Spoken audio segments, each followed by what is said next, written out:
Hi, Ms. Brangulac, how you doing? Good afternoon, Your Honor. How are you? I'm doing well. We're still waiting on Mr. Cripps, so we'll be with him, getting going in a moment. Okay, I'm not going anywhere. All right.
All right, can you guys hear me?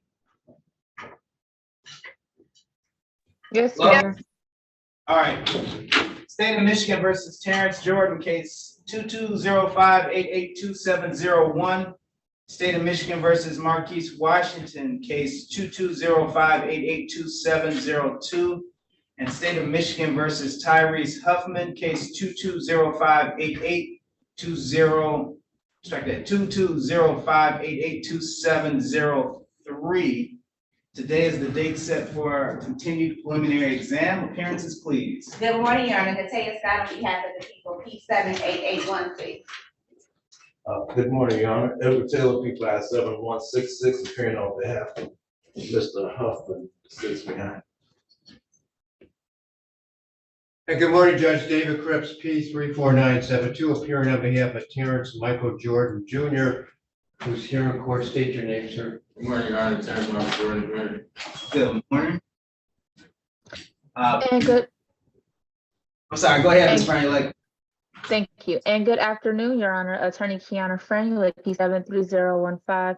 On behalf of Mr. Marcus Washington, I am appearing via Zoom due to medical reasons. Excellent. Good afternoon, Ms. Franny. Mr. Washington, can you state your name for the record? Good afternoon, Your Honor. Marquise Washington. All right, thank you, sir. And Mr. Huffman? Good afternoon, Your Honor. Tyrese. All right, thank you, Mr. Huffman. Today is the date set for a continued exam. Anything before you go into Scott? No, Your Honor, the people are prepared to proceed. I would continue on my request for a sequestration order. All right, witnesses are to be sequestered. As to this, if there's anybody watching this on YouTube that's a potential witness, please turn this off. Please refrain from talking about the testimony while this case is still pending. Anything further? Nothing, Mr. Cook. All right, Ms. Scott, you can call your next witness. At this time, the people call the officer in charge of this case, Alexis Jackson.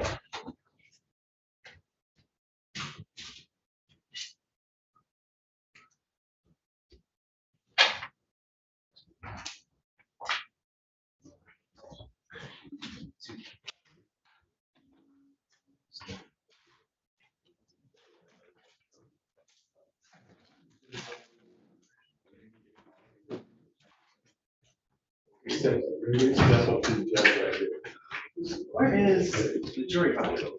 He's right here. Oh, okay. Is it Officer Jackson? Officer Campbell. Officer Campbell. Yes. Officer Campbell, can you raise your right hand? Do you promise to tell the truth, whole truth, and nothing but the truth? Yes. All right, thank you, officer. You have a seat in the box. No, I've got Campbell written down here, and then Ms. Scott. I thought it was a whole separate person. No, it's my maiden, Your Honor. All right, you can continue. Good afternoon, ma'am. Can you state your name for the record? Alexis Campbell. And was it Jackson? The last name Jackson at some point? Yes, that's my Okay, maiden. all right, thank you. And where do you work? Detroit Police Department, Commercial Officer Section. And how long have you been doing that? I've been an officer for 6 years. How long have you been with the commercial auto theft section? Since February this year. Did you have occasion to become involved with an investigation involving a carjacking which occurred on April 9th, 2022? Yes, ma'am. Were you involved in the investigation on that date, or did you become involved later? Later. All right, do you recall the date that you became involved? I believe I submitted my first warrant for this case, April 28th, 2022. Okay. And at some point, did you become the officer in charge of the case? Yes, ma'am. All right. Based on your knowledge of the investigation, what type of vehicle was stolen? Your Honor, there's no foundation for her being able to talk about any stolen vehicle. I have no objection to her what she was investigating, but the form of the question, we're disputing any vehicle, so. Might want to ask for recording, so. I'm sorry. You might want to ask for recording, so. That's fine. Objection sustained. All right, based on your knowledge of the investigation, what was the nature of the investigation? An armed carjacking, All right, and what type of vehicle? a gray Chrysler 300. And based on your knowledge of the investigation, were there any suspects arrested in connection with the stolen vehicle? Yes, ma'am. And how many? 3.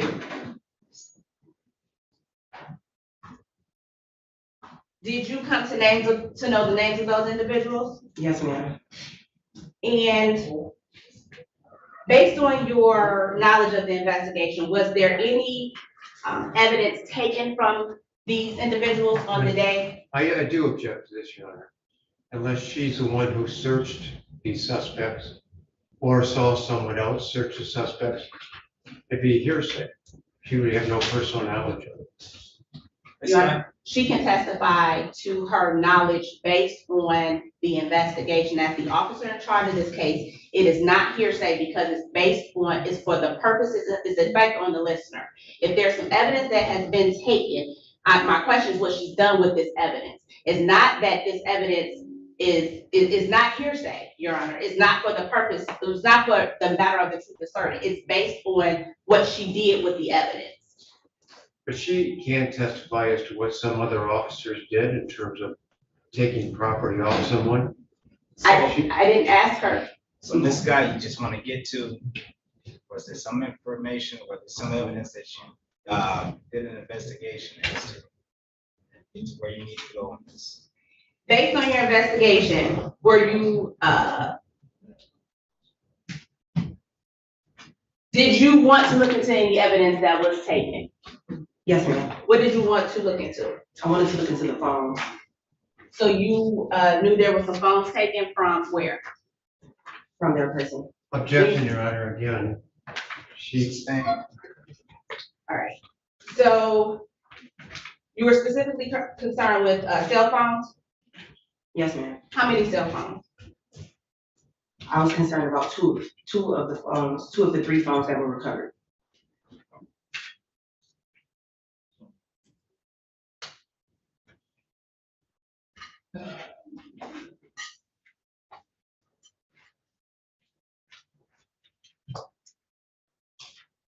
Why? Because I wanted to see what evidence I could extract from this phone. Okay. And were the phones placed into evidence? Yes, ma'am. Did you take those phones out of evidence? Yes, ma'am. All right. And these particular phones, did they have evidence tag numbers? Yes, ma'am. All right. The 2 phones that were placed into evidence that you took out of evidence, starting with the first one, what was the last number of that phone? 3. And what was the last number of the second phone? 4. What did you find out after, what did you want to find out from those phones? I wanted to get the number and the names associated with the phones. I'm sorry, you wanted to get the numbers and what? Names. Associated with those phones? Yes, ma'am. All right, how did you go about doing that? I prepared a search warrant to have the phones extracted. All right, is that the same as a phone dump? Yes, ma'am. Do you do the phone dumps yourself or do you send that to someone else? I send it to someone else, ma'am. Were you granted a search warrant for both of the phones? Yes.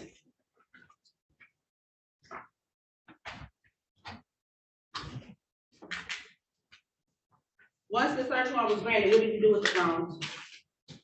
I took the phones to Detective Markle at Homicide to have them extracted. Were they extracted?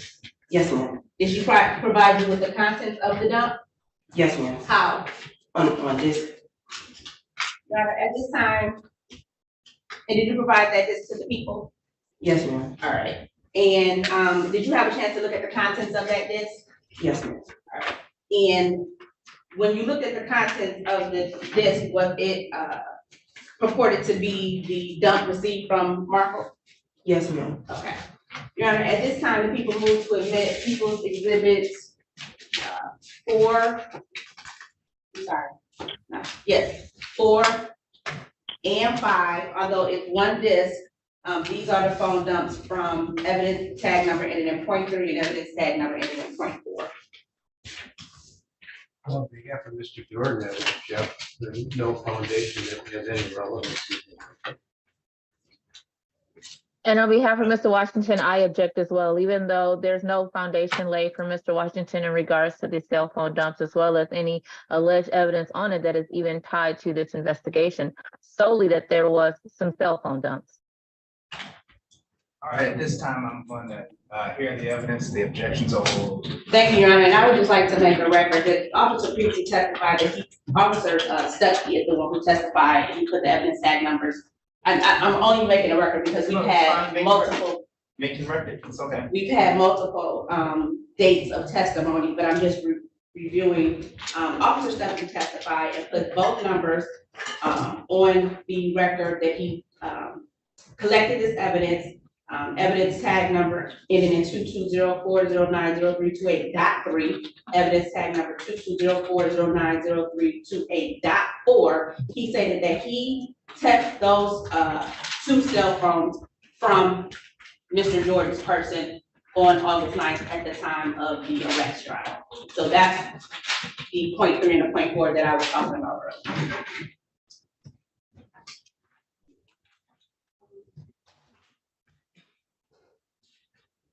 Now, you said that you wanted the telephone number and the names from these cell phones. Why is the telephone number so important? Because I can use that phone number to, submit other search warrants to retrieve more evidence towards my case. Like what? Like locations that this phone number was at.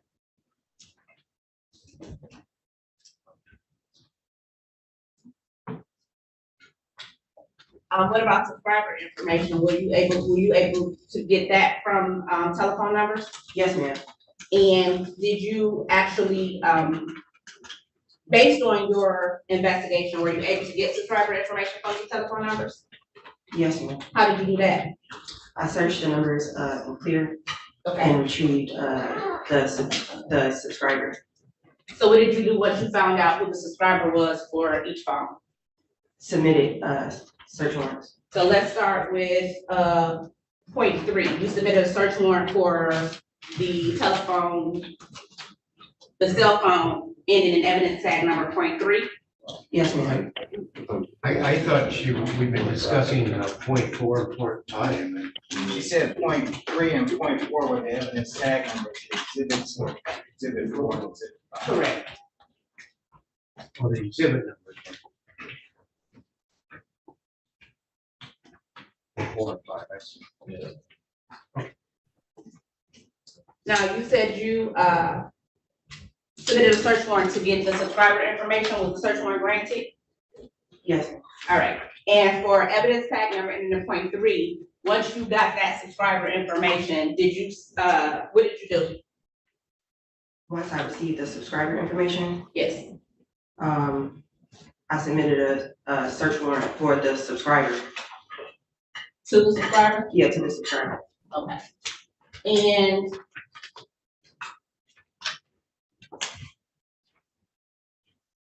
did you get some information back from that particular subscriber for .3?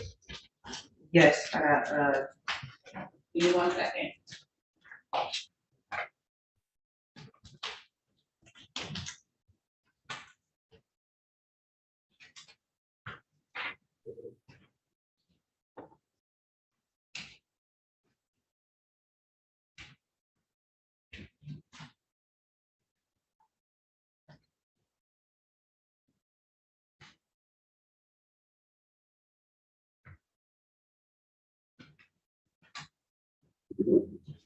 And approach, Your Honor. You can. I'm approached with what has been marked as People's Proposed Exhibit 6.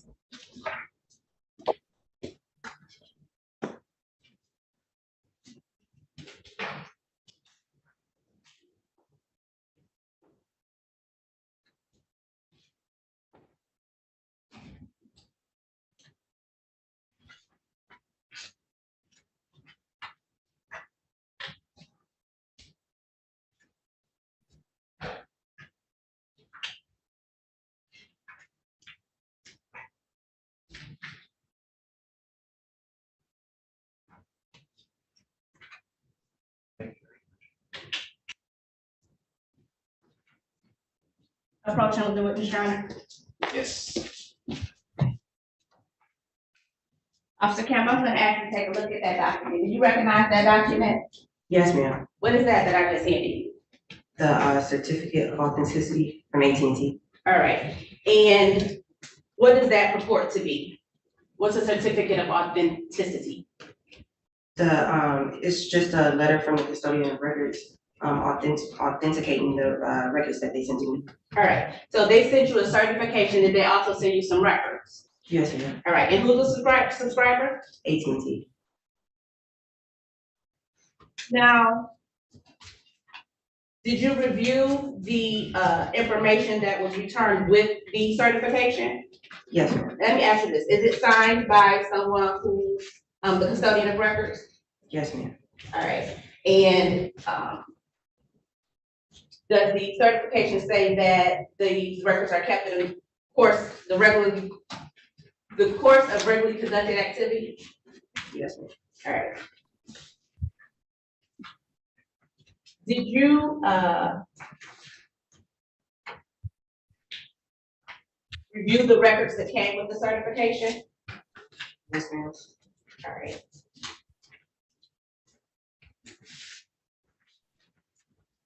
Now, at this time, the people move in accordance with MRE 902, the certificate of authenticity from AT&T, which, well, let me ask you this. Once you got the records back, did you recognize any information in these records related to the suspects that you were submitting the records for? Yes, the name, What name is on those records? Marquise Washington. I couldn't hear, I'm sorry. Marquise Washington.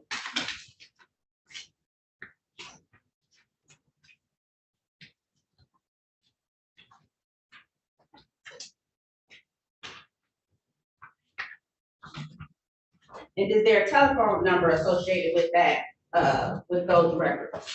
Yes, ma'am.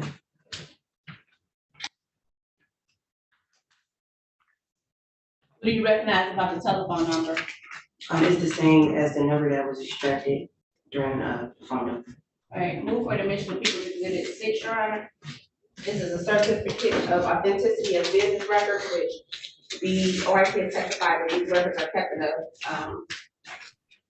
schedule of regularly conducted activity. It is signed by the custodian of records, and it suffices to be what it purports to be according to this custodian, and the records submitted with the certificate. And I think it's appropriate under MRE 902. It satisfies the foundational elements and the authenticity requirements.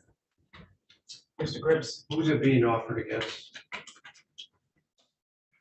Into evidence. She's already stated. Marquise Washington.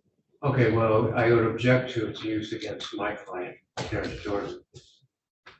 Ms. Scott, do you have a response? Your Honor, it comes in under 902. If there's anything that's incriminating about his client, Your Honor, these are the records that come from the custodian at AT&T, that these are records of what they're purported to be. If there's some incriminating information about this client, Your Honor, it still comes in. The court can give whatever weight it wants to give to it. It doesn't go to admissibility, it goes to the weight that the court gives to it, or whether or not it is indeed his client that was communicating through his AT&T records. So this exhibit is reported to come in as to both defendants or all 3 defendants? It comes in as to Marquise Washington. He's the subscriber from AT&T. These are the subscriber records from AT&T after his client. But if his client communicated with someone, Terrence Jordan, in these, if that comes out in the evidence. So what I'm saying is, if there is something in this evidence that relates to another person here, why wouldn't the exhibit just be used as to all 3? Well, it can be, but his name is solely for as the subscriber information from AT&T. But my guess is this is going to be passed who the phone belongs to, but information that was collected from that record. So I would imagine the exhibit comes in as to everybody. People would agree. Okay. I don't know how that comes in against Mr. Jordan. What we have so far is a search warrant for a subscriber, records for the authenticity of the custodian of records, I guess showing that they're legitimate records, I get that. Yeah, so I think we're just And we- kind of and we ahead of have- ourselves. Mr. Washington's name associated with it, but nothing whatsoever regarding my clients. I don't believe it'd be relevant in the case against my client. So as to, I guess, exhibit 6, which is the record of, authentication of who the phone is subscribed to. And Mr. Cripps, you're right, but going beyond that, if I get something else related to someone else, I'm gonna consider that. And that's an objection we made when the evidence comes through, or if it comes through. But then, I'll make that I will make that ruling then. But as to who the phone belongs to, or I shouldn't say who the phone belongs to, who the subscriber is listed from the phone, and the records kept by AT&T, then I guess your objection is sustained as to to exhibit 6, as to that authentication record. Thank you. Your Honor, just as to Mr. Washington, I have no objection for purposes of preliminary examination. All right, thank you, Ms. Frenier. You go ahead, Ms. Scott. Thank you. So is the certification admitted or not? Yes, exhibit What 6. is now you've already given the name, what is the telephone number associated with that account, with the AT&T account? It's gonna be 313-765-7408.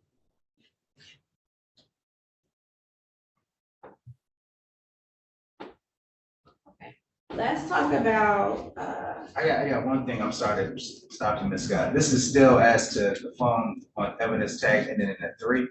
yes, All right. 3. let's talk about evidence tag and then in point 4. Did you petition the subscriber for cell phone records? Yes, ma'am. All right. May I approach that? Ken?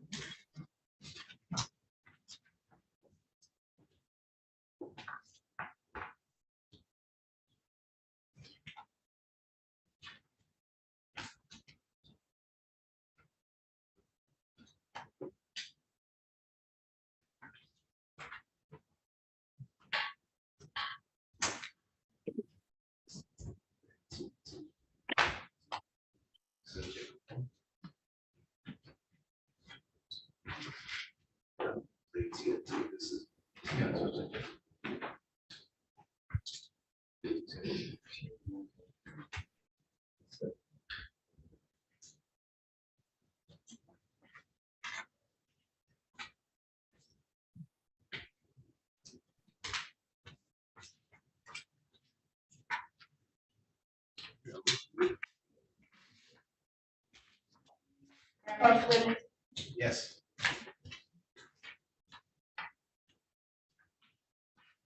Approaching with what has been marked as people's proposed second.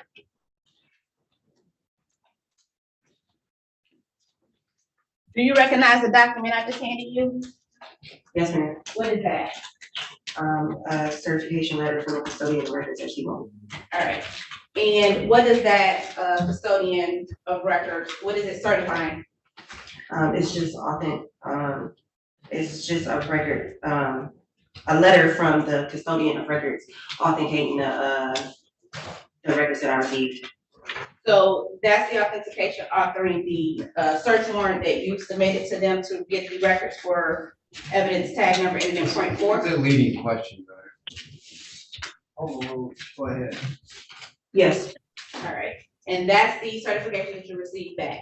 yes, ma'am. Is that certification signed? Yes, ma'am. And in addition to that certification, did you receive anything else? I received phone number and a name associated with this, report I requested. Okay, did you receive call detail records? I did. And is that certification saying that the call detail workers are what they purport to be? Yes, ma'am. And does that certification say that it's used in the ordinary course of business, those records are kept in the ordinary course of business? Yes, ma'am. Is it signed by the custodian? Yes. Who's the custodian of record? But object to this, Your Honor, is no foundation for this. I don't know where this is coming. Who the custodian of record is? Yes, I don't know. There's no foundation how she would know this. I should know who the custodian of record, when did you be on the, If she's reading from the exhibit, I guess. well, I guess you wanna ask who was it signed by? Yeah, that's what I was asking. Well, you asked who was Okay. the keeper of the record, but, right, who was it signed by versus the actual person? Who's the so who signed that certificate as the custodian of record? Barbara Smith. All right. And did you have an opportunity to review the in addition to the certification, did you review the records that were submitted with the certification? Yes, ma'am. And did you recognize, answer me this. Is there any name associated with anyone in the case for which you were investigating? Yes, ma'am. Is there a phone number associated with that person? Yes, ma'am. All right, move for the mission of, what's the phone number, I'm sorry? The phone number is 826-9397. And is there, what was the name of the person associated with that? Again, there's no foundation how she would ever know a name associated with that phone number. Unless I'm missing something there. Where's this coming from? To me, there's a missing link here, how she can tie all this together from just looking at the records. Because I don't think the records themselves reflect what she's already testified to. Ms. Scott, you can answer this. So, Your Honor, the name is associated with a phone number which is on the same document. So the link is the name and the phone number. And my follow-up question was the phone number, what name, I'm sorry. So I asked her what the phone number was to the accountant, whether she recognized that. She said yes. Then my question was going to be if she recognized the name. I asked her, was that phone number associated with someone in this case? And she said yes. Well, I guess my question is, I have not seen the document. If the phone company provides a name, when we say associated, are we talking about name of the person associated with the account? Is that the subscriber or the person that purported to subscribe to this phone? Or that's the phone company's records? So the officer charged me to answer that question. Yes, Your Honor. All right, Mr. Cripps, your objection is? Well, as I understand it, his name's a person's name is nowhere within these records. So I don't know how there's a missing link here as to how she can be able to testify that a name, a number is associated with the call detail record she has. Your Honor, all that's required under MRE 902 for certification is that the record was made at the time by a person with knowledge, the record was kept in the ordinary course of business, and that it's the regular practice of the activity of that business to keep this record. It does not matter what is contained in the So document, my question is, where are we getting the name associated with this phone?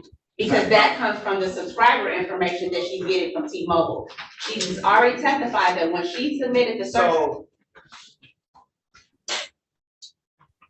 is that information something that T-Mobile ordered to authenticate with your exhibit 7? The OIC can answer that question. Yes, Your Honor. Okay. Move for the mission of People's Exhibit 7. I still object. How is that, if there's no foundation being laid, how it's associated?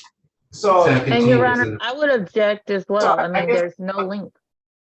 If it's contained within the record, that wouldn't be objecting. But the record I just looked at has nobody's name on it. so that's why I'm confused then, because I just got an answer that said that the name was contained within the record, and it's not. That's the What exhibit I name? just looked at. Is there a name contained in that record? The name listed up under subscriber name is BMOT. And how do you recognize that name? I recognize that name as being a known nickname for one of the defendants. All right. Well, again, I object to that. Let There's me, no let me foundation. ask a follow-up. Stop both of this, because I'm just asking basic questions, and I'm asking them of you, Ms. Scott, not as testimony right now. Oh, okay. Okay, so if there's a name establishing the record, then the witness can answer what that name is. If we're getting into other things about what this looks like and how this relates, then, that's, of course, then, we haven't gotten there yet. And there's a foundation that's gonna have to be laid as to that. But if there's a name associated with those records that is in that record, then I'll hear it. But Mr. Cripps indicated to me that it was not in that record. So are you guys looking at the same exhibit, or what am I missing here? We are looking at the same exhibit, Your Honor, and based on the testimony of the witness, she has just testified that the subscriber information contains a name. She said that that name was B. Moti. I asked her how she recognized that name. So stop right there. There's a name associated with the records of B. Moti, Yes, and I'm sorry, Officer Campbell. Is that initial B or BEE? What? Just the letter B, Your Honor. B, and then last name Moti? So it's BMO and space TEE. B-M-O-TT, and that's what's listed under the subscriber information from T-Mobile. Your Honor, there's no dashes. There's B, the letter B, the letter M, and the letter O together, a space, and then the letter T, the letter E, and the letter E again next to each other. B-M-O-T-E-E, B-M-O space T-E-E. Yes, Your Honor. Okay.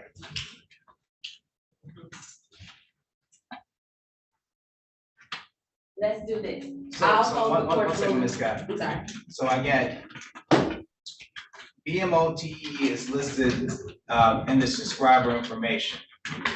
Mr. Cripps, do you have an objection as to that information coming in, right?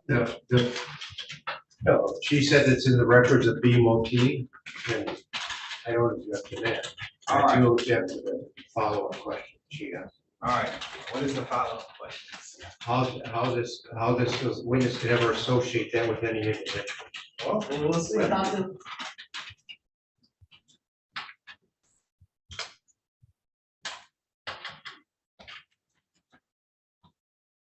And before we go further, Ms. Franulik, I stopped you. You were in the middle of an objection.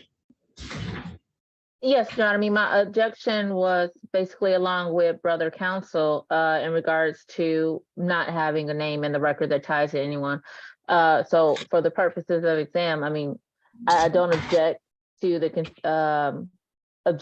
name that's being stated, but if there's additional follow-up questions, or I will possibly be objecting to those. All right. So at this time, your objection is overruled. Ms. Scott, you have a next question. Whose objection is overruled? Ms. Franulik's objection is overruled. Oh, I was, okay, I'm sorry. I didn't have it.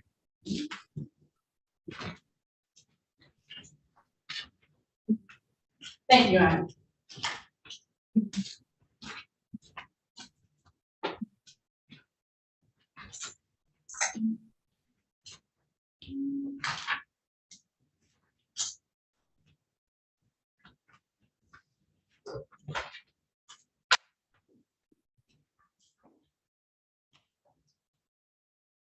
May I approach with this, Your Honor? You can. I'm approaching with what has been marked as people's proposed exhibits 8 and 9. Let's talk about the information that you received from proposed exhibit 7. The information that you received from proposed exhibit 7, as far as the subscriber name or user information, did you recognize that name? Yes, ma'am. Once you saw that name, what did you do with that name? I reviewed a social media account with the same name. All right, but in order to review that social media account, what do you need in order to get into those records? A search warrant. Did you prepare a search warrant using that name that you got out of people's proposed 7, BMOT? Did you get a search warrant in order to review the social media records of this particular name? Yes, ma'am. You submitted that search warrant, was it granted? Yes, ma'am. Did you receive some information back from the social media carrier? Yes. Who is that? Meta platforms, ma'am. I couldn't hear you, I'm sorry. Meta platforms. People just handed you proposed exhibit 8 and 9, what is that? 8 is the certificate of authenticity from Meta Platforms, Saying what? just authenticating the records that they gave to me, returned to me after my search warrant. All right, so you wanted to, and does Meta have multiple social media platforms? Yes, ma'am. All right, what social media platform are you trying to get the records for from this search warrant? This was Instagram. All right, so so you're saying that Meta honored the search warrant and provided you records from Instagram, is that correct? Yes, ma'am. For what user account? For BMOT. And you said that BMOT name was also found in what other records that you received? That was also found with the T-Mobile records that I requested. Move for division of People's Exhibit 7, People's Exhibit 8, and People's Exhibit 9. Your Honor, People's Exhibit 7 is the subscriber information from T-Mobile. The officer just testified that she took that subscriber information and submitted records to Meta, also known as Instagram, in order to get records for the account associated with the name she knows as BMOT. And let me ask you a follow-up question. Do you know that name to be associated with an individual in this case? Yes, ma'am. Who? Objection, Your Honor. Again, this is the same objection I had. There's no foundation how she would know. This is And pure I joined in speculation. the same objection, Your Honor. How do you know that that name is associated with Terrence Jordan? Ms. Scott, I'm sorry. Well, objection, Your Honor. I'm sorry. Leading. She just gave the officer name. I didn't give the name, she gave the name of Terrence Jordan. I never said, I said was it associated with someone in this case? There's 3 individuals. But she hasn't, this officer hasn't stated anybody's name at this point. she just did what everybody was talking When about. I objected to her Yeah, saying that's that. what I'm saying, so we're not there yet. So, Ms. Scott, do you have an answer to the objection? The objection is that the records are certified by the custodian of records that they are what they purport to be. No, My- not as to the records, as to, do you know this person by any other name? Do you know the name BMOT associated with anyone in this case? Yes, based on her investigation, she's the officer in charge of this case. She's investigating these people, Your Honor. She said that she recognizes that name as an Instagram user. Can I ask one more question about the records that she has? The record that you received from Meta, is there an email address associated with that account? Yes, ma'am. What email address is that? I believe it is. Objection to No, I have it. Objection, speculation. Is there an email address? So, Officer Campbell, do you have the email or do you believe you have it? I have the email, Your Honor. Okay, the objection is overruled. What's the email address associated with the account? Terrence M. Jordan 22@gmail. You have a telephone number in that same record, is that correct? Yes, ma'am. You have an email address with this same record, is that correct? Yes, ma'am. Now, I'm sorry to stop you, Ms. Scott. This is coming from the T-Mobile. Meta, This is coming from Meta. The email and the phone number, yes. okay, And I didn't hear the name, of the email yes, or the account. the email. What is the email associated with the, that Meta indicated? Your Honor, it's Terrence M. Jordan 23@gmail.com. So to answer the objection, Your Honor, it goes to weight, not admissibility.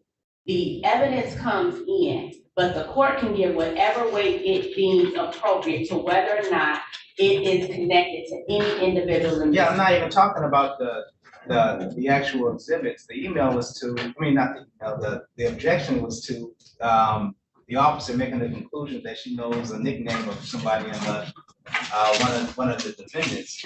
As far as the exhibits are confirmed, you gave me an email, you gave me a phone number, and you gave me an alias. I got some things to work with right here, you know, just right.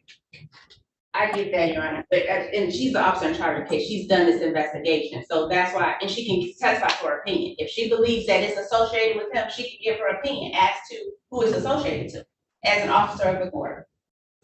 I'm saying I don't need that. Oh, okay, I understand. Thank you. So for the record, that's People's Exhibit 9 is the last exhibit you have? I've got exhibit 8 was the certification from Meta. I don't know what 9 is. 9 are the actual records from the certification, that those are records are what they're certified to, what they're purported to be.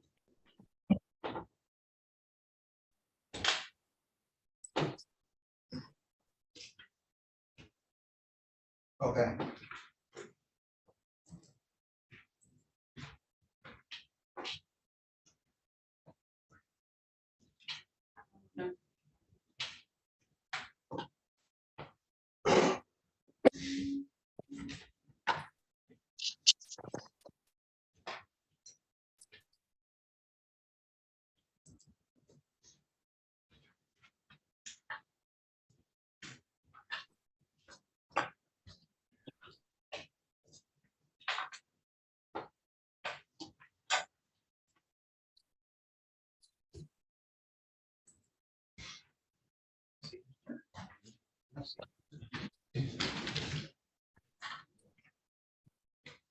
Can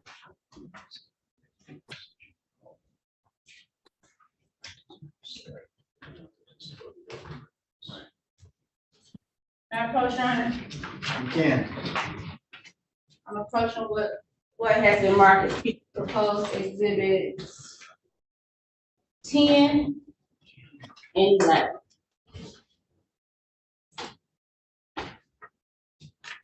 I'm going to ask that you take a look at what I just handed you there. Do you recognize what I just handed you in People's Proposed 10? What is that? Certificate of authenticity for Meta platforms. How do you get that? Through a search warrant I submitted.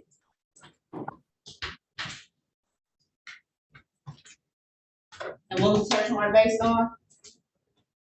The search warrant was based on a particular account that I was looking into.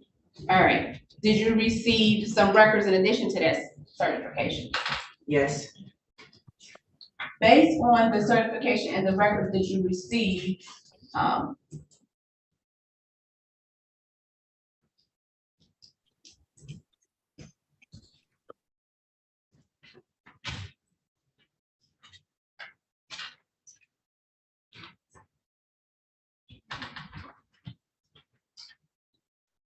is there a, I just 1 minute.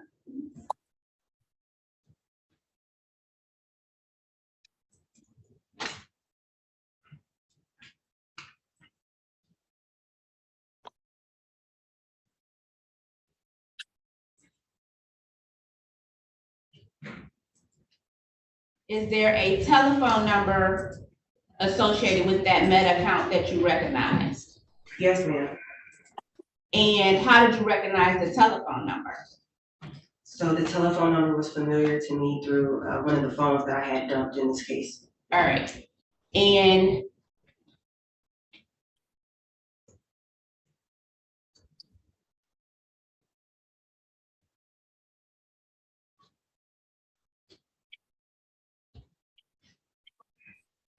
can I have that exhibit?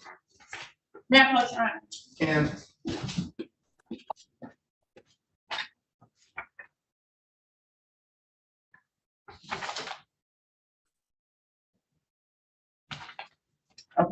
So there's a telephone number that you recognize from the Meta certification, and how did you recognize that telephone number? It's the same number as the number extracted from one of my phones in my search warrant for this case.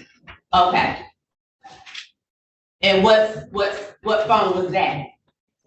The phone on evidence tag 3.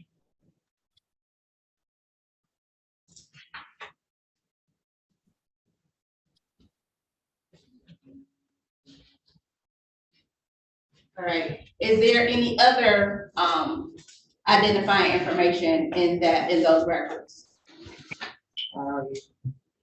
Is there an email? Yeah, there's an email All right. associated with this. What's the email address? oneupmar@gmail.com. I really couldn't understand that one. I got the what up part. ONEUPMAR@gmail.com. The number 1 is spelled out. So for the record, these records came from Meta and they're certified by the custodian of records. Yes, ma'am. And who signed the certification? John Finberg, custodian of records. Move for the admission of People's Exhibits 10 and 11, Your Honor. This is the Meta certification and the records associated with that Meta certification. I just fail to see how they're relevant to the case against Mr. Jordan, so I would object. Overruled for previous, are you previously stated, are you moving to amend 8 and 9? Yes, I already did that, Your Honor. Actually, I had them as proposed. I didn't admit them, so I did 7, 8, and 9 together. I asked the court to admit 7, 8, and 9 together. I think you presented 7, 8, 9, so I'm just a little confused. So for the record, is there any other objections to admitting 7, 8, 9 that have not been stated? Yes, Your Honor. I don't have them as admitted. I don't see how they have anything to do with Terrence Short. I don't understand any proposed link between VMOT and an email address of Terrence M. Jordan. I just don't see how it'd be relevant against my client. And The exact same name of the client, the client's father has. Well, I am going to admit the exhibits, understanding that these were starting with the phone records extracted from a telephone reportedly taken from the folks involved in this incident. But the email address related to that could possibly be related to the same spelling of the name as one of the defendants as well, on top of a phone number that's associated with the phone number that led to a that was associated with the Instagram account as to that same that same email address. I believe that there's a close enough connection to consider this evidence, so I'm going to admit the exhibit. All right, just for the record, my client's actual name is Terrence Michael Jordan Jr. Really noted. Yeah, that's fair. He's got a very common name. I've got a very common name, but here we are, comes from one phone, one email address, one incident. I think that's something I got away. So I admit 7, 8, and 9 as to exhibits 10 and 11. Any objection? Anybody want to speak to 10 or 11? Ms. Franulette in particular. Your Honor, I object to them as regards to Mr. Washington. There's nothing that ties any of that information or evidence to him at all. All right. For the same reasons, I am going to admit the exhibit.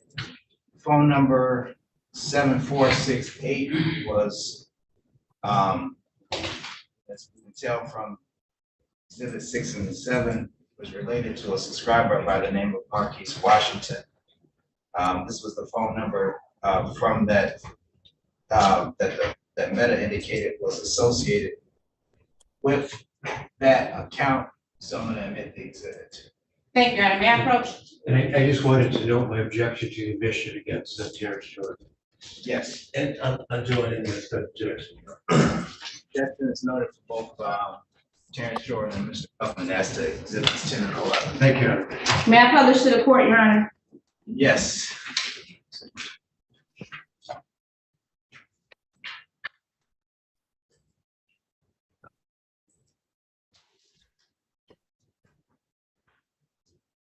I'm sorry, the court's a little, please, for one moment. I need to keep it together so the court can accurately follow.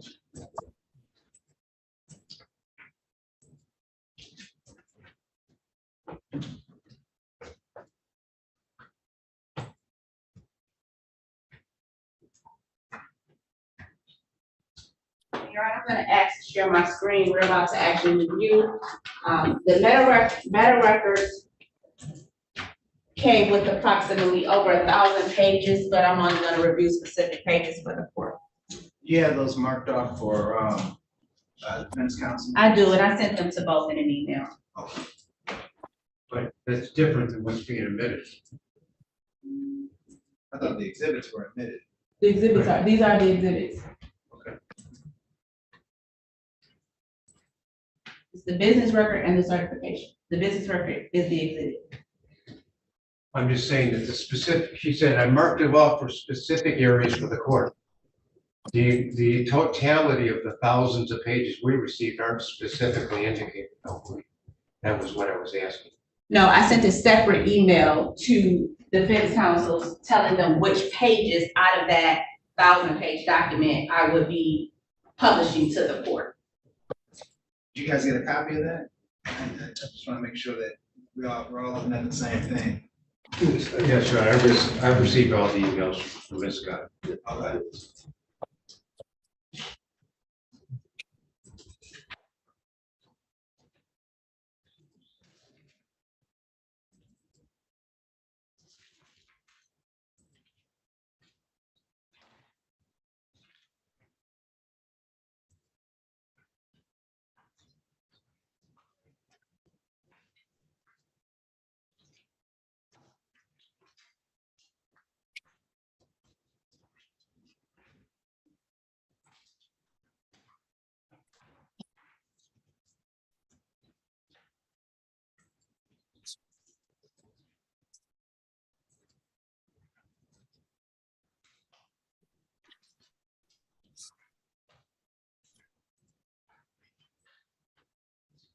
Yeah, Coach Ryan.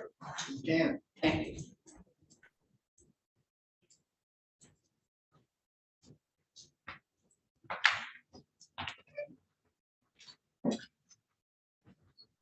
Ms. Scott, which exhibits are you publishing for the record? Right now, I'm publishing Yes. People's Exhibit 11. The court has the exact pages that I'm publishing within that exhibit. Just want to make sure I got this right. I got 6, 7, 8, 9.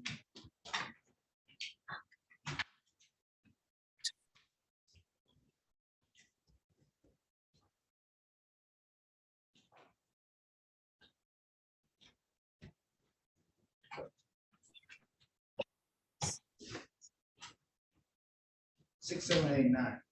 Okay. You should have 10 and 11 as well.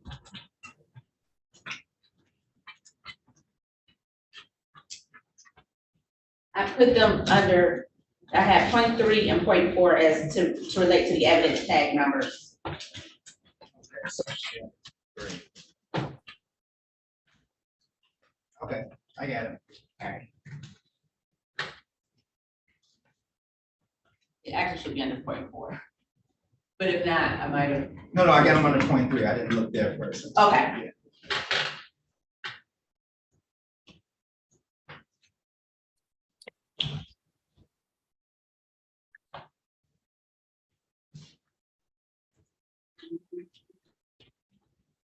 Let's go to.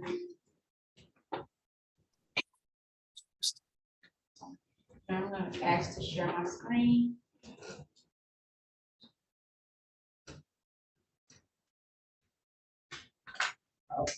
You know what? Actually, I'm gonna need that exhibit background. I need the OIC to follow that, exhibit 11. It's under here, under, towards the bottom.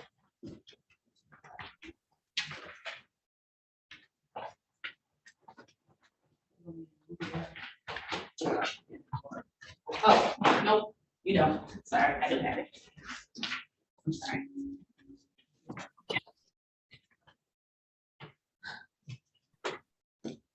I'm gonna just share my screen with the court.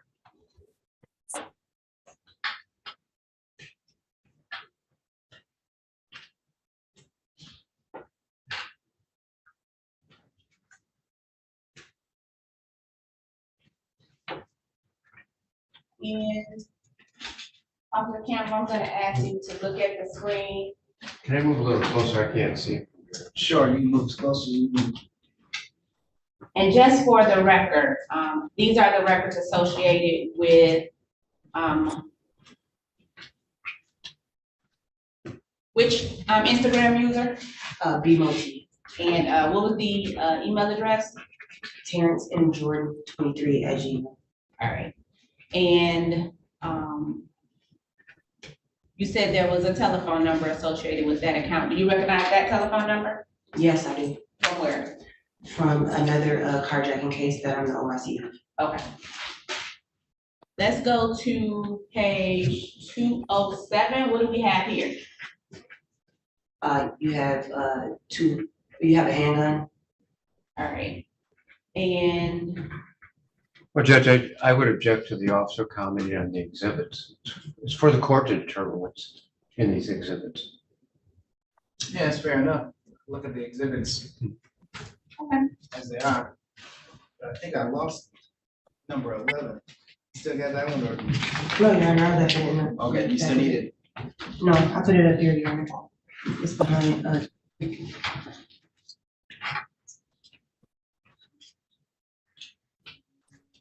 Let's go to page 218.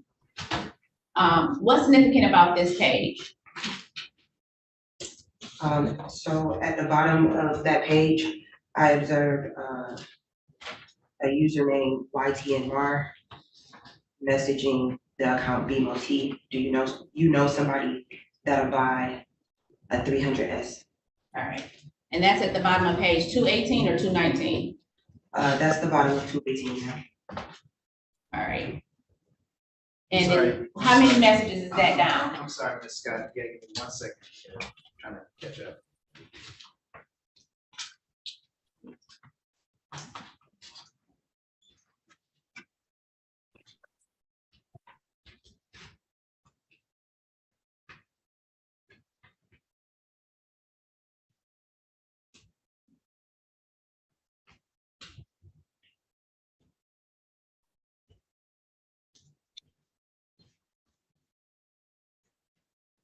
The page number's on the top of the page. May I approach the court, Your Honor? Yes.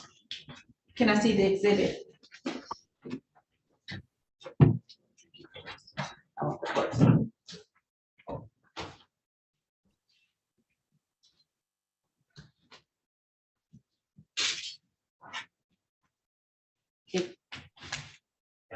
It's before, it must be before.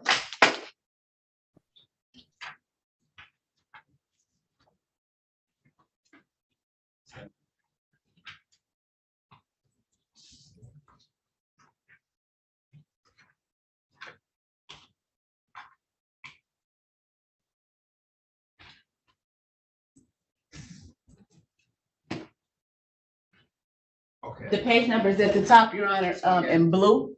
218. Yes. I gotta make sure I got this right where this is actually from. Because it's listed under Exhibit 9, which is the phone associated or the meta account associated with phone number 9397. Yes, that's correct. Okay. All right. Now, is there an author? Tell the court what, you just, the text, you said there's a text message at the bottom. How far down is the text message? 3 from the bottom. All right. Is there an author? Yes, ma'am. And, is there a date? Yes, ma'am. What's the date? April 7th, 2022. All right.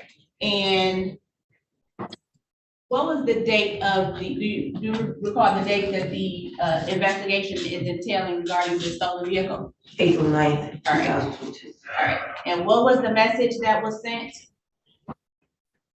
Who knows somebody that'll buy a 300S? All right.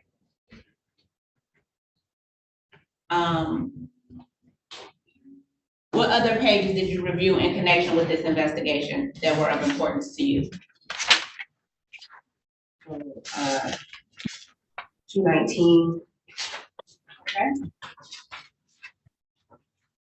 What message were you reading? the author, BMOT asked, you gotta pick, question mark. All right, is there a message before that? On 219, on Yes. 218 now? 219, is there a message before the message from BMOT? From BMOT? No, Oh, to BMOT? Yes, ma'am. what's that message? Ain't trying to be riding around in that BTC. So gonna have to get it going as soon as I get it. All right, and is there a time stamp associated with this date? Yes, What time is that? the universal time is 1742. And is that considered military time? No, ma'am, What time is that considered? that's universal time. Okay, how is that, related to normal time? I'm not sure of the actual hours. Okay. All right, what was the next message that drew your attention? The one where the author BMOT asked for a pick. All right, what date was that? That was April 7th. All right, what was the next, message that got your attention? The actual pick that was sent from YTMR Where's the actual pic? on page 220. All right. Is that the page 220 there, that's, on the screen? Yes, ma'am. All right. What was the next message that, do you know what that's a picture of? That's a picture of a gray 300, gray Chrysler 300. All right. What was the next message that got your attention? So the next message was 22.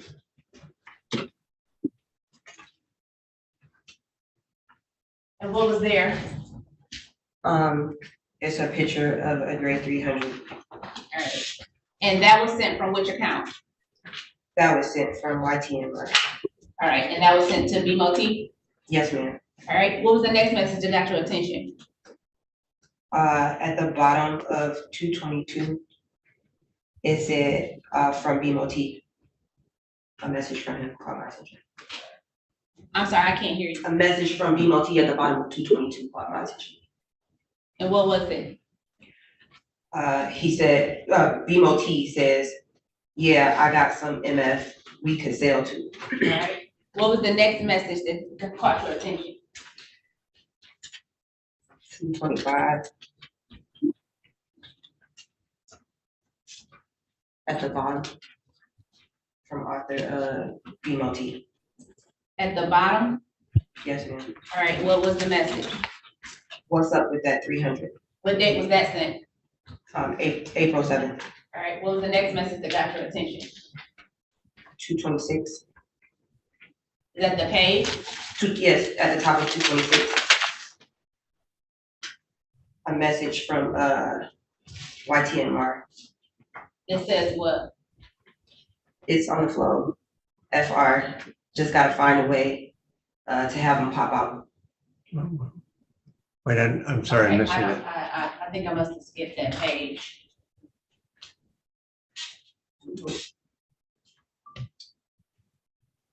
You said 226? 226 at the, Okay. Does the court have that in its exhibit? 226? Yes. I go from 225 to 230. All right, I need to make a copy of, I have 226 if you'd like me to share my screen. sure. I think, Not by error on it. Do I have to unshare my screen in order to allow her to share her screen? Yes.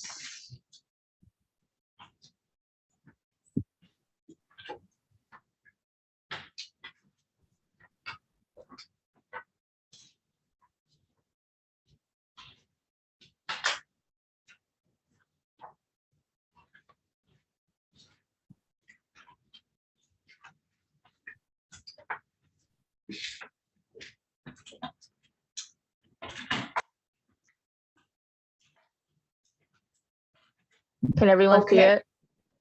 Yes.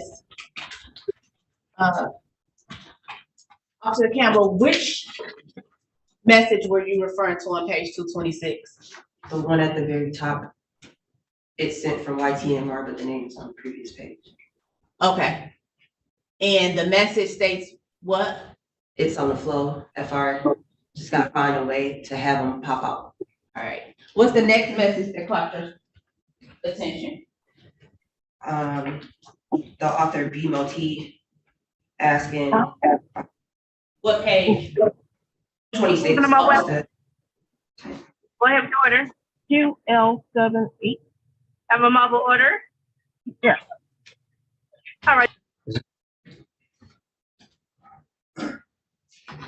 All right, we can just go forward with this, her exhibit, because it's just gonna be too much. Okay, so at the you said at the bottom of 226?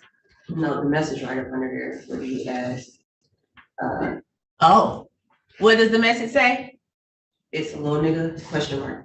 All right, what's the next message that got your attention? The next message was the pictures of 227.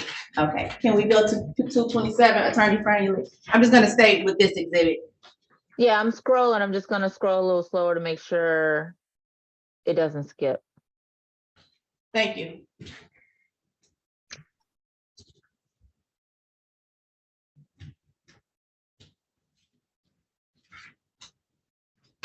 Can everyone see it?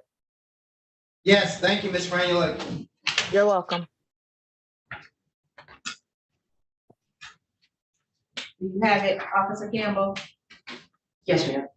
Okay, so what was the next message that caught your attention? A picture of a grade 300. All right, and what I page is object that? to the interpretation of what it is. It's for the court to make that determination. It's fair enough. I see the picture. Do you have experience you work with cats, right? Yes, I work commercial auto theft section. All right, have you had 300 stolen before that you've investigated? Yes, About how many? about over 50. All right, so you will recognize the 300 if you saw it before? Yes, ma'am. All right, and is that what you see in this picture here? Yes, ma'am. Your Honor, she can give her opinion based on her experience in the car auto theft unit of what 300 looks like. Okay, and for the record, I'm not an expert on autos, but I know what a 300 looks like, and I know what grade looks like. Looks like a grade 300 in that. Well, the reason it's objecting, the original photo we saw there was just of an engine. Now I can see the whole vehicle. Oh, that's true. All right. Go ahead. What's the next message that drew your attention? The pictures to follow. 229.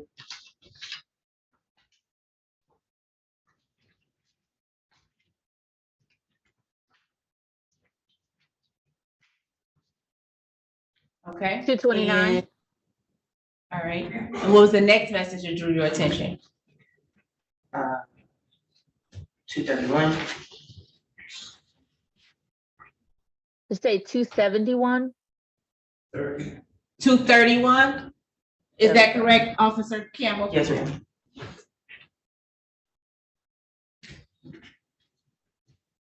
All right, and who is this message from? Which account? So this message is sent from YTMR To who? to BMOT.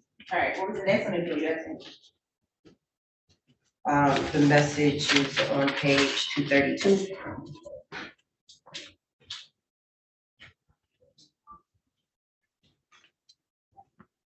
And it's from YTMR. He said, "This what dog in now." All right, what day was that sent? April 7th, 2022. All right, what was the next message that drew your attention? Author BMOT asks, "Man, where he at?" Well, the next message that drew your attention. YTMR said he put his 300 up and hopped in a scat.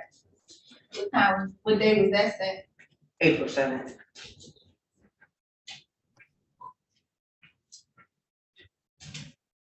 What was the next message that caught your attention? YTMR says, finna see what BTC I'm finna have hit him up. All right, where was that message at? Towards the middle of the page from YTMR. Okay, what was the next message that drew your attention? Where YTMR asks, that's SRT, that's SRT 300. Okay, next message that drew your attention? Author BMOT says, this, so it's not a charger, looks like 300. Where is that message? Because is it on the Oh, same sorry. page or a different page? 233, ma'am.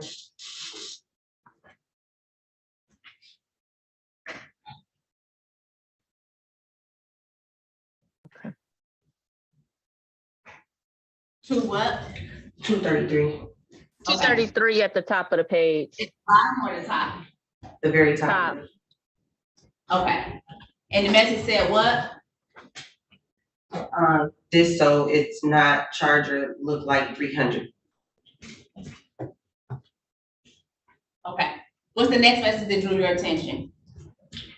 From author BMOT, finna find sale, I was doing something. What else? Oh, that was the that message, okay, I'm sorry. What was the next message that drew your attention? On page, 272. 272? Yes, ma'am.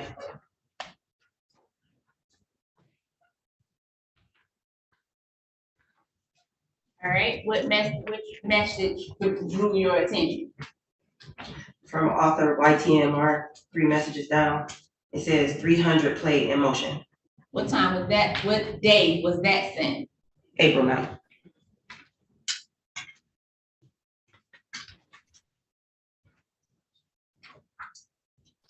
What page was that? That's 272 now.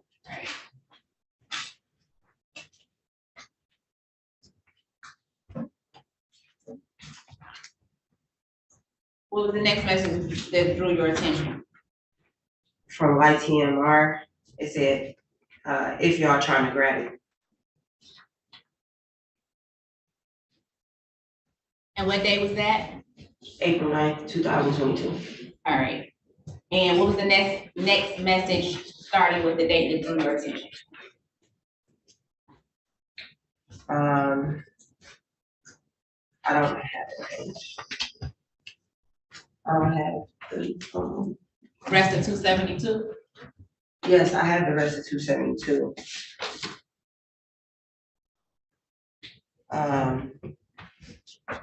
Which page are you talking about that drew your attention?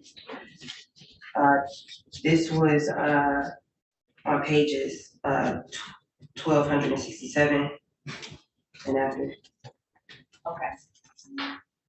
Attorney Franklin, do you have 1267 and after? I got 67. 1267? 1266 and 1267. Yep. Okay. Officer, if you can just look at the screen, which message up there drew your attention? On 1267. Yeah. 1267, okay. What time, I'm sorry, what day was this message? I don't,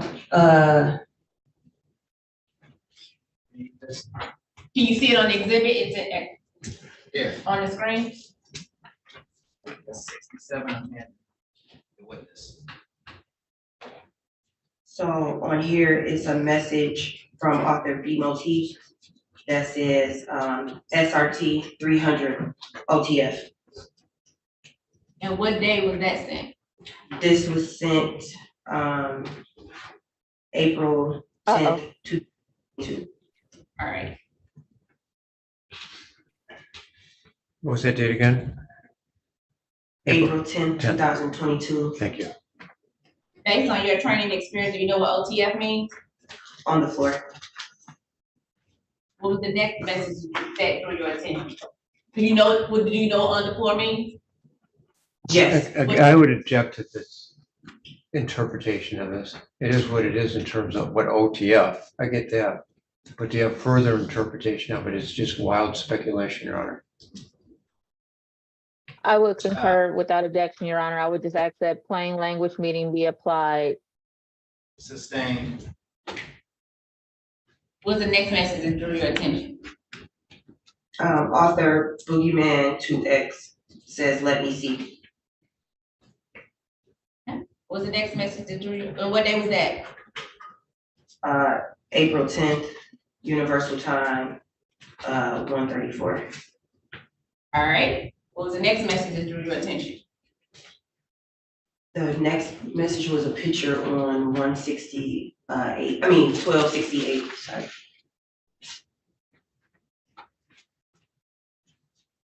And what was that a picture of? It's the picture of the rear end of a 300 and a license plate.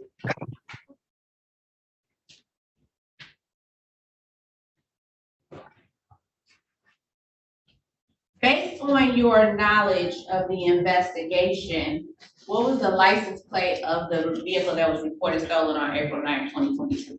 Ma'am, I can't recall it off the top of my head. All right. What was the next message that drew your attention? A picture on 1270.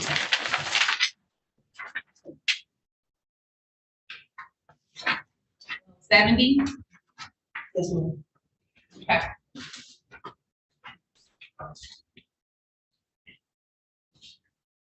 Was that a picture of? The picture of a rim. Okay. What was the next picture? I'm sorry. What was the next message that drew your attention? A picture on 1272. All right.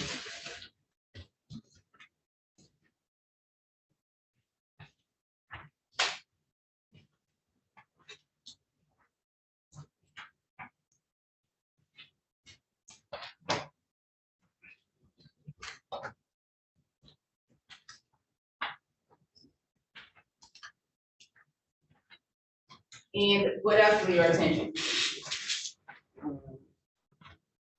Message on 1273.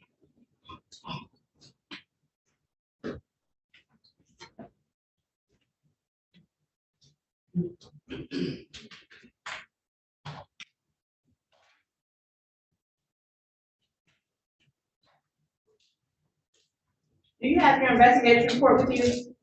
No, I don't. Where would it be? It's on the seat out in the hallway next to. All right. What was the next message that drew your attention? It was down the page some now. On what page? On 1273. It was down some, At the bottom of the page? going towards the bottom of the page. All right. You just need to be specific so the attorney can find it. Let's see. That's. So before, okay. So above that is a message that says, you know, somebody with a box for sale from Boogeyman 2X.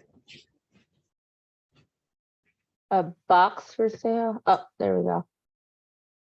Yes. All right. On April 30th. And why is that important?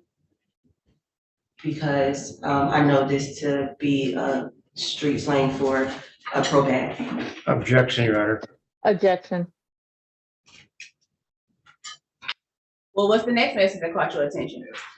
Objection sustained. Was author B Moti saying, asking smart pro question mark. All right. What's the next message that drew your attention? The the boogeyman 2X says pro pad, how much you got?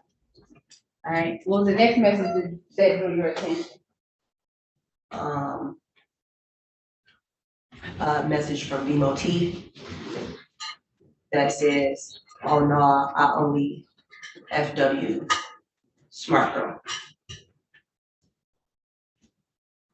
You know what FW stands for? Again, Your Honor, objection. Sustain. Now, she can give her opinion. Well, she hasn't been certified as an expert in street slang. An expert, That's street slang? a layperson can give their. Well, we don't know what it is. I mean, words can have a lot of different interpretations. And Your Honor, I would object along with a similar basis in that slang is not the same even in every neighborhood. So any alleged belief of what it may be could still be different based upon crew, clique, block, gang, group, friends, etc. I'm interpreting it as fuck with, so we're just gonna keep going. All right, what's the next message that drew your attention? Boogeyman 2X, that's the one that bypassed shit, question mark. Next message that drew your attention? From author BMOT, yeah, that's the best one. Next message? Where BMOT, asked, ain't no fashion around. All right, what day was that sent? That was sent on the 30th. All right, what was the next message that drew your attention? The boogeyman 2X, your man's got a Durango. All right, what's the next message? Your Honor, at this time, I'm going to object because at this point, we're not seeing any relevance to the actual case unless she's going to tie it in based on why it drew her attention instead of us just going text by text. Right now, we are almost 21 days or so past the alleged offense. There's no discussion at this point or photos that are indicating a 300, and it's just going on. At this point, it's just excessive. So unless she's going to tie it in with follow-up questions as to why this was brought to her attention, I'm not seeing the relevance. Ms. Scott, So let me ask you this. well, as to the objection. You have a response? Yes, Your Honor. Well, it's relevant because one of the things I have to prove for carjacking and actually armed robbery is intent. And these messages are showing the intent of the individuals who are, and I'll let the court give whatever weight it wants to give to what these messages are intending to. Are these messages purported to be written after the current question was recovered or after the arrest were made? Why are these messages important? Well, I guess that's my question to you. So, officer, why did these messages draw your So, attention? Ms. Scott, the Oh. question is, do these take place after the car was recovered? Yes, Your Honor. Okay, now I'm gonna sustain the objection. Okay. Thank you, Your Honor. May I, are there any other messages drew your attention in connection with the the 300 that you were investigating stolen on April 9th, 2022? No, ma'am. All right, Sorry, may I, Your Honor, one of the gentlemen needs to use the bathroom, so we can provide a break. Okay, yeah, that's fine, I'll take a minute, I'm sorry, Ms. Scott. Okay.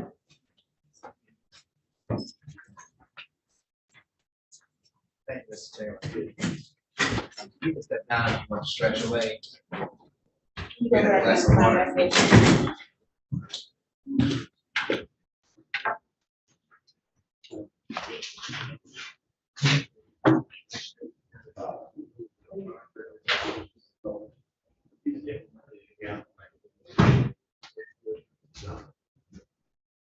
Lost too many players to change the case at this point.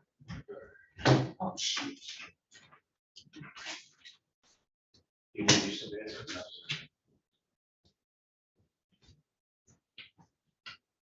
Your Honor, are we going all day? Depending on what time they kick us out, which I think is gonna be earlier today because of the concert. I go to 3. I just wanna know, and I can put this on the record about, cause I have a 1, 2, 3, 1, 2. Let's put this on the record. Okay. I just wanna know how many witnesses you want me to continue going into. They're good, they're good. Hanging in there, how about yourself? Thank you.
You guys ready? Yes, Your Honor. All right, back on the record. Officer Campbell, you can come back up. Let's go figure out the time for the rest. All right, I didn't hear you, Judge. I said, Ms. Scott wanted to, figure out the timing for the rest of the witnesses, and I said, let me finish with Officer Campbell, then we can discuss how we Thank can you. proceed. May I approach the witness, Your Honor? You can. I'm approaching with the investigator's report of this case. Officer Campbell, you testified that you didn't recall the license plate of the vehicle that was reported stolen, is that correct? Yes, ma'am. May I approach the witness? You can. Oh, yeah. I'm gonna ask you to look at this document. And let me know if your memories refresh as to the license plate belonging to the vehicle that was reported stolen. Just let me know when you're ready. It is refreshing. All right, may I have that? May I approach, Your Honor? Yes.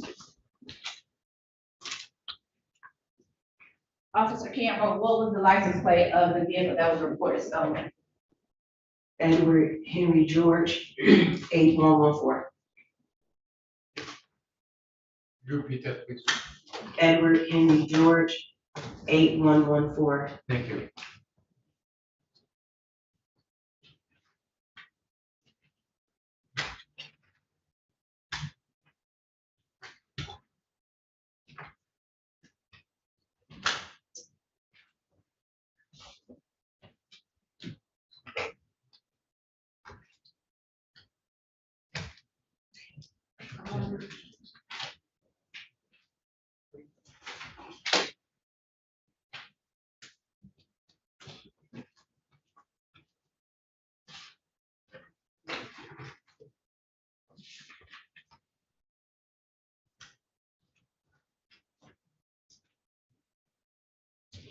Now, in addition to the,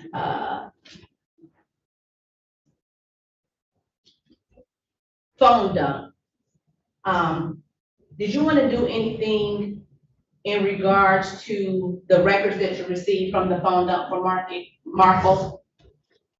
Yes, I wanted to submit other search warrants using the phone number that I retrieved. All right. Now, does the phone dump include call detail records? No, Okay, where do you get call detail records from? I request them from the subscriber. All right, so when you request, and that's the subscriber of the telephones that were recovered, is that correct? Yes, the service provider. All right, so you requested call detail records in addition to the, social media records, is that correct? And that's People's Exhibit, we've already said, that's People's Exhibit 4 and 5, is that correct? Yes, ma'am. What do you do, once you get those call detail records? I turn them over to be analyzed. What does that mean? So someone takes that information and turns it into geographical locations for me. What does that mean? What's the purpose of that? To see where these phones were at during the time of my crime was my focus. All right, so you submit these call detail records to an analyst, Yes, ma'am. and they in turn take the records to do what? They give me geographical locations that this phone was hitting during the times I requested. All right. And did that happen in this case? Yes, ma'am. And who were the records sent to? Sergeant Melanie O'Rourke. So you sent the record, well, the records were sent to Aurora, and that was for the purpose of analyzing these call detail records? Yes, ma'am. Did you get some information back from her? Yes, I did. All right.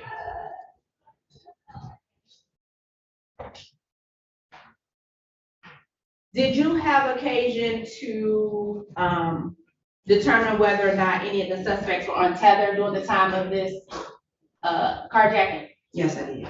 And who was untethered? Objection, no foundation. And, no foundation as to who was on tether? Right. And I mean, those are special records.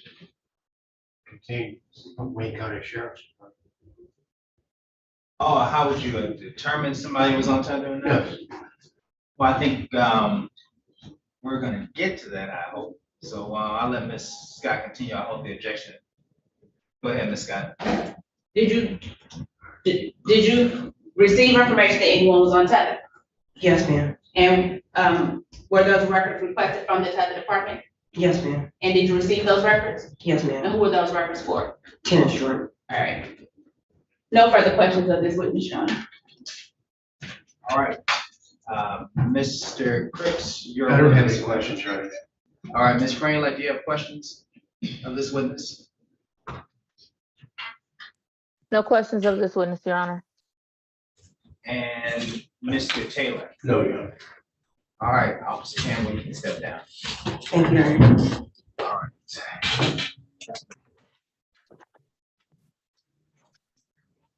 Ms. Scott, how many more witnesses do you have?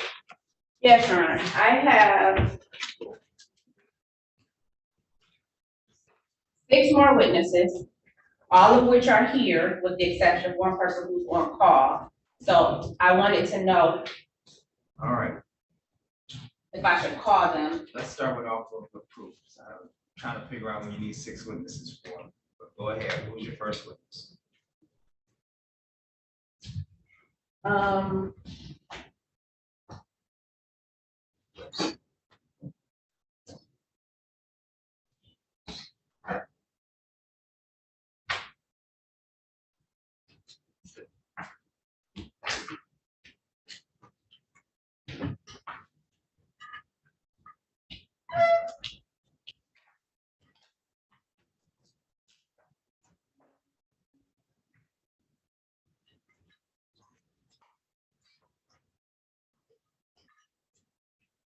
Just a moment, please.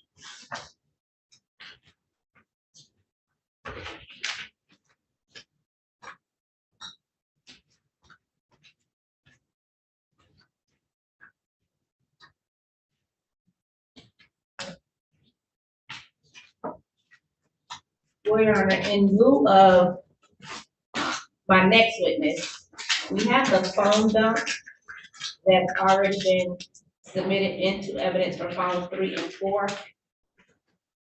That phone dump was, already admitted. Part of what comes with the phone dump is the, subscriber information of that phone, which gives the identifying number. So I know it's already admitted as an exhibit, but if the defense counsel are objecting to, matching the phone number to those exact exhibits, I have the Cellubrite analysts who analyze those phones to do that. So if they'll stipulate to the Cellubrite data, then I would call the next witness. That should be quick. Okay, then, we'll hear the witness. All right, at this time, people call Agent Markle.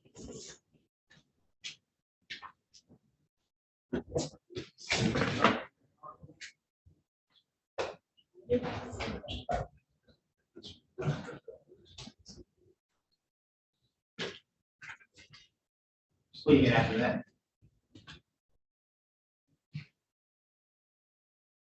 Or the agent that did the cell phone mapping.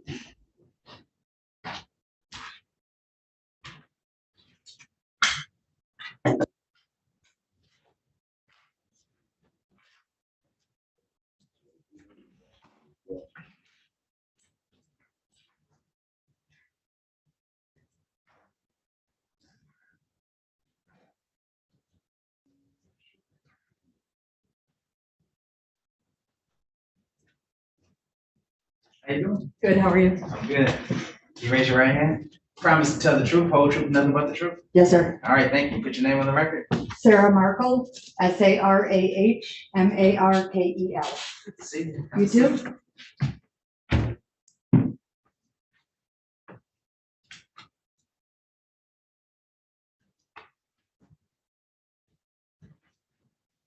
Good afternoon, ma'am. Can you please state your name for the record? Yes, my name is Sarah Markle.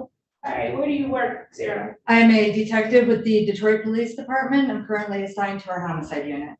Okay, and what do you do there? I do phone extractions. What does that mean? A phone extraction is, I have to have a cell phone and I have a software program called Cellubrite. That's the main tool that I use. And through a connection between the cell phone and the extraction software, the phone extraction is a copy of everything that is in the phone. Once I'm done with the extraction, I put it into a report to give to the officer in charge to be able to review the contents from within the phone. Okay, and what training have you had in this area? I've been trained in several classes with Cellubrite and some other more generic classes on phone extractions, but primarily with the Cellubrite training. I've been through the basic, and intermediate, advanced. Each of those classes come with testing and practical exams along the way, and I've completed successfully all of them and been certified. So you've been certified in this Cellbrite. Are there other softwares that you use in order to download phones? There are, I do have a program called Breakkey. We, at the department, we do have a program called XRY. And I've been trained in those, but Cellbrite is, I would say, 90%, maybe even 95% of the phones I use with Cellbrite. What other agencies uses that Cellbrite? Cellbrite is worldwide, so every agency that I know, MSP, several of the federal agencies, and all the other local agencies. Cellbrite is the primary tool that I'm aware of for other agencies. How long have you done this for DPD? I started with cell phone extractions in 2016, and that is still my only job today at our homicide unit. Have you ever been certified as an expert? I have. In which courts? District, circuit, and federal courts. All right, and would that be in the area of cell phone extraction? It is. Do you recall how many times you've been certified as an expert? 59.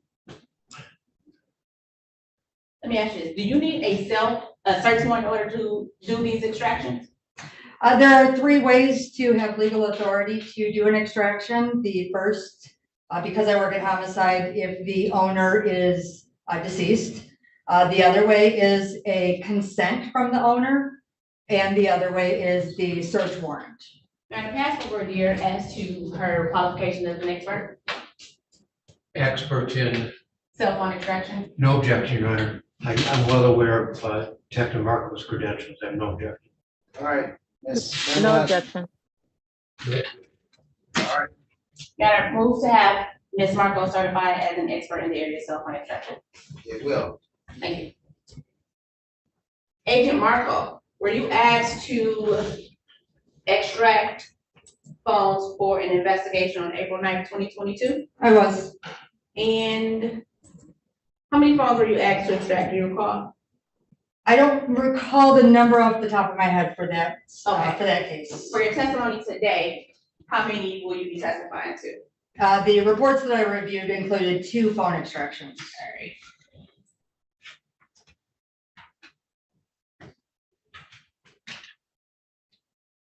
And which software did you use to do those extractions? The Cellbrite, Cellbrite Physical Analyzer to generate the reports. So you were given phones, did they come with evidence tag numbers? They did. All right, may I approach you with Your Honor? You can.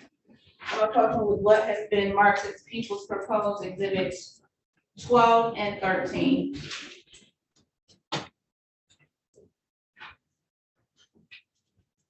Detective Marco, I'm sorry, I called you Agent Marco.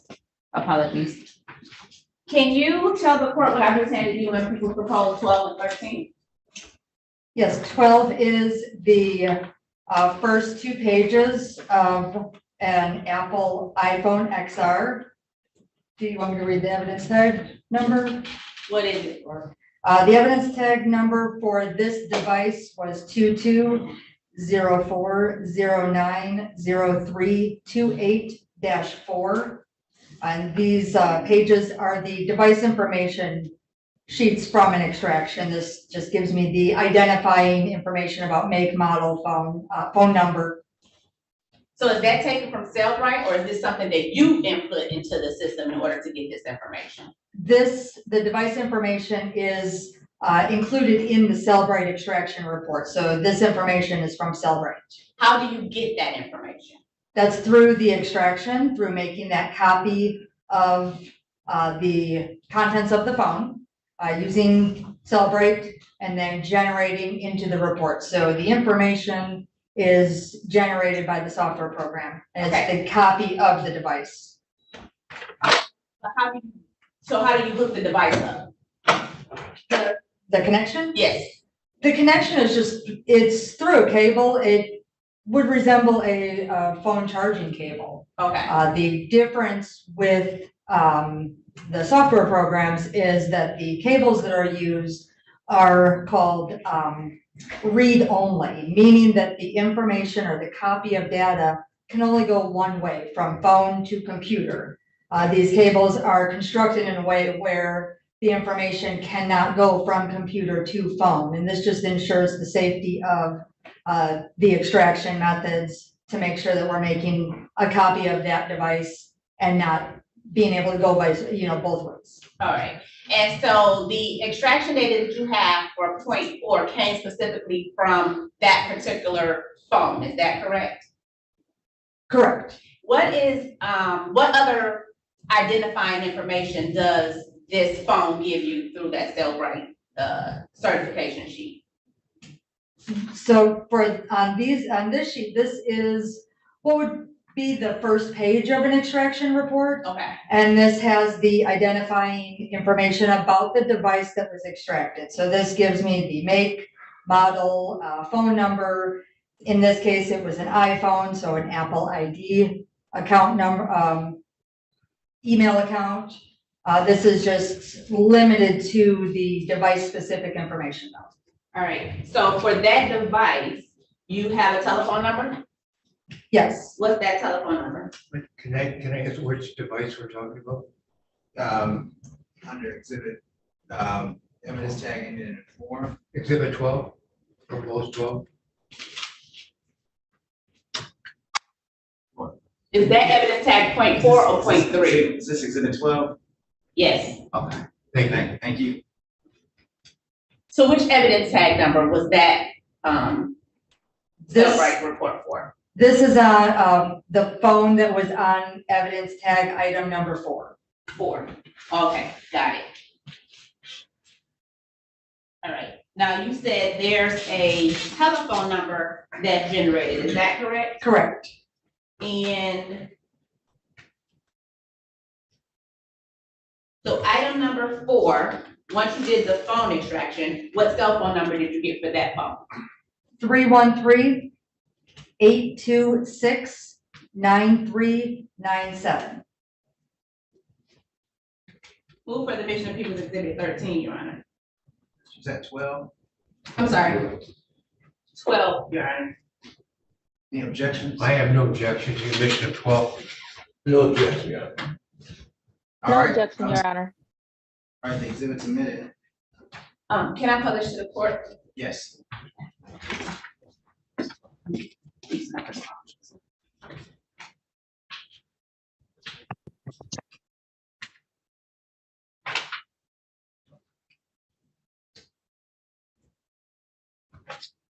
Sorry.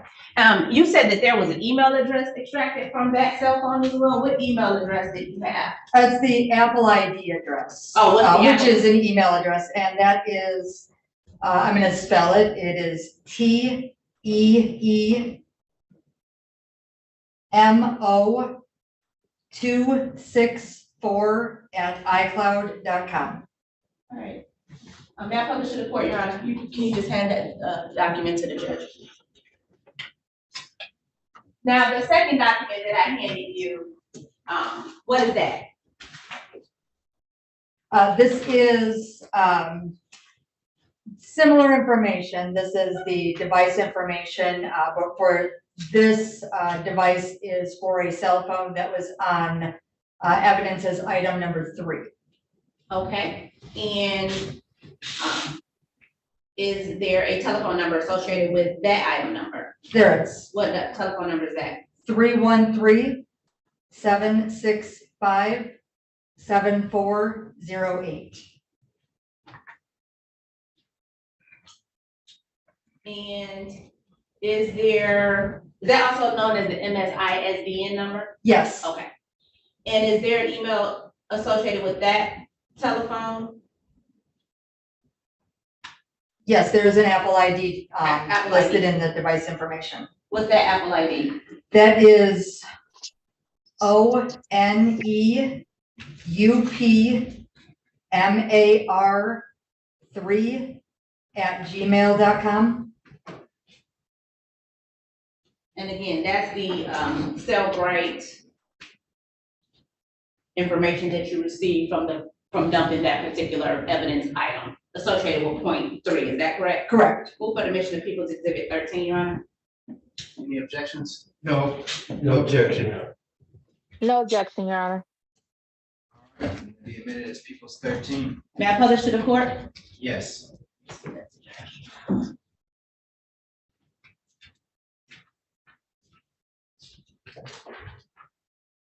And what do you do with the data once it's extracted? Once the extraction is done, I provide a copy to the officer in charge or one of his or her partners for them to do the review of the contents. I also, because these phone extractions are so large in size, because there's so much that we do on our phones, I can't print out a copy, but I burn a copy of the entire phone extraction report to a disk. I put a copy of the disk in our property and our evidence, and I do a supplement report to document that I put a copy in evidence and turned over a copy to the officer in charge. And did you do that in this case? I did. Thank you. No further questions, Your Honor. I have no questions on behalf of Mr. Jordan.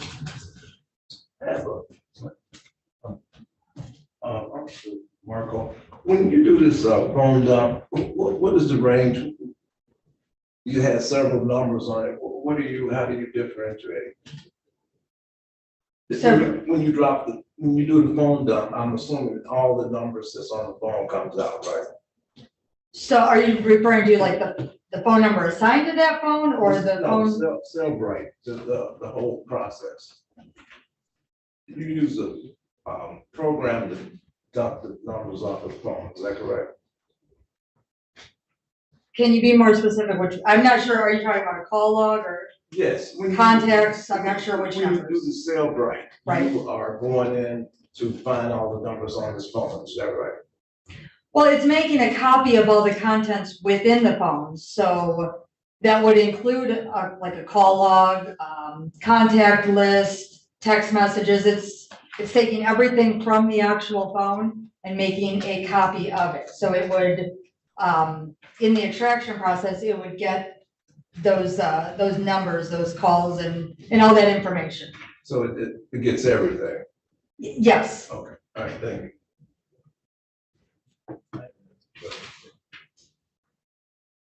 All right, Ms. Franklin. No questions All on right. behalf of Mr. Washington, Your Honor. Thank you. Detective Marco, you're all set. Okay, thank you. See ya. You too.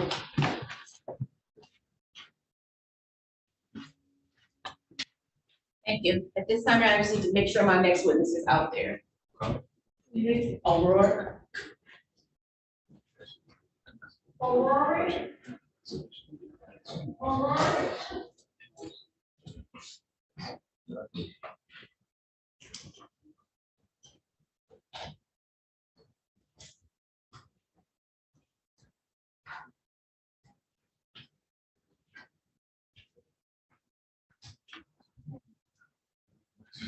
Your Honor, before I call this witness, there was as already been testified to by the OIC, one of the defendants was on tether. And I provided those tether records to both all the defense counsels. But I also have the agent, who's the keeper of the record, to testify to those records. Additionally, I had those records sent to a mapping company, which does an interactive video, to actually put the records into a video which tracks the movements in visual time. So the tether records are just it just gives, I don't want to say what the exhibit is, but the tether records detail where a particular person is at a particular time. The agency that they contract out to do the actual mapping is a different agency. I was going to call that in order to clarify those tether records, I was going to call the agent who did the tether video if there's no objection from defense counsel. That's our next witness. No. Well, let me ask you this. We've got, someone testifying to, where the cell phone kind of maps.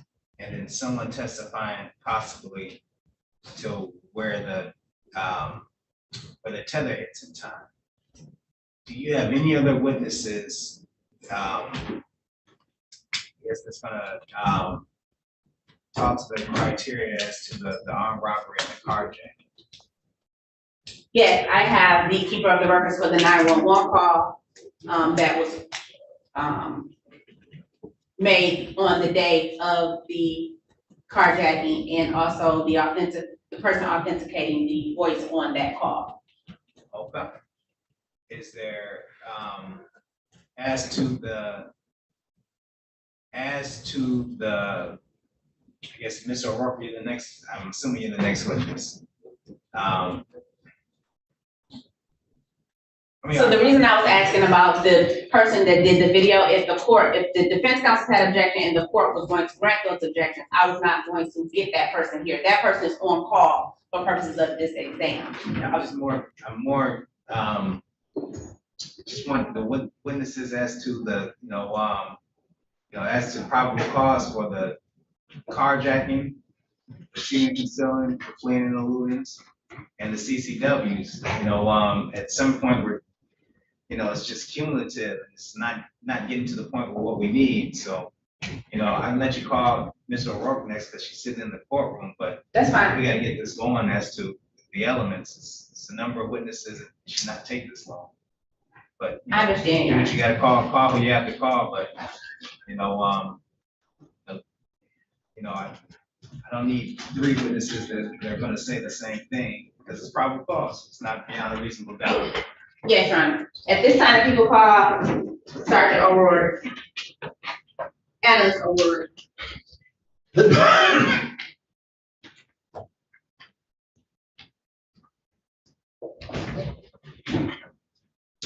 Could you raise your right hand?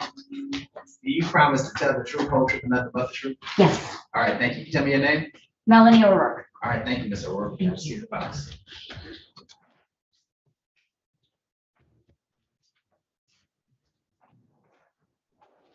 Good afternoon, ma'am. Please state your name for the record. Good afternoon, Melanie O'Rourke. And where are you currently assigned? The Detroit Police Department, Major Crimes. What do you do there? I do forensic analysis of cellular call detail records and tower mapping. What does that mean? In essence, we receive records and we put it in a readable format. Okay. Have you had training in this field? I have. What type? I've had T-Mobile training. T-Mobile is a prevalent company here in the Metro Detroit area. I've had Excel training. Excel is the format that most of the call detail records will come back to us in. I've had CAT training, which is an acronym for Call Analysis Training School. I've had PenLink training, which is a program that the Detroit Police Department utilizes. That's what we use to put the records in a readable format. I've had cell phone use and drug trafficking training. I've had PLX training, which is just an updated form of PenLink. That's just a couple of examples of training. Have you received certifications in your training? Yes, I have. What type? So I'm certified with NW3C, which is the National White Collar Crime Center. I'm certified cyber crimes investigator, a certified cyber crimes examiner, and a certified economics crimes forensics examiner as well. How many telephone numbers or lines have you analyzed? Approximately 1,500 now, or 15,000, sorry, 1,500. And how many times have you testified as an expert? Over 30 times. I think it's like 33 now. In which courts? 36th District and 3rd Circuit. Okay. Let me ask you this. And what is the actual term for the certification? For which certification? That you were deemed an expert in? Forensic analysis of cellular call detail records and tower mapping. Forensic analysis of cellular call detail records and tower mapping. Password here, Your Honor, as to this witness's expert certification.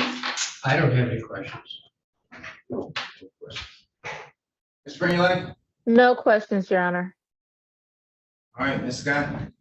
Move for the admission to have And what's your rank? Sergeant. Sergeant O'Rourke, certified as an expert in forensic analysis of cell call detail records and power analysis. No objection on behalf of Mr. Jordan. No objection. No, I'm sorry. You guys are fine.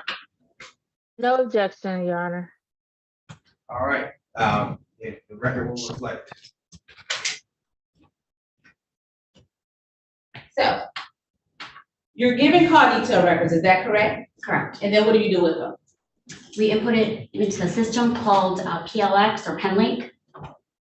And were you asked, for purposes of what you're here to testify today, which system did you use in order to perform the analysis of the call detail records? Our PenLink system. PenLink? Mhm.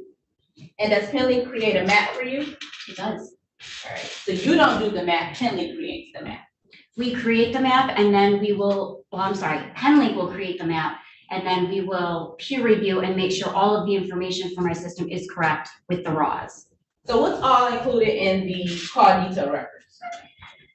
Call detail records are historical calls, so it's going to include any text messages, voice calls, voicemails, and it's going to give us subscriber information, date, time, and location of each of the activity, the phone numbers if they were incoming and outgoing, the duration, information like that.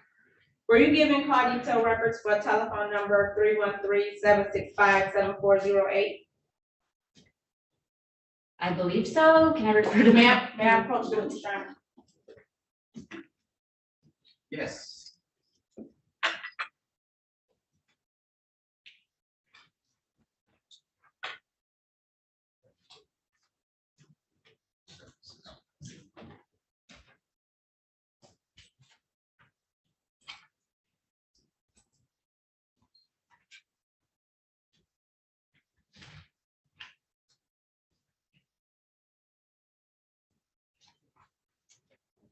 Here.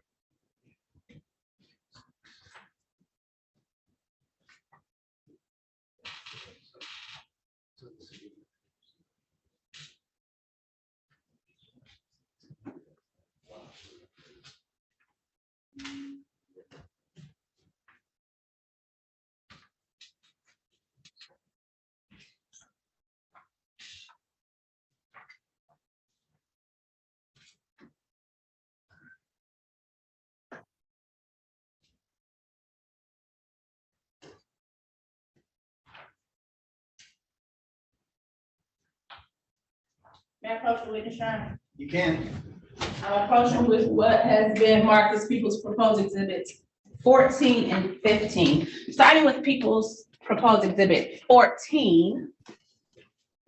What have I mishanded you? Do you recognize that document? I do. And what is that document? This is my calls report and tower map that was completed on June 29th of 2022. Okay. So I've handed you approximately 4 pages in that exhibit, is that correct? That is correct. All right. Looking at the tower map and report, what all is included on that document? So the first page for the calls report is going to show the row. That's just for a reference point to show which row that we're talking about. We've got the target number. We have a target name associated with that, date, time, duration of the activity of a specific call, text, whatever activity that it was, a start and an end, lack and said, which is basically our location information. Then you have what type of call it was if it was a voice call, if it was data, things like that. The call status, whether it was completed, whether there was a normal completion. Then you have our contact ID, who they were having that interaction with, if it was an incoming call, if it was an incoming text, who they're responding to. And then we have the contact name associated with the contact ID. So let's talk about that. You said that you start with a target number, so that looks like that's a second column, that's a target number. Is that a number that you put in there, or is that a number that's generated by the system? That's the number on the call details record received from the cell phone company. Okay. And the target name, where does that information come from as well? That information comes from the OIC, or the officer in charge. Okay. And in this case, for this one, is actually on the subscriber information as the user for the phone, I believe. Okay. Now, you also said that I'm there's a sorry, Ms. Scott. Sorry for slowing you down again, but just want to make sure we're talking about the same phone. This is phone number ending in 7408. So what phone number is that cause map for? So the People's Exhibit 14 is 313-765-7408. Okay. Exhibit number, say. 313-765-7. Okay. 13. Exhibit 13. 14. All Thank you. right. So the contact ID is the person that the target called? Not necessarily. It can be whether it's an incoming or an outgoing. So it's whatever activity that they had with the target number. So the target number can call, can receive a call, can receive data, outgoing data, etc. That's going to be the contact ID. All right. And where does that information come from? That information is from the call detail records received from the cell phone company. All right. Is that also where you get the contact name from? No, Where does the contact name come from? the contact name that we use comes from Clear, which is a public database. We basically put a whole bunch of numbers in there and they're able to give us the phone numbers back. However, in this instance, that contact name was given to me by the OIC in another report that I believe we're going to be talking about. Okay. So you have the contact number. The contact ID is the telephone number that's received from the call detail record itself. From the cell phone company, yes. Okay. And did you recognize that map I just handed you? The page I just handed you? On page number 3, yes. All right. Or sorry, page number 4, well, Yes. 3 and 4. Do you recognize all of the pages I just handed you? I do. And so page 1 is the map that you generated, is that correct? Page 1 is the calls report that was generated. Page 2 is the remaining portion of the calls report. Page 3 is the map of the tower map of all of the towers and sectors. And then page 4 is simply a zoomed in version of the scene and the specific towers that we were looking at just around the scene. So with the call detail record, you're given a lot of records, but how do you narrow it down? We narrow it down depending on whatever the officer in charge requests. Okay, so you narrow it down to a specific date or time? Yes, usually it's just around the scene, date, time that was given to us. And in this case, what was the specific date that you were given? That you're gonna see in red on the first side, on the first page, it's gonna actually say scene. It's right after row 32. And that's for Prest and Schoolcraft, that intersection, on April 9th of 2022 at 2100. This is the military time, so that's gonna be at 9:00 p.m. So the map that you said has been generated for pages, or actually page 3, is that a visual version of page 1? Page 1 and 2. Page 1 and 2, Yes, okay. And then page 4, you said it's just a zoomed in copy of page 3. yes, just so that you can zoom in on the actual area that we're talking about and see which colors coincide with our calls report. Move for the mission of People's Exhibit 14, Your Honor. I see 14.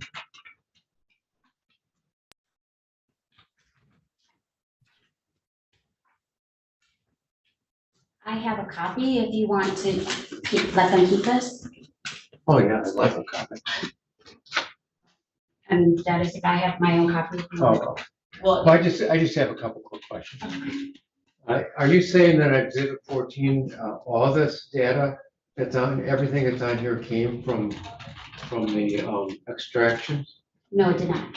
So what did not come from the extraction? So we have the target name, which was given to us by the OIC. However, that target name is in the subscriber page as the user. Then we have the contact name. Okay. Then we have in red, you see the scene. Yes. That's inputted, it's just a demonstrative of the date and time of which we're referring to. Okay, I get where the names come from, but where did the information ever come from where it says scene and a street location and time? Yes, that's given to us by the officer in charge. Okay, so that's not something you derived as an expert here. No, That's some outside information given to you. Yes. Okay, well, I would object to 14 then. I have no problem with the data that she has or the names, because that obviously came from another format that she used.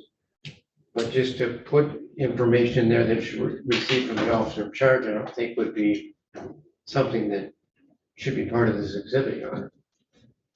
I'm going to allow it only because I believe, as Sergeant Walker explained, that, I guess that red line where the date and the street, is not the data, it's just a reflection of,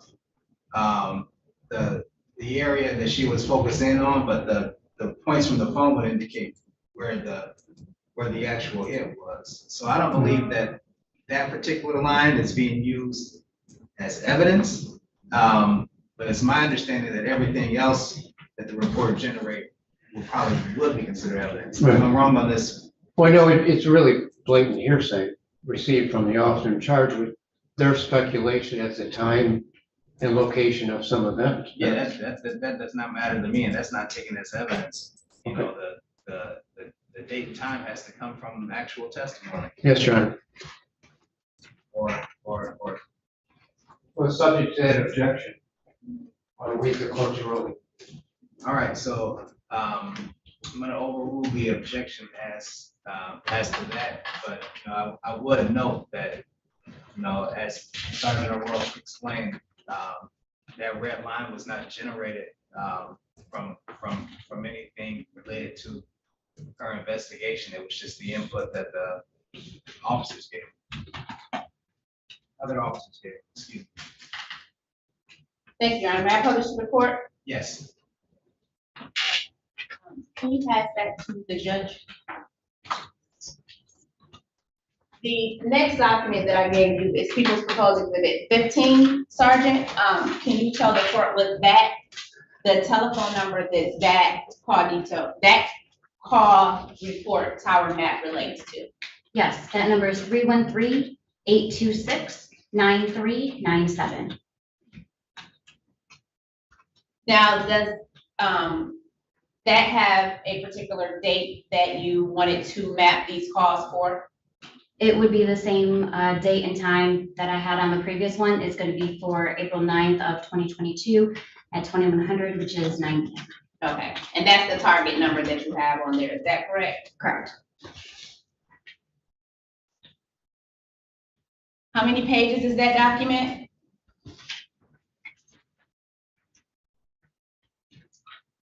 This one is 3. All right, and you said page 1 is typically a summary of the records for that particular date and time frame, is that correct? I'm sorry, hold on 1 second.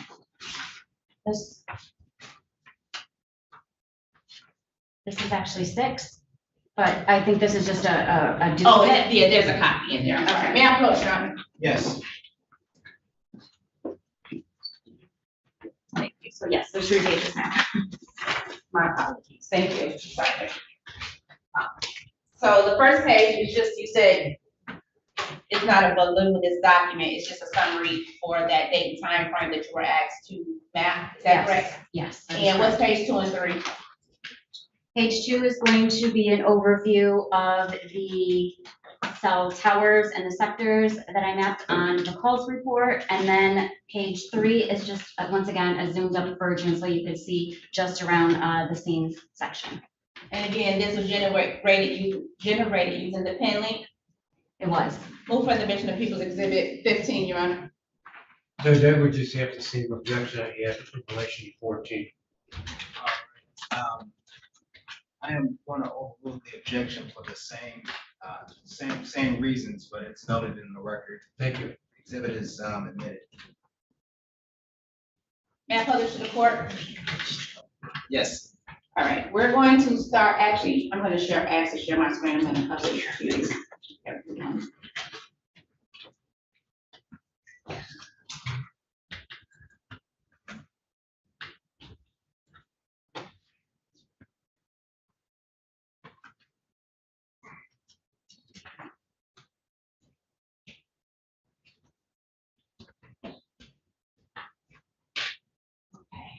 Sergeant Aurora, can you just hand the court the, actual exhibit 15? I did. Okay, thank you. Do you need, oh, you can follow. Okay.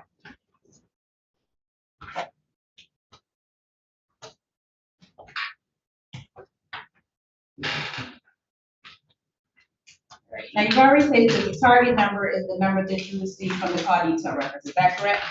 Yes. Let's talk about line, Is this exhibit 14 at top? yes. Let's talk about, oh, well, you were given, you said, so your time frame was from what time? It's a general time frame. Whatever that they request is what we'll produce. They can differ. Sometimes it's a couple of hours, other times it's an hour. In this instance, may I,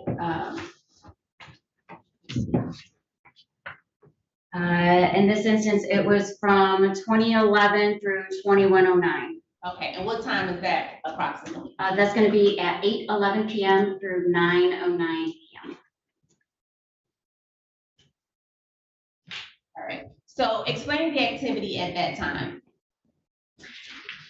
So the first is the calls report, and those colors, you see the dark blue, you see the dark purple, and then you see all those other colors, the light purple, the green. Those are all going to coincide with the exact date and time on the first page, which is the calls report, to the second, which is the mapping. So all of these towers are going to be in that same color coordination. So let's just say, for example, line 1, it's in dark blue that you see. So on the actual map, when you go all the way down, on there, yep, you'll see right there where that, the hand was, just above the hand, right there, that's dark blue, so that in the line 1, color coded in blue, dark blue, is going to coincide with that tower and that sector. Okay, so at about, you were giving the time of, a scene, on April 9th, 2022, and you have that, it looks like, well, let's talk about this. Line, going back to page 1, let's talk about what you have in the sector at 210048 in regards to your map. That's gonna,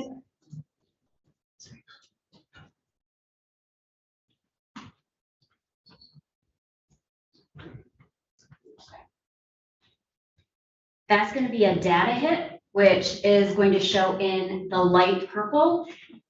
If you see where the scene is, you see 2 colors there, and actually you can see it better in the third, or the last page, I believe it is, page 4.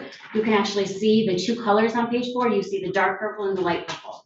So what you were talking about on line 33 at 210048, that the target device is within that tower and that sector area of the light purple, which is just under that light, or the dark purple. So what area is that?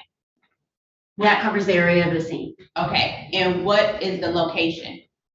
The location of the tower itself? Yes. Okay, for that I'd have to refer to my notes, because we actually have to look at the raw data. Okay. From this map though, you can't tell the area of the location of the scene? Oh, the location of the scene is where that red dot is, that's Preston Schoolcraft. Okay. So what does, at this time, about, you said 21, which is that 9, what time is that? 9 p.m., 2100. All right, so at that time, that phone is communicating with that tower in this particular area, is that correct? Correct. All right.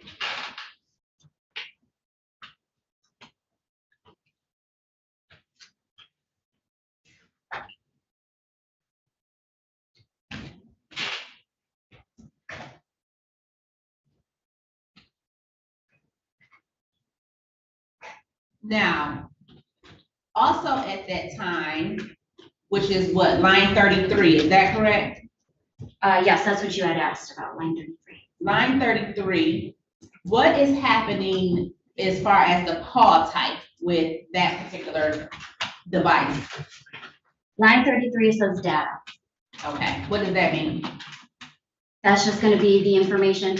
The device is on the cellular network using data, Okay, not making, we don't know what they're doing. It could be anything from, social media, Facebook, it could be doing anything, but they're utilizing the cellular tower in order to use their, to get online, basically. all right. So if we look at, line 34. Okay. What time is that? That's on April 9th of 2022 at 21:00:53. So basically it's at 9 PM. Okay, so at 9 PM, what is that device doing? So line number 34, Yes. there is a outgoing voice that was completed with the contact ID of 313-826-9397 associated with Terrence Jordan. All right, so that device is communicating with that contact ID, is that correct? That is correct. All right, now let's look at, People's Exhibit 15.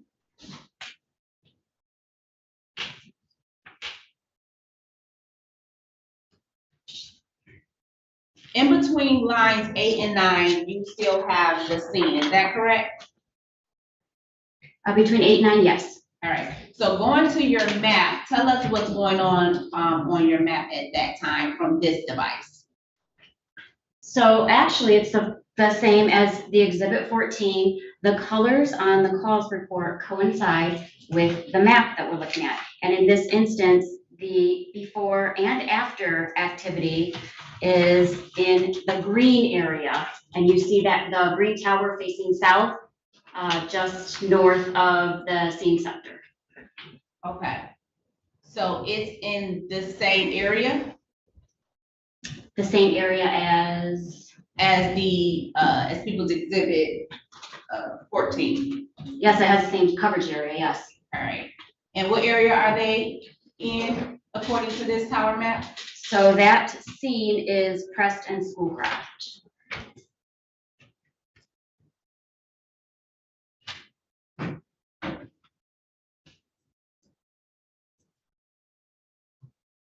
Now, you said looking at the raw data, you could get an exact location? Yes, the raw data gives you the Latin long. Okay, do you have that with you? I do. Okay, yes, you need a moment to pull that up. These are the Latin line of the cell phone towers? Yes. Okay, that's not necessarily the Latin line of where the phone actually was, is that right? Correct. That'll give you the tower information along with the sector, the coverage area, or the intended coverage area, I should say. So for that one, for exhibit 15, the RAWs for the green tower was at 15427 Grand River Avenue. Okay, what about 14? Oh, exhibit 14? Yes. For the purple.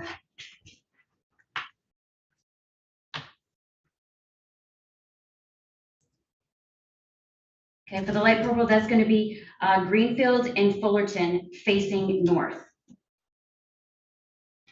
It actually is the same tower as the dark one. It just covers a slightly different sector.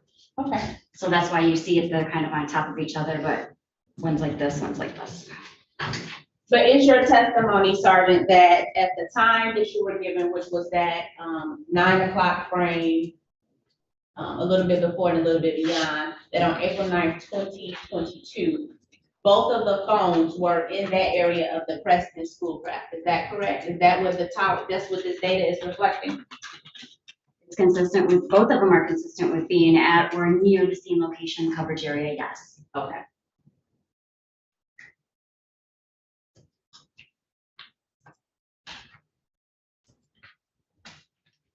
No further questions? Yeah, I just realized.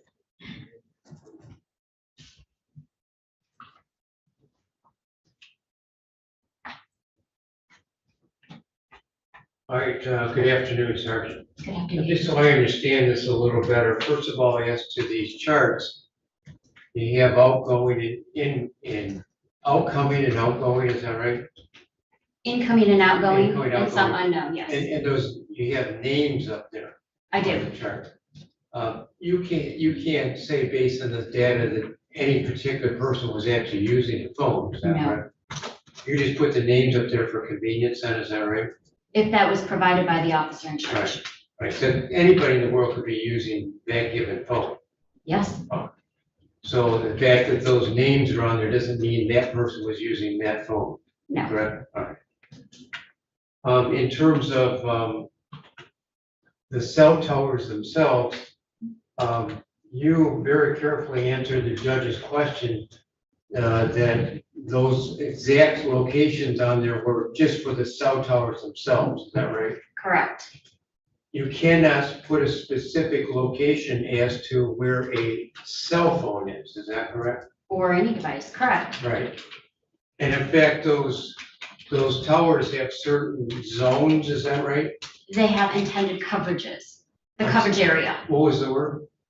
coverage, intended coverage areas. Intended coverage area. Yes. They have coverage areas, is that Yes. correct? Yes, And from what I understand, those coverage areas can be over a mile, is that right? it could be, yes. All right. And are they considered like a big circle then surrounding the cell tower in terms of that mile radius? If you're talking about a specific coverage area, they're usually, each tower, let's just say, is a circle around it, but each intended coverage area covers about a third of each. So you're looking at a pie cut up into 3 different ways, basically. Okay.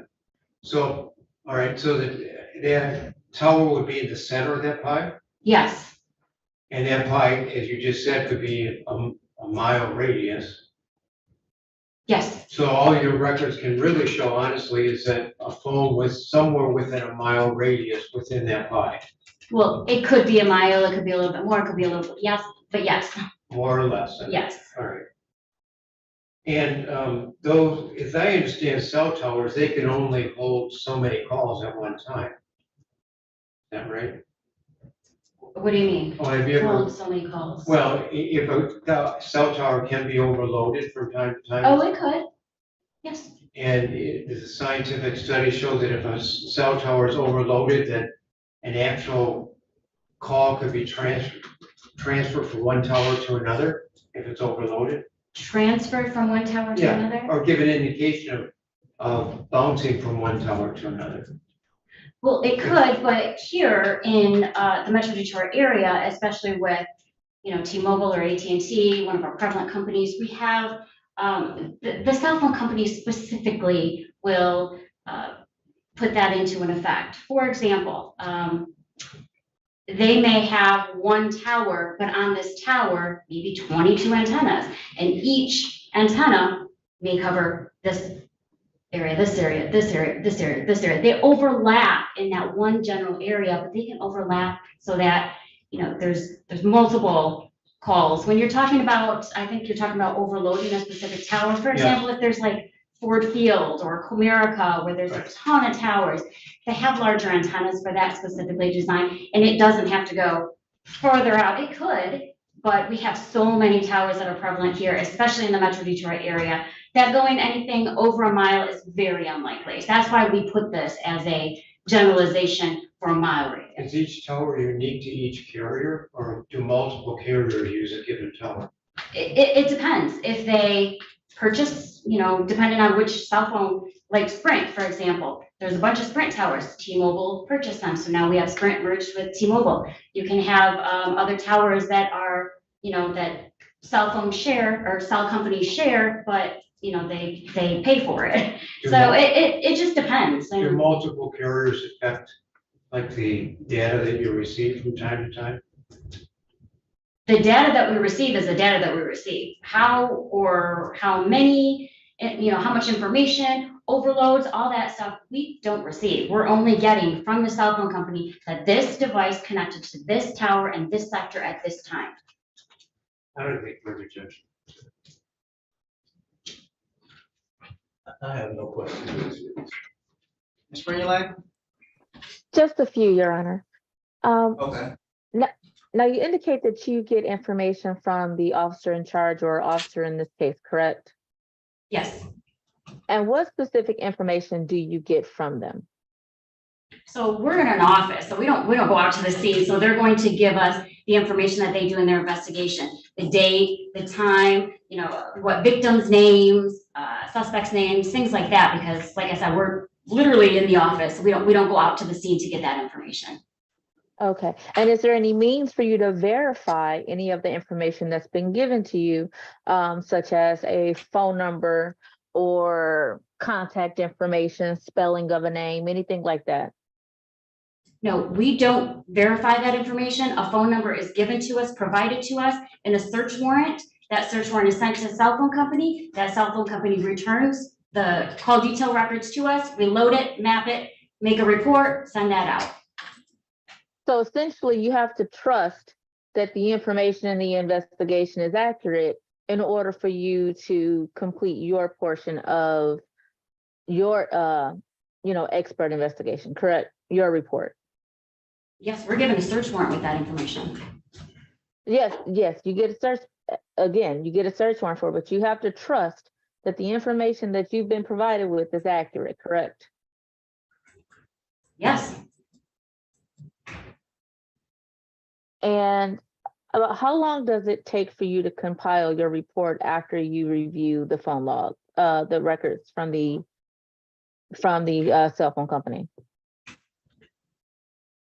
We don't automatically create a health report. That's only generated if the officer in charge requests it for court. So in their initial investigation, if they don't request it, it's not compiled. Until they request it, then we'll compile it, usually between 2 to 4 hours, and then submit it for peer review, get that back, and then we'll submit it up to the prosecutor's office. Okay, now you say peer review. Who Yes. conducts the peer review? Well, it depends on who's ever in the office at the time. 9 times out of 10, I will conduct all peer reviews. I'm the sergeant of my unit. However, I don't do my own peer reviews. We have another Sergeant Robert Sander, that does the peer review, and for me personally, and then all of that is placed on a smart sheet. Everything that goes to court is going to be peer reviewed. Okay. No further questions, Your Honor. Thank you. All right, Ms. Scott. I have no further questions, Your Honor. All right, Sergeant, you can step down. Thank you. Thank you. You too.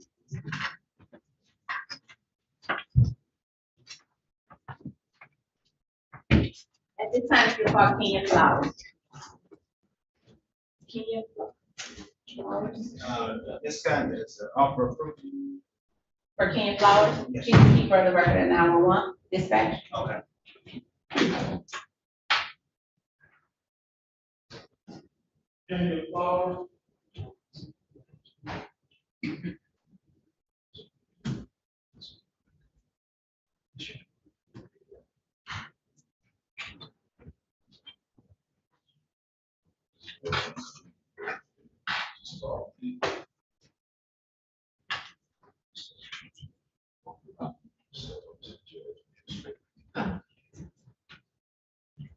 How you doing, Ms. Flowers? All right, how about you? Yeah. Ma'am, could you raise your right hand? Do you promise to tell the truth, whole truth, and nothing but the truth? Yes. All right, thank you very much, ma'am. You can have a seat in this box right here.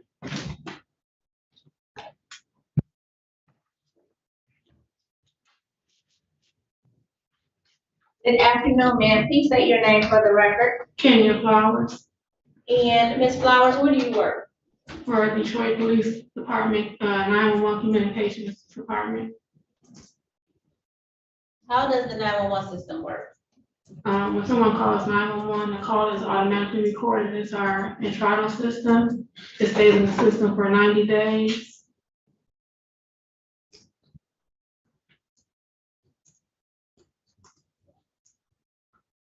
So the calls are automatically recorded. That's the normal practice of the business to keep these calls, to record these calls? Yes, ma'am. And it's the normal practice of this business to keep these calls in the system for 90 days? Yes, ma'am. Now, what is a 911 call? Someone's in an emergency, it could be medical, police, fire, They dial 911 and we take the calls and handle them and run to the appropriate services. Okay, so there could be numerous calls on a daily basis, is that correct? Yes, ma'am. And it's your business, it's your practice to record these calls, is that correct? Yes, ma'am. Did you listen to a recorded call for an investigation on April 9th, 2022? Yes, ma'am. Was it an accurate reflection of what you know 911 calls to be? Yes, ma'am. And are you considered the custodian or keeper of these calls? Yes, ma'am. So,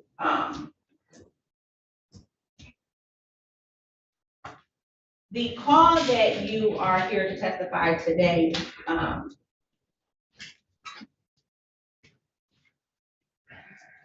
do you recall the time that call was made?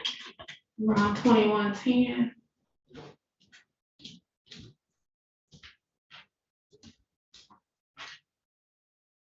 And is that military time? Yes, ma'am. And are the calls generally recorded in military time? Yes, ma'am. And do you know how to take that call from military time to Eastern Standard Time? Yes, ma'am. So what time was that call made on April 9th, 2022? So it would come in at 9:10 p.m.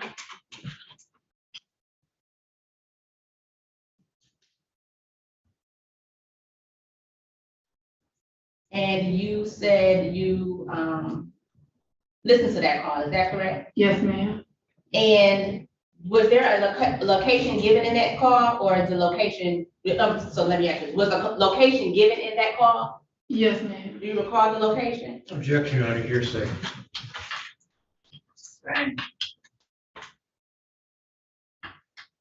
It's offered for, let me ask you this, do the dispatch generally ask questions for the location? Yes, ma'am. Why is that? So that we'll know where to send the appropriate help to. Okay, and in this call, was there a location given to the dispatch caller? Yes.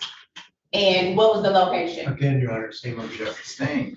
Your Honor, so it's not being offered for its truth, it's being offered in order to give assistance, render assistance to this particular location. That would be otherwise known as the effect on the listener. The information that's given is to prove or to give the location of where the emergency assistance is being requested. It's not for the truth of the matter asserted, Your Honor. Okay. So you're asking what they said as far as the location. So we know that there's a location that we're looking for. In this case, in particular, the only reason that you're, asking, where this location is to establish a crime scene, because we haven't already. So, I'm gonna sustain the objection. And that's that. Okay. No further questions, witness, Your Honor. No questions, Your Honor. No questions, Your Honor. All right. Step down. All right, thank you.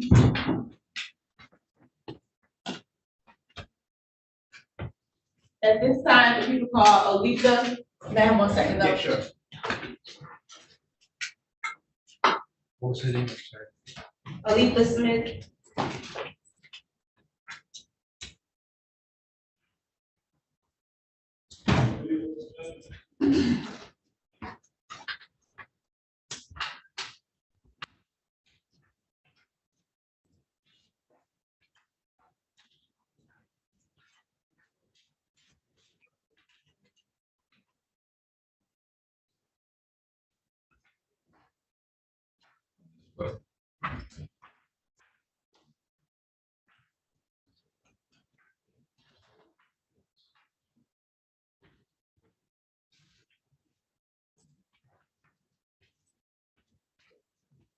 Daddy bringing up pop.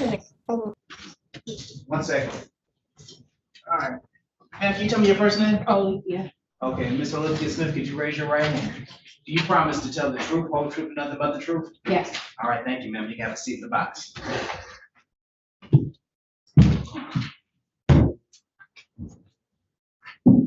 Good afternoon, ma'am. Please state your name for the record. Alethea Smith. And Ms. Smith, if you have occasion to become involved in an investigation where your son's car was stolen? Yes, And what day did you become involved in that investigation? Do you recall? April the 9th, Okay. Would that be of 2023 or 2022? 2022. All right. Did you have occasion to listen to a 911 call that was, on that same day? Yes, And on that call, did you recognize the voice of a person on that call? yes, And the voice that you recognized was whom? Dewan Dewan who? Cannon, And who is Dewan Cannon to you? my son. All right.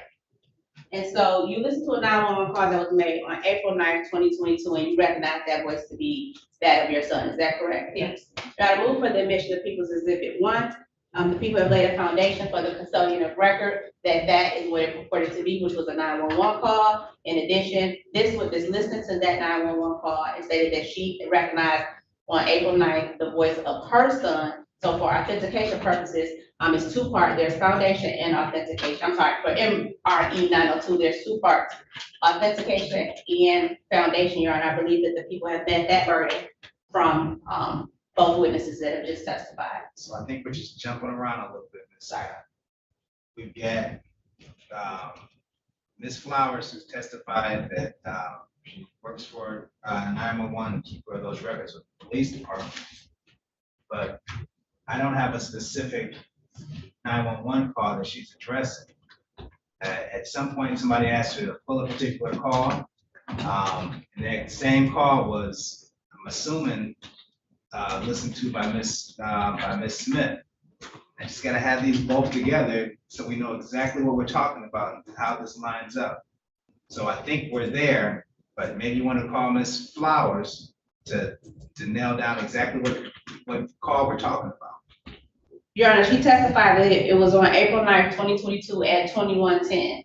And you wouldn't allow her to testify to the location of it, but the content speak for itself. It goes in the court.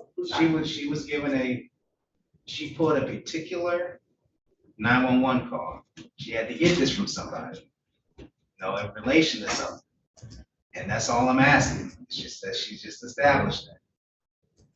That's it. Okay, can we pause this witness and I recall Ms. Sure. Flowers? I'm sorry.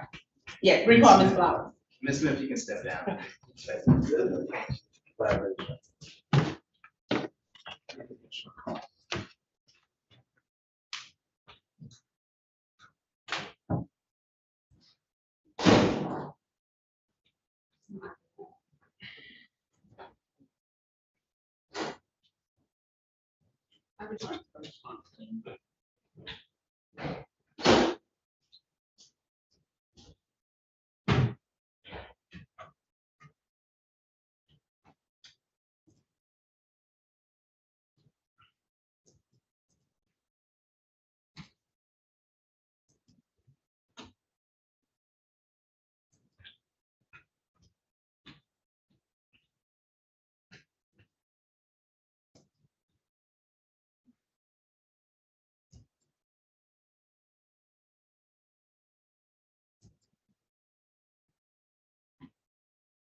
Flowers, long time no see.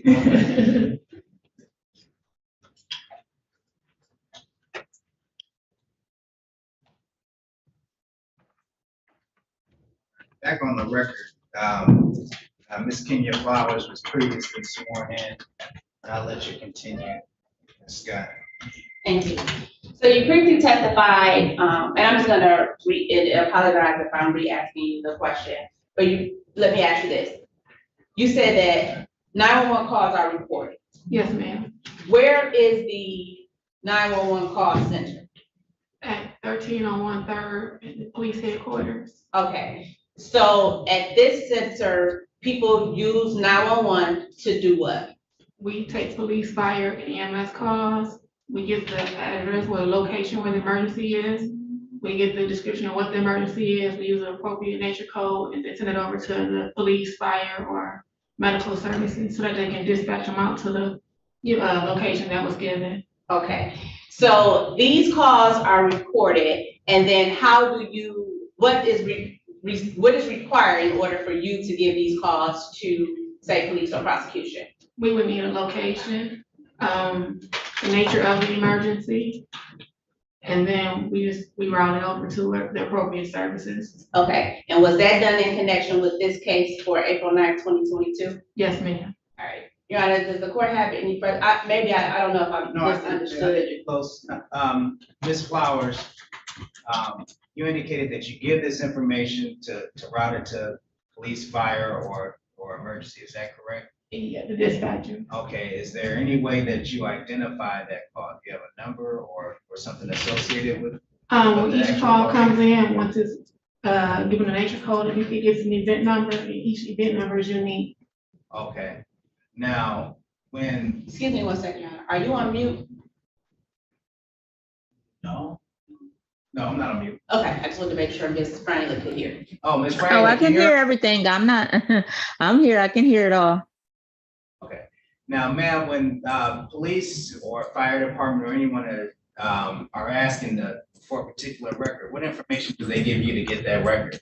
They can give us the location, they can give us a phone number, if they know the caller's name, they can give us the caller's name, we can look it up that way. If they have a report number, we can look it up that way with just the report number that was given whenever the responders went out to the location. Okay, Ms. Scott, do you want to ask questions based on what I asked? Yes.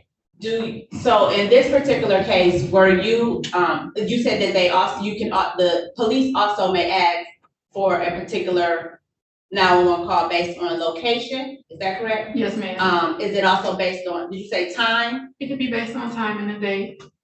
And in this case, what was the request based on? The location. And what else? Was there anything else? Oh, they provided the time and the date and the location that the caller gave when he called in 911. All right, and then you give a copy to the police after receiving this request, is that correct? Yes, ma'am.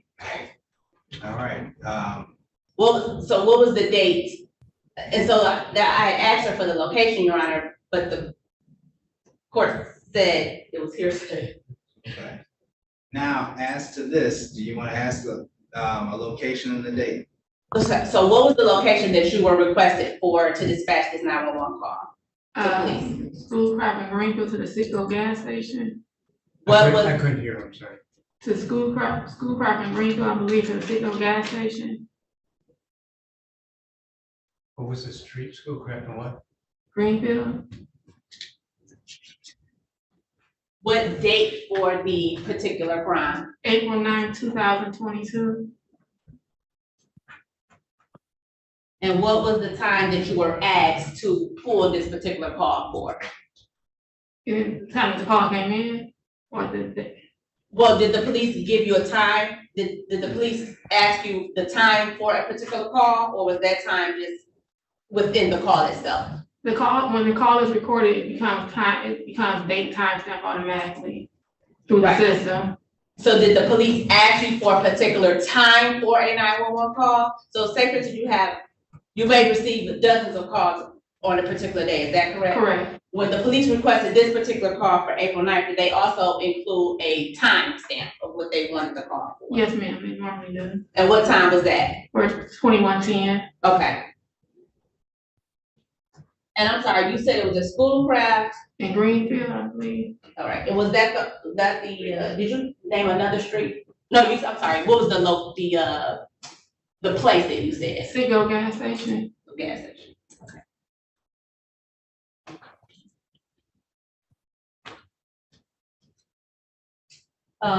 No further questions of this witness, Your Honor. Ms. Flowers, the information that you've given us, did that come from the call itself or something outside the call? It came from the call itself, from the CAD ticket that was generated. Well, you talked about an event number, that wouldn't come from the call itself, would it? When the CAD tickets are generated, then the event number is created for each. And for what each is CAD ticket. what is the event number for this call? I wouldn't know it offhand. You have no idea, right? I wouldn't know it offhand, I'm sorry. Okay. You said, as to a location, you said, I think it's at Schoolcraft in Greenfield, is that right? Yeah, because when young lady came on the phone, she said she worked at the gas station, but she couldn't remember the address of the actual gas So we're station. not sure of the address then, is that correct? The young lady didn't know the address to the gas station when she called And you 911. wouldn't know either, would you? No, I wouldn't know unless she gave it to us. Right, I'm talking about outside the phone call itself. Now, you wouldn't know where the location of that call, is that correct? No, she didn't provide it for me, no, Right, sir. all right, not listed within the context of the call, right? Yeah, we don't even go based off what they provide. And you just told the judge the caller wasn't sure of the location she was calling. Is that She said correct? she knew, she gave the cross street, she said she wasn't sure of the actual address to the gas station. All right, She worked there, but she wasn't sure of the all address. right, so she wasn't sure of the exact location. She wasn't sure of her, actually said she worked at the gas station, but she wasn't sure of the correct address to the gas Well, I station. know we're talking about a phone call, what was the number? The number that she called for, Yes, I'm not sure. sir. you're not sure at all, are you? So you don't know the CAD number, you don't know the phone number, correct? No, I And wouldn't the caller wasn't exactly sure of the location, right? She gave two cross streets instead of the actual address to the gas station. Not sure of the actual precise location, is that correct? That's correct. Thank you. Is there any way to determine the caller's name outside of the content of the phone call itself? Only when she provides it, sir. All right, so the answer would be no to that question, is that right? All right. And you said it was a female that was calling? Yeah, a male came on the line and then the female took over the phone for him. All right. So you were relying on what the female said for this information? She was giving us the information based on what he told her, yes, You were sir. relying on what the female said for this information, is that correct?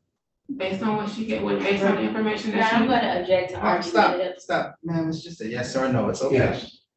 Thank you. Yeah, were you relying on the information from the female? yes, Okay, let's move on. You said something on a report number? when the officers go out and take a report, when they investigate and they give the case and report. Any idea what the case or report number is? No, sir. You wouldn't know, right? Not without looking at the CAD ticket, no, I wouldn't know offhand. Judge, I don't have anything further. Mr. Taylor, No, I don't have anything. Ms. Franulli? Just one brief question, Your Honor.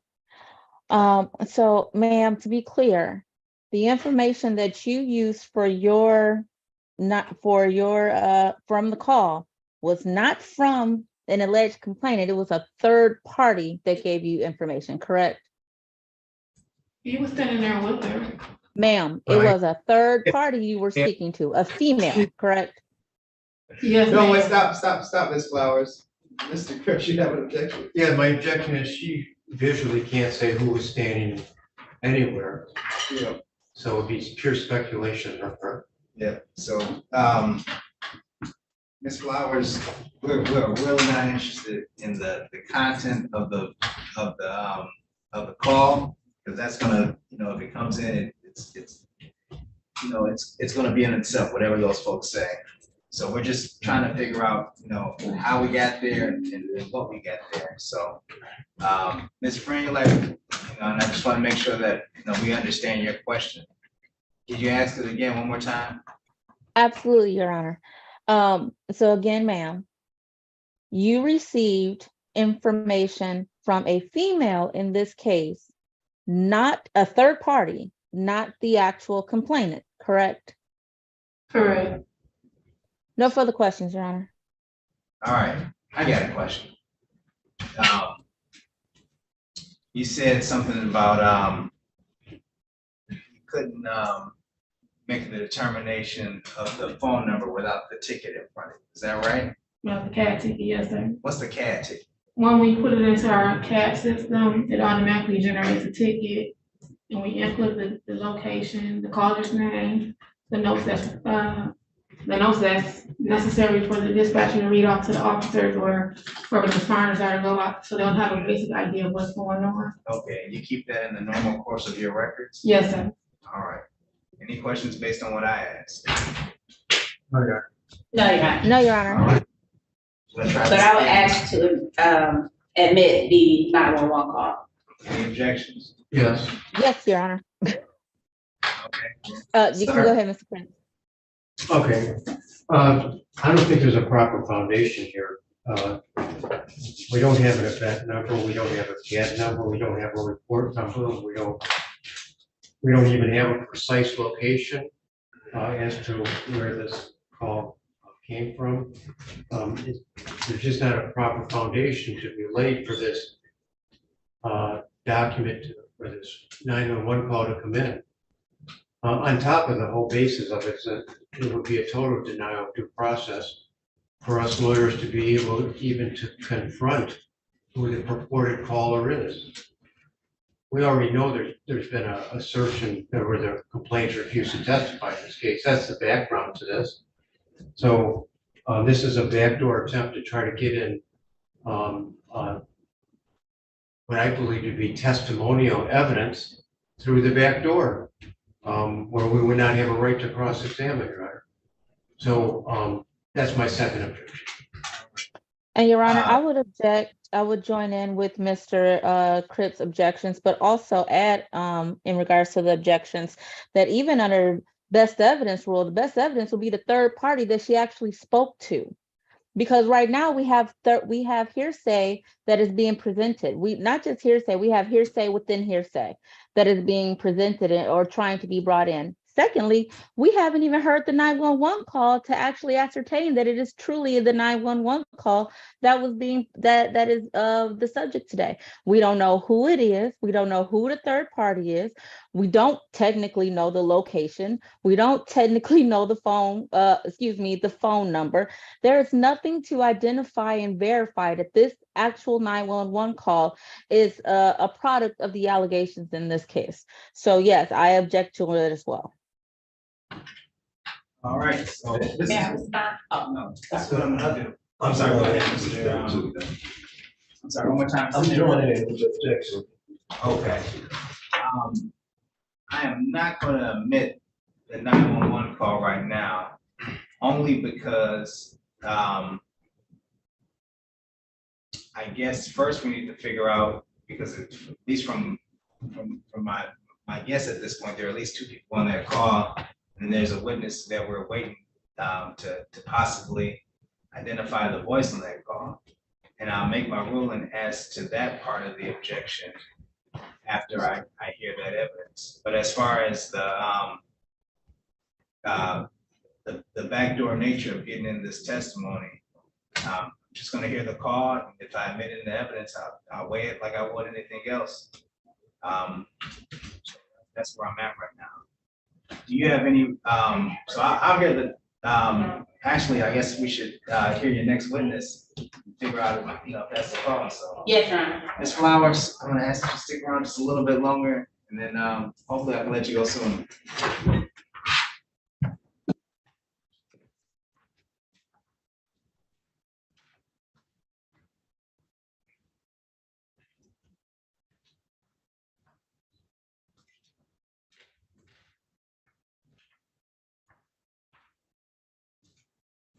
Bring back Ms. Smith in. Very good. It's good. Yes, I'm sorry. Ms. Smith, please. Thank you.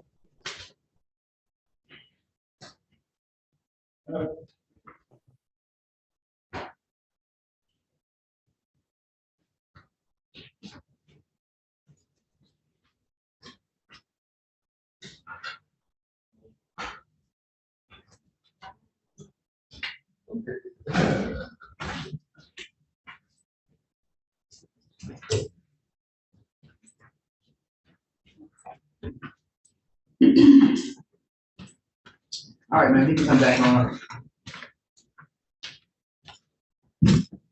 Ms. Smith, you've been previously sworn in. I remind you under oath to tell the truth, okay? Yes. All right, Ms. Scott. And Your Honor, I would object before this witness begins to testify. And I'm objecting on the basis of the last witness and the fact that we already know that the 911 call that gave the tale of the events is not from the complainant in this case. It is from a third party. So it's not from the complainant. So how can she testify as to the validity of hearing someone's voice when the bulk of the 911 call clearly comes from someone else? It is, again, just another backdoor way of trying to get in a complainant's statement. So, you indicated that, you know, we get no way of knowing what this 911 call is unless unless we hear from the actual witness, and this is the way we're gonna authenticate it. So, Thank you, Your Honor. Ms. Smith, I'm going to play a portion of a audio recording, and I want you to stop me when you hear your son's voice, okay?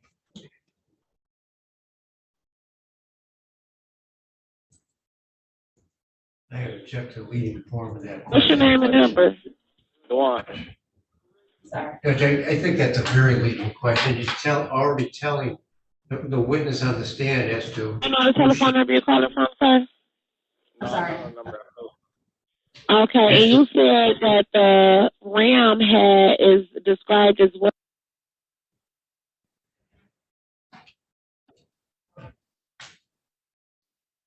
all right, are we good? Yes, okay, yes. All right, go ahead. And this is a very delicate area here in terms of the questioning. Saturday, And April that- 9, You use a 2. form of leading question. I'm sorry, 1 second. I'm trying to stop it.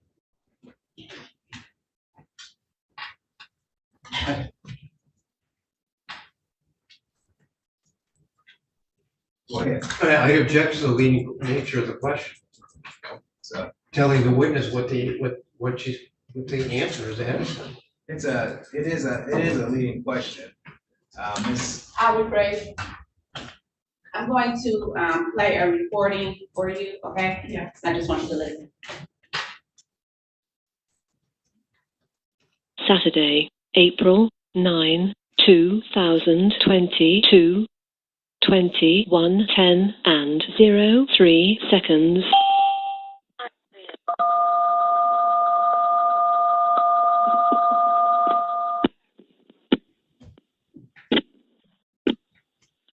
Detroit 911, what is the address of the emergency?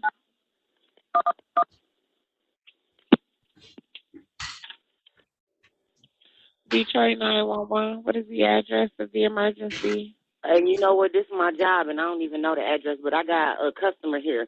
They the ones wanted me to call the police. Hold on, he gonna tell you what's going on. Hello?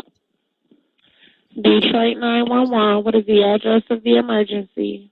I'm on Greenfield at Schoolcraft at Citco gas station. I just got my car stole. Tell me exactly what happened.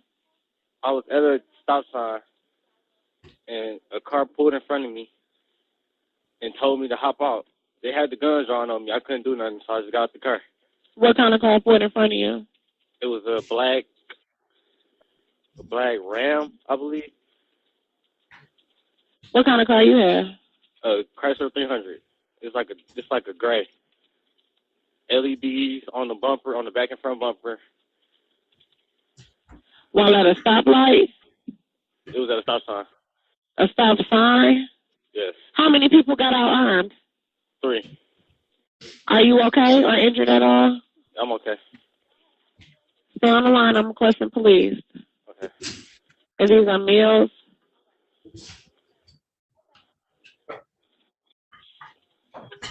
What's your name and number? Dewan. I'm gonna stop it right there. Ms. Smith, you just heard an audio recording with multiple voices. Did you recognize someone's voice in that call? Yes, Whose voice is the person that you recognize? the one I can. And who is that to you? My son. Okay. No further questions, Your Honor, at this time. All right, Mr. Cripps, you have questions for the witness? No, I don't. No question. Ms. Frank? No questions, Your Honor. All right, ma'am, you can step down. Oh, Your Honor, I'm sorry, I was asking as far as their continued objection. Of course, I have many. Yeah, I just still don't- continue my objection to the 911 call. Okay, so, Your Honor, I believe the people have satisfied their burden for the 911 call regarding, MRE 902. It is what it purports to be.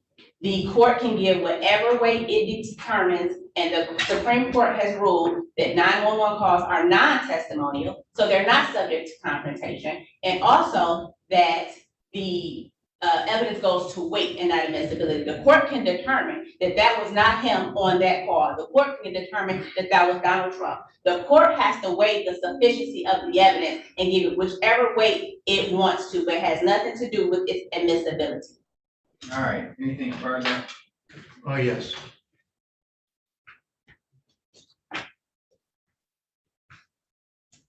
Well, the first thing is somewhat strange.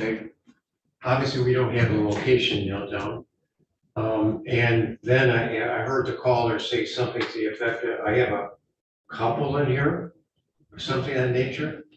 They wanted to make a phone call, then they handed the phone, and obviously I heard this Ms. Smith identify the voice. This is really a request to get in hearsay into this. And I believe testimony is being used in a testimonial way for the truth of the matter asserted.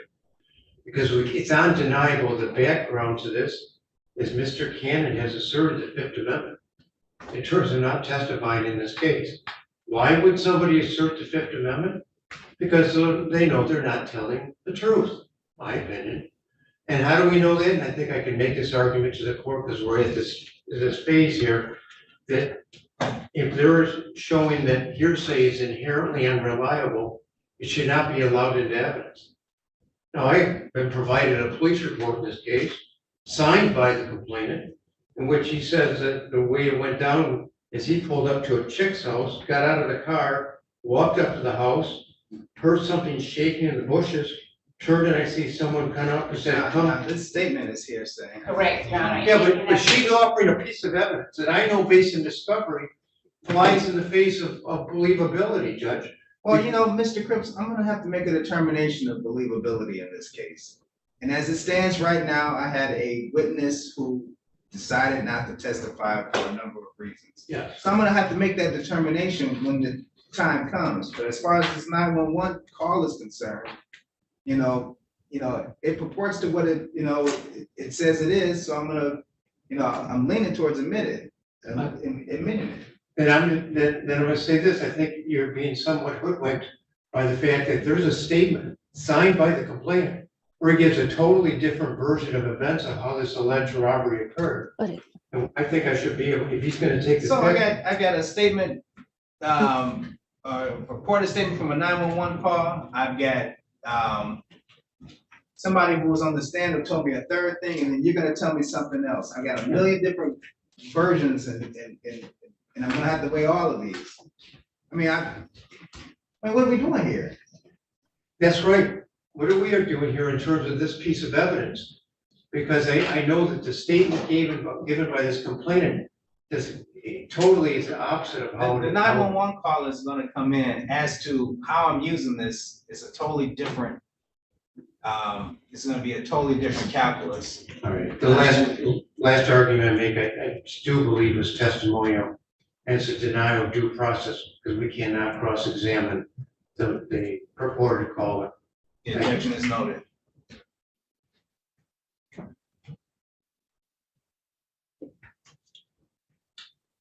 The call be admitted, that's people's 16?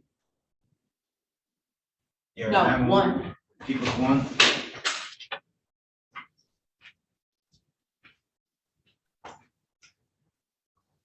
It's one.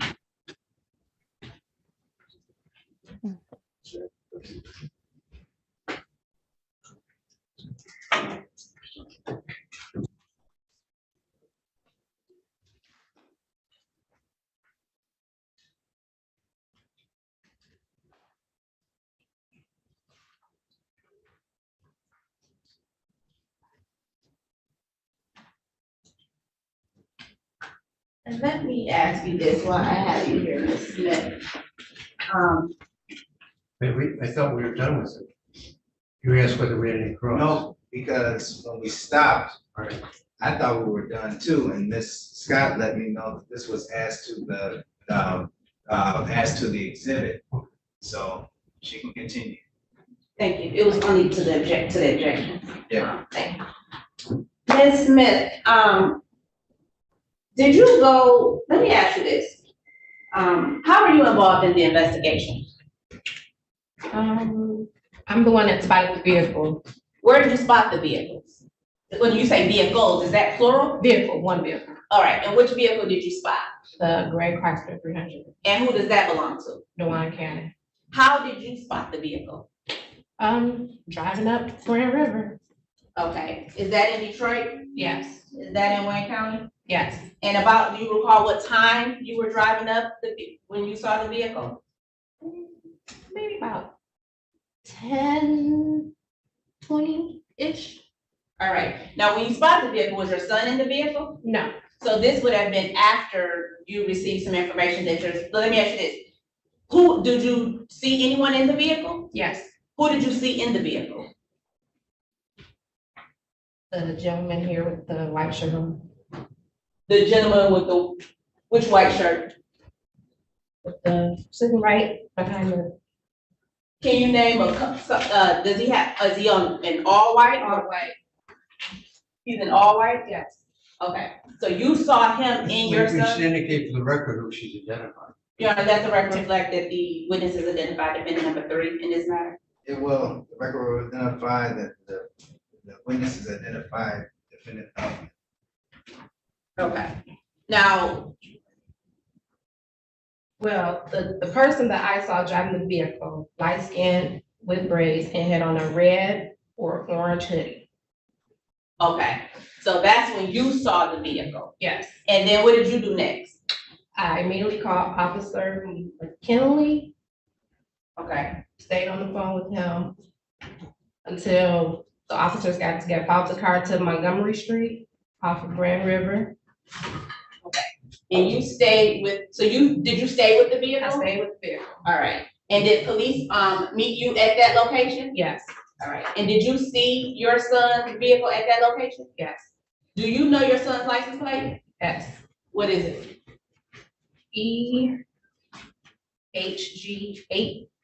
EHG8114. Okay, I'm gonna show you what has been previously marked, admitted as people's exhibit.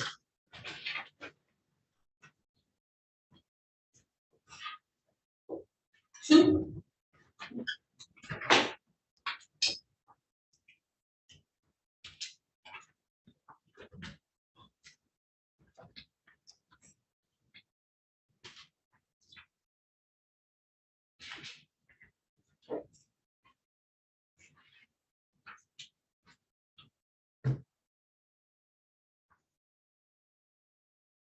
And I'm just gonna get up till about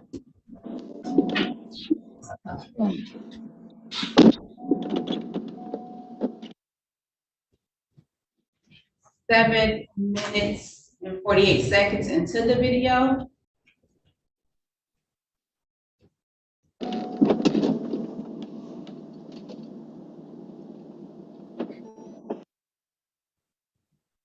Can you see the screen there, Ms. Smith? Yes.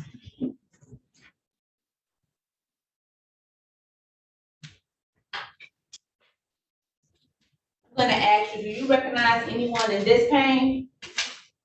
Yes, Who do you recognize? myself, And where are you? walking towards the police, getting out of my vehicle, walking towards the police car in front. Okay, and what time was this? It wasn't too long after, probably about 11 o'clock maybe. Okay, In between, like a quarter to 11, in between that time, it wasn't. what Right street after. What street are you on? We're on Grand River. All right, and is your, what else did you, observe at this location? I observed my son's vehicle. Okay, no further questions, John.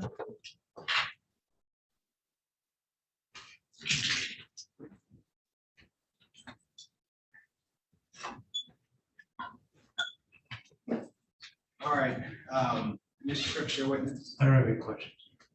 Mr. Taylor.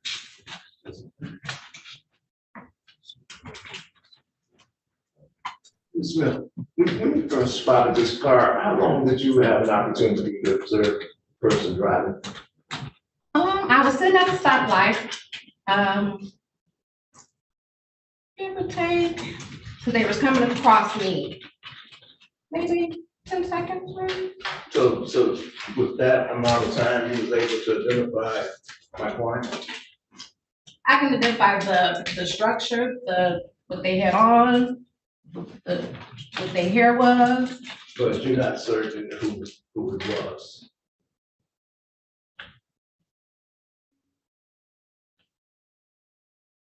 Yes, You are or you're not? I'm certain.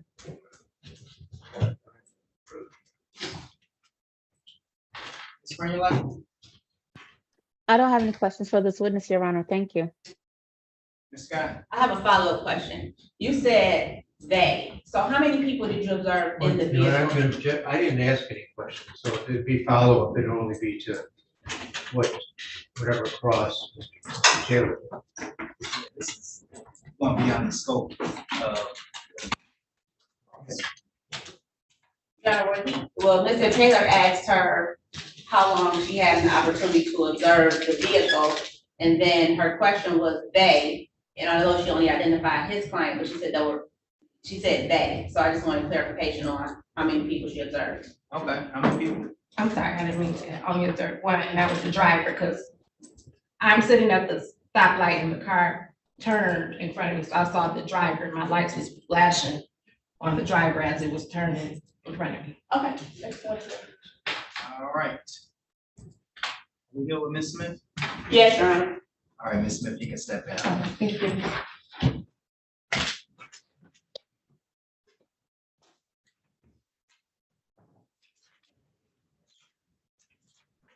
At this time, it's 3:20. We gotta start figuring out some ways to proceed.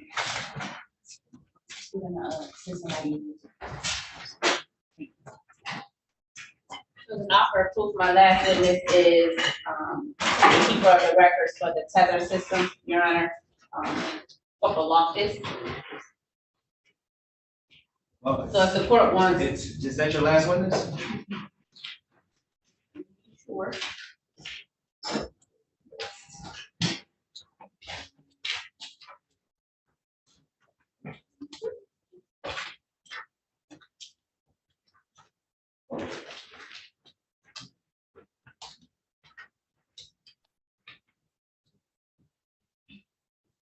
Yes, and then we'll be going into argument.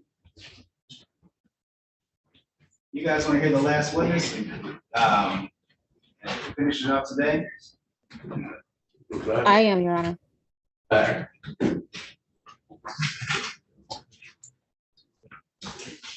didn't hear what, We got one more witness Right. that Ms. Scott tends to call. We have this person now. I'd rather just continue to. I'm fine with it. So, You know, I do have time constraints. We can finish the last witness, but I prefer the argument that we later if we do that. Well, he's got a lot of records that I'm gonna he's gonna testify to. Let's do it.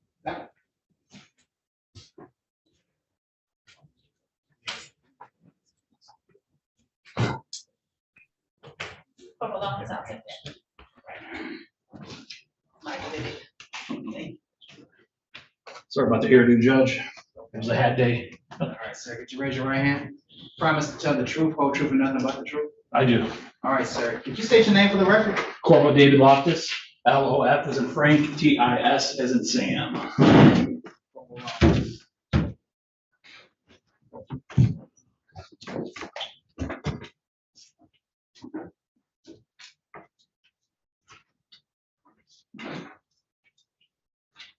That's no, sir, where do you work?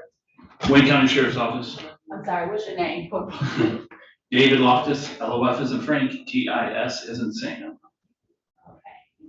And I'm sorry, where do you work? Wayne County Sheriff's Office.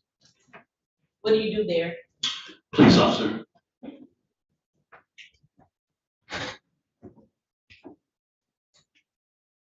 And does the sheriff have,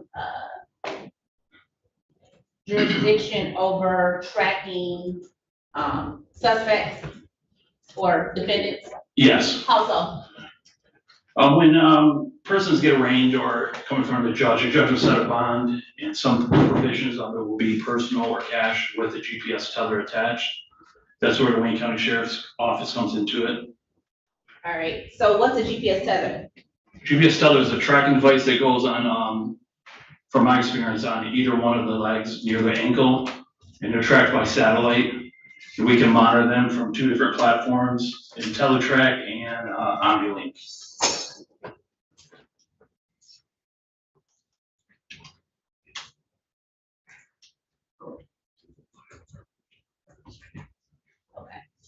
And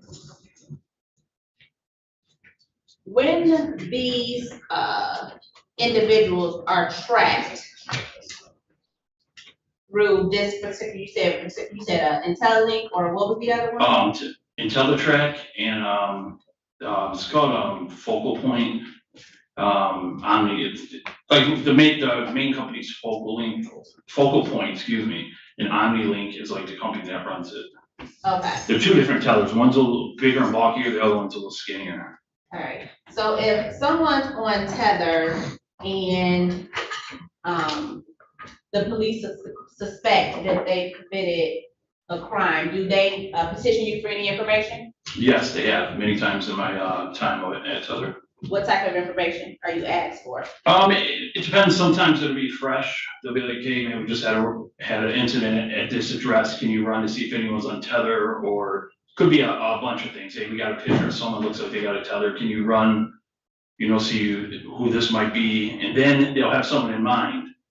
Like, hey, can you run a tethered court report for so-and-so during this time span? And I've probably printed out maybe 250 of them in the 2.5 years that I was in town. Okay, so let's back up. So there's a tether report that's requested of you, and the report is printed out. What does this tether report include? Maybe we could get it on screen. It's a little easier to point at, or. Okay, I'm just. Or I can wing it. Just tell me what. I can wing it. There's a date. Well, let me ask you this. May I approach you with John? Yeah.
I didn't touch it. May I approach you with John? Yeah. I'm approaching with what has been Marcus Peoples proposed 16.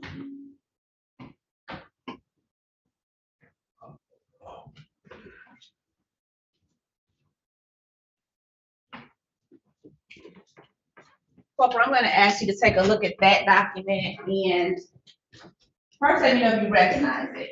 I do recognize it. What is it? It's an IntelliTrack court report. Okay, what's in that report?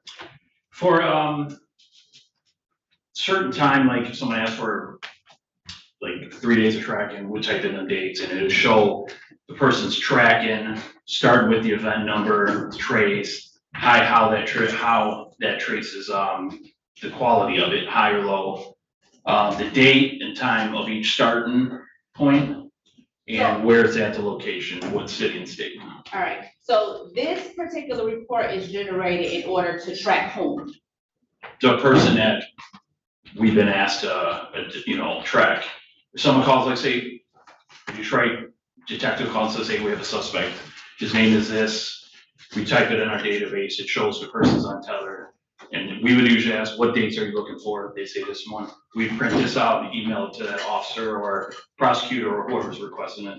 Okay, so this report is generated based on a request and also the information from the tracking device, is that correct? Correct. All right. Now, were you asked to, and let me ask you this, there's a supervising officer, could anybody generate this report?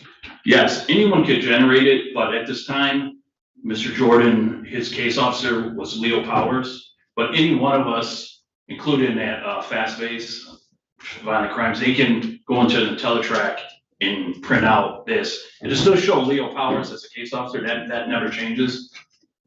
But anyone with access to it can print it out. Okay, so were you asked to, let me ask you, are these documents kept in the regularly scheduled course of business? Yes, they are.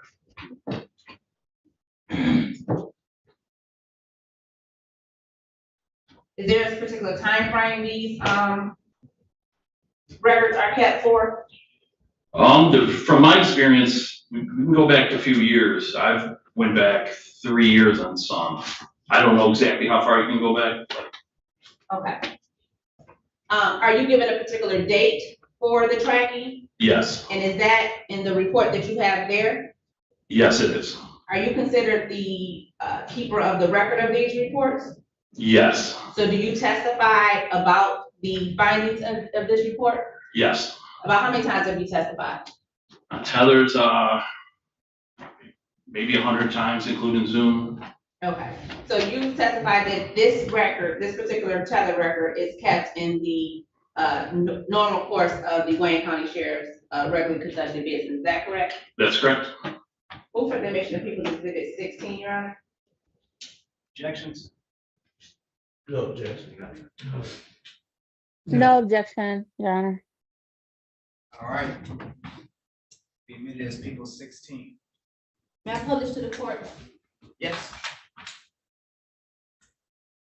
Corporal Loftus, according to that tether report, who were you asked, who was the individual that the information regarding the tether is reflected upon?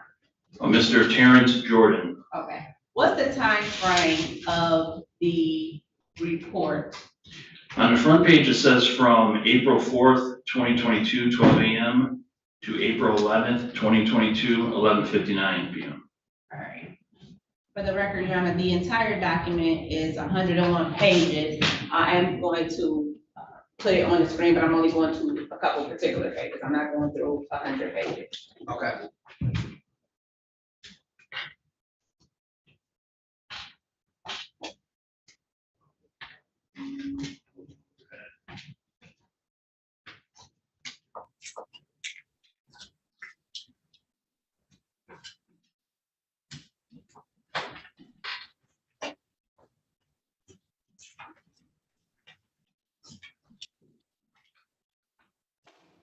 So, Corporal Loftus, I'm gonna ask you to tell me, there's a column. Can I move closer, Judge? Sure.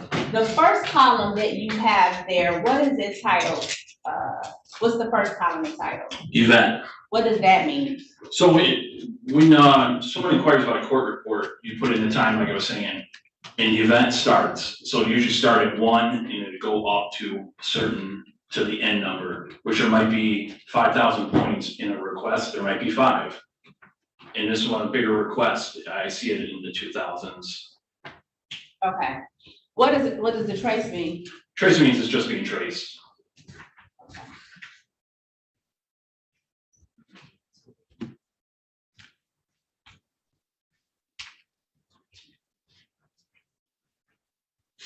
And what does the date mean?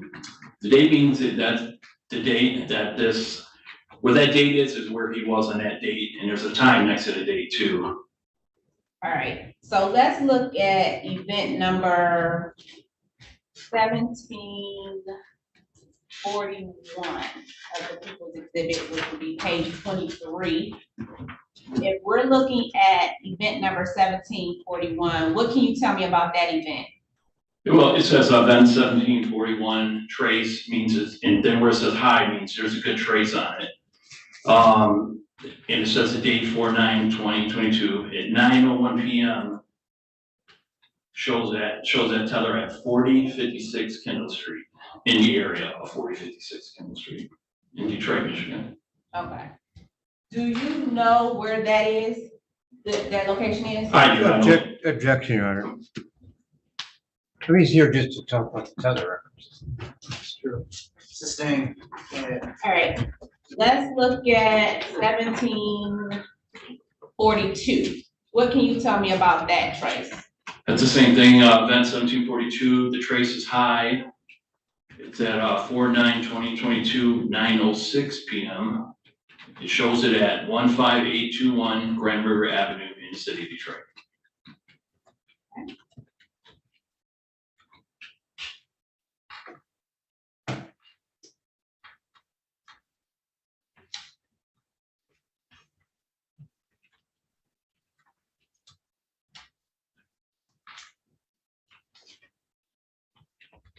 I'm sorry, now just 1 second, Your Honor.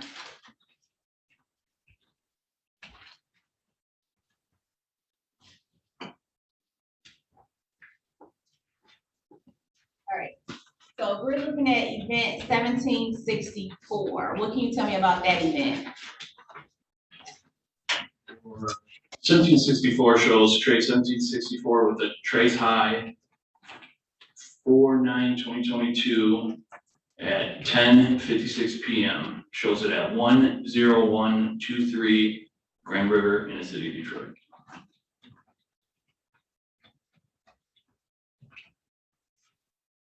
All right.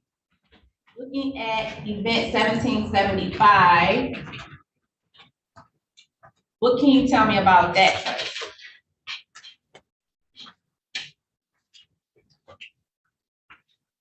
Okay, there's trace 1775 shows again another high trace, and it shows April 9th, 2022 at 11:52 p.m. It shows at 17871 Mound Road, which is, from my experience, that's going to be the DDC. Otherwise known as, what's the DDC? Detroit Detention Center. Thank you.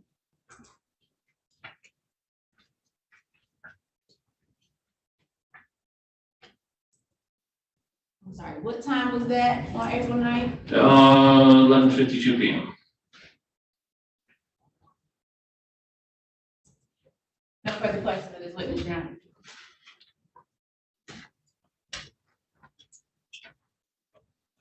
Good afternoon, Corporal Boucher. Good afternoon, David. How are you? Good. Now, you mentioned, sir, that when you were giving the addresses that were on Exhibit 16 up there, you said in the area of, do I take it to mean that that doesn't provide the tether unit with a precise location, but just a general area?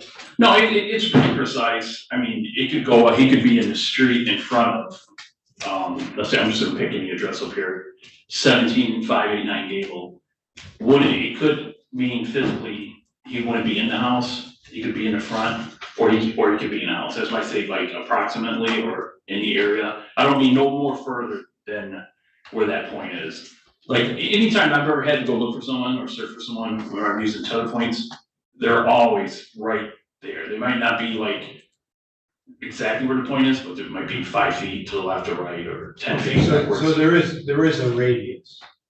You know what, David? I've never been told the actual, what the radius is. But again, from my experience, where the points are, the people are. Have you ever had situations where somebody's removed their tether? I have, yes. And then,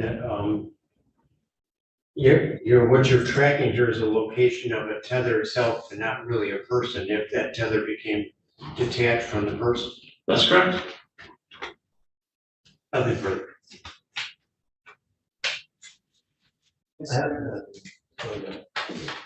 Ms. Franklin, any questions?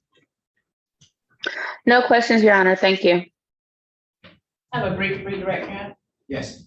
If someone, takes the tether off, will they put it right back on? Can they put it back on themselves? I've never seen it done. I can't say it can be done. I've never seen it done. Plus, when someone cuts their tether, you get a strap alarm. And that strap alarm would show up, you know, as being cut off. We get alarms through the system. The operator who works at Teletrack would get a cut alarm. She would call us and be like, okay, hey, this tether cut at this time. Then we get on a computer or our phone and see that did happen. So like strap and tamper alarm is what would show up. And did you see that generated in this report of the tether records of Tether Jordan, that he had cut it off or someone had cut the tether, he had cut the tether off? No, I did not see anything like that. All right, no further questions. I don't have any follow-up, Your Honor.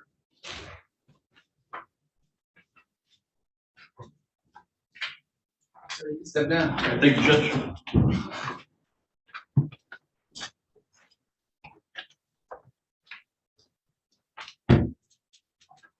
Thank you.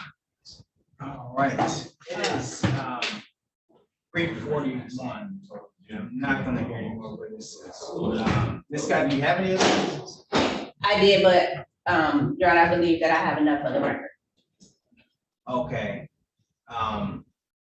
Well, let me ask this. Do y'all want to, I know Mr. Taylor indicated that he has to go right now. Do you guys want to go to argument? Because we can, I hear arguments right now, but if you want an argument on a different day, then I can do that as well. But the only thing before we close the proofs. I apologize. You know, Ms. Scott, were you closing your proofs? At the time, the people were ready. Well, let me ask this. The way the complaint is laid out, we got carjacking. Was there a receiving and concealing charge at all you were intending to add? Nope. All right. I guess if there are charges, now that you brought it up.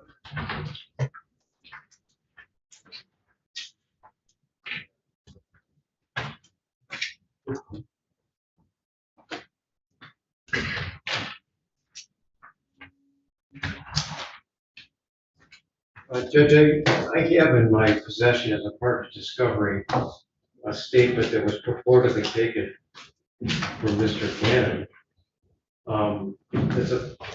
That was signed that completely is the opposite of what you heard in terms of a 911 call. In which in the statement, he says that. Well, objection, hearsay. Let me start here. So, you're trying to introduce this witness statement. And this is this is something you presented as evidence, or you're, that was, I guess a statement of your witness? The people did not present it as evidence, no, Your Honor. Okay, something you turned over though? Correct. Yeah. It was turned over. He took the Fifth Amendment. If I was to cross-examine him, the first thing I'd cross-examine about is a statement that he signed, statement he made to the police, in which he gives a totally different version of events than what you heard on the 911 call. And what I heard from the 911 call? Yeah.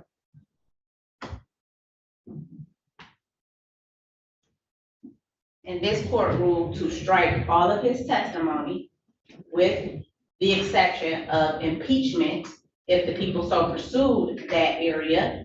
But these defense attorneys objected to everything because he invoked his right to the Fifth. The people filed a motion to allow that testimony in spite of, because the people were going to give him immunity for his testimony. But the court struck all of that testimony and also granted, if I'm not mistaken, I have not seen the transcripts from this case, but it was my understanding that the court struck Mr. Cannon's testimony at the request of defense counsel, which he's now trying to put into evidence.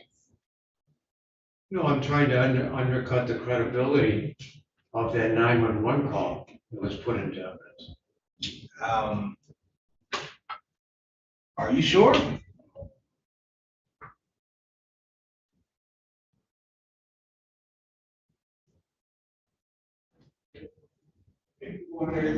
Yeah, I'm not gonna allow it. Okay. I don't even think defense is not gonna call any witnesses. Okay. For Mr. Jordan, I don't want to speak for anybody else. Mr. Huffman's not gonna call anybody. Ms. Rainey Lake? And Your Honor, we do not call any witnesses on Mr. Washington's behalf. Okay. Ms. Scott?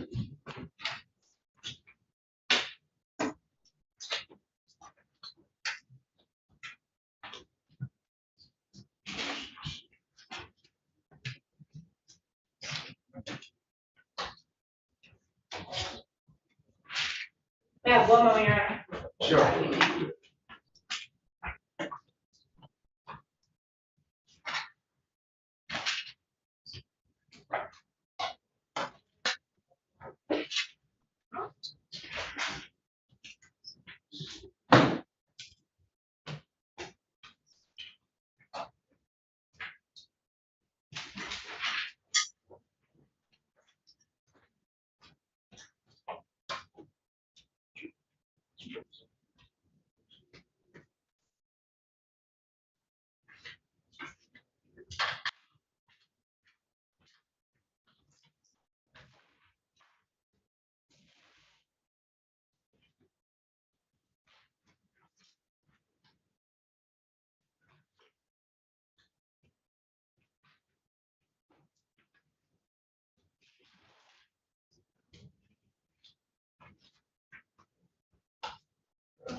Your Honor, people have the burden of proving by probable cause standard that on April 9th, 2022, the information should be amended to reflect that. I'm moving to do that now. It currently says April 10th, 2022, that defendant 1 and 2 committed a carjacking, carrying concealed weapon, fleeing and eluding, assaulting and resisting the officers. The people believe that they have met that burden to a probable cause standard, and that these crimes were committed in Detroit, in the area of Schoolcraft and Press. The people are moving to add the area of Grand River as well, Your Honor, from the testimony that has been adduced from this exam, that on that date, Mr. Jordan and Mr. Washington, and now the people are amending the information to add Mr. Huffman, that they indeed carjacked the victim, in this case, Mr. DeJuan Cannon, of his gray Chrysler 300 vehicle at approximately 9 o'clock, Your Honor, in the evening. The evidence shows that on that date, we heard from Officer Gilbert, who testified as a responding officer, that there was a report of a stolen 300, that there was a phone in that vehicle, and that was reported by Mr. Cannon. We see Mr. Cannon did not have his cell phone because he went to the Citgo gas station to report that he had indeed been carjacked by what he said 3 individuals got out and the guns were drawn. Your Honor, the mother actually saw her son's vehicle and started tracking it at Grand River and was in connection with the police, to which they took over the investigation. Your Honor, it's consistent with the reason why the people brought in the mapping from O'Rourke Your Honor, may I have one moment? May I have my, all my exhibits, please? Yep.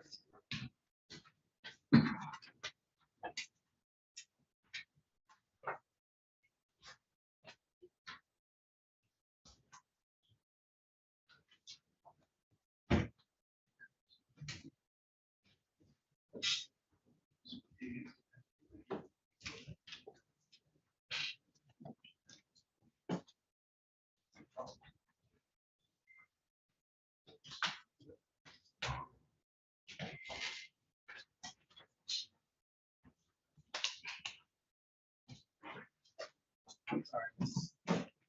Scott.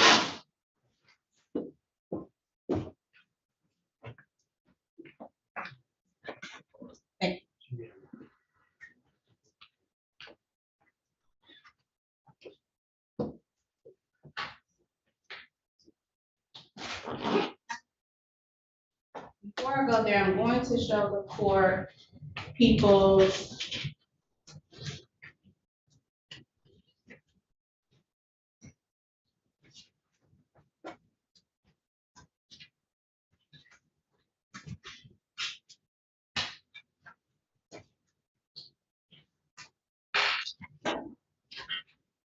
exhibit 2.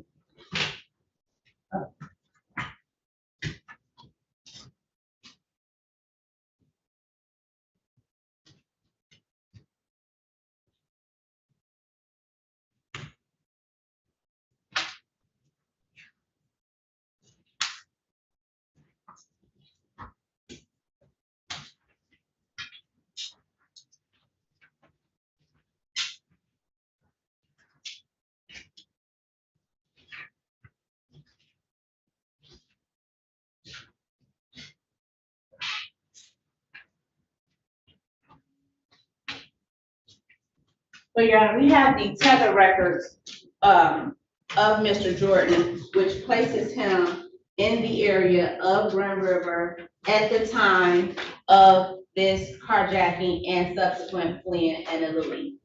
And not only that, Your Honor, you have the records from both cell phones which were recovered by Officer Stuckey, who testified that he recovered 2 cell phones from the person of Mr. Jordan. Those are placed on evidence, tags 3 and 4. He recovered a ski mask, and he identified defendant 1 and defendant 2. We had Officer Gilbert detained defendant number 3, and that after he encountered the vehicle continued to flee and elude. The officers actually hitting one of the officers' vehicles and then kept going. Your Honor, can you let me into the Zoom?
As this court can see,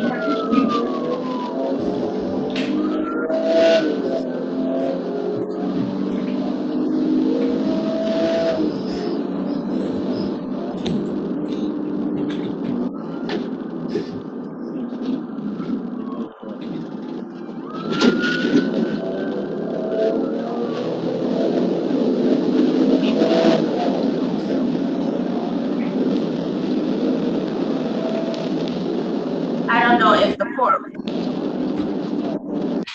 was paying attention to the video, to people's exhibit. Can you mute them?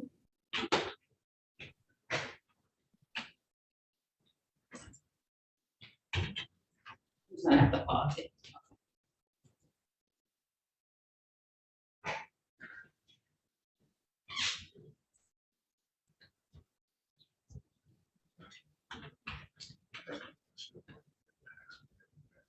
Okay, if you look at this video, Your Honor, and again, Officer Gilbert already testified that he was chasing a Chrysler 300 and that ultimately the car stopped and that he pursued defendant number 3, what he identified as, I'm sorry, that was Officer Stuckey. No, that was Gilbert. I'm sorry, that was right. Gilbert identified defendant number 3. But I want to draw the court's attention to the fact that I specifically asked Officer Gilbert about this vehicle, about the description of the people, Officer Bolthouse, about the description of the people who had indeed carjacked this individual, and she said there were 4 males. She was dispatched to Schoolcraft for armed robbery in progress. There were 4 males, and that one had an orange hoodie and he was armed with a black 9mm handgun.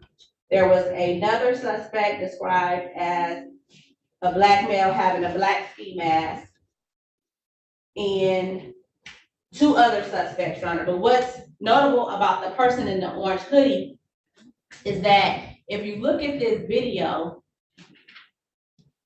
when the occupants get out, fast forward, you see the car continue, you see 2 occupants get out.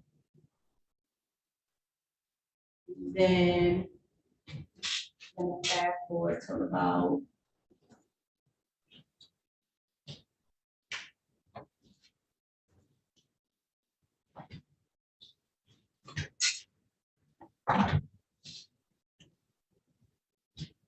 I'm gonna stop at about 4:16. If you look at this video, Your Honor, you see that the person who was later identified as Mr. Huffman, defendant number 3, jumped out of the vehicle. The vehicle continues, ultimately crashing into the building near it. And you heard testimony from Ms. Smith that that was her son's vehicle and that she had actually tracked it. And she also identified Mr. Huffman in court as having on an orange colored hoodie, Your Honor. And again, what I'm suggesting, what the people are suggesting is that although he's only charged with count 5, the people are moving to amend to add him to count 1 and to He's charged with count 3 as well. yes, so in addition to those counts, I'm moving to add him to count 1, carjacking, because according to Officer Bolthouse, the suspect who carjacked Mr. Cannon was wearing an orange hoodie, and the court can look at this description of this individual here and determine what he has on. And I'm actually gonna back up because we had Officer Stuckey testify that as to 1 and 2, but Mr. Cripps had asked them, well, how is it that you know that these 2 individuals that was ultimately captured in Officer Canada's body worn cam is the 2 individuals that exited the vehicle and started running? And he testified that he couldn't be sure. But I'm going to rewind this video to where the 2 occupants first get out of the vehicle and exit the vehicle and flee. And I want the court to pay attention to the clothing that the individuals are wearing.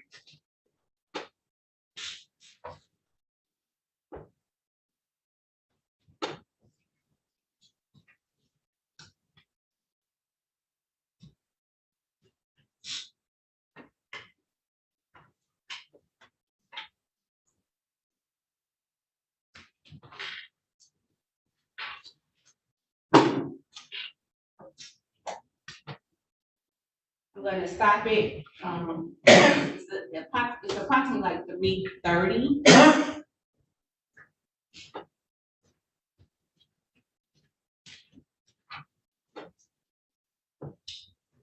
The court can see that there's two individuals that exit this, this stolen Chrysler 300 and began running.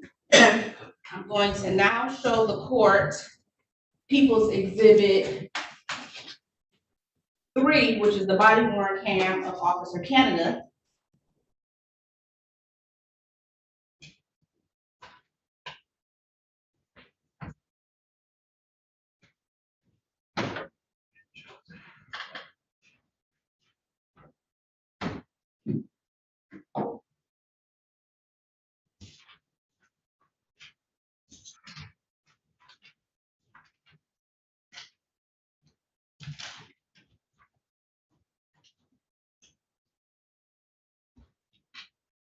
Where both individuals are apprehended at about 2:47 in the video.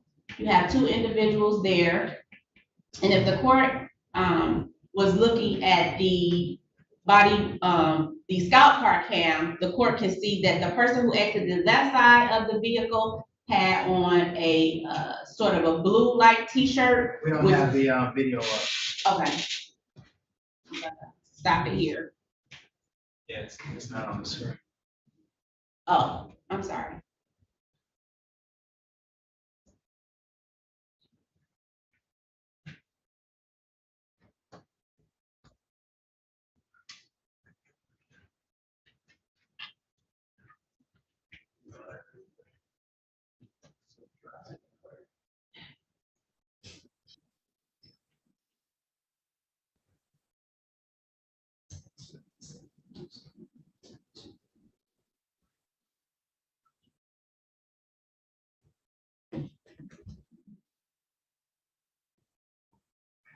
So did the court see the first individual that exited out of the vehicle on the left side? Yes. All right. And I'm just asking the court to pay particular attention to the individual's color of the clothing.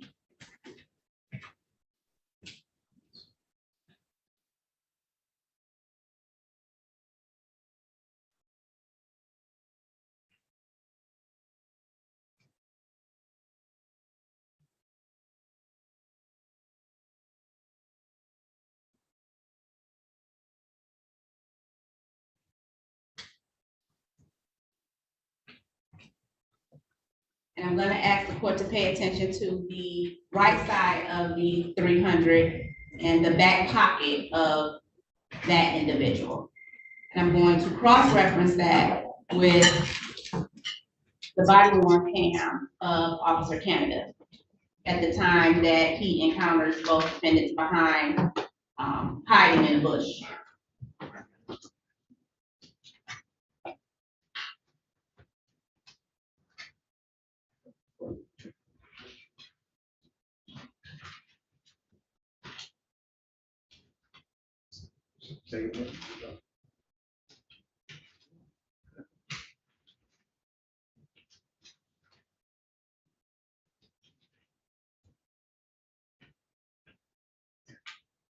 Starting at 2:55, the court can see the color clothing of the individual that's on the left side.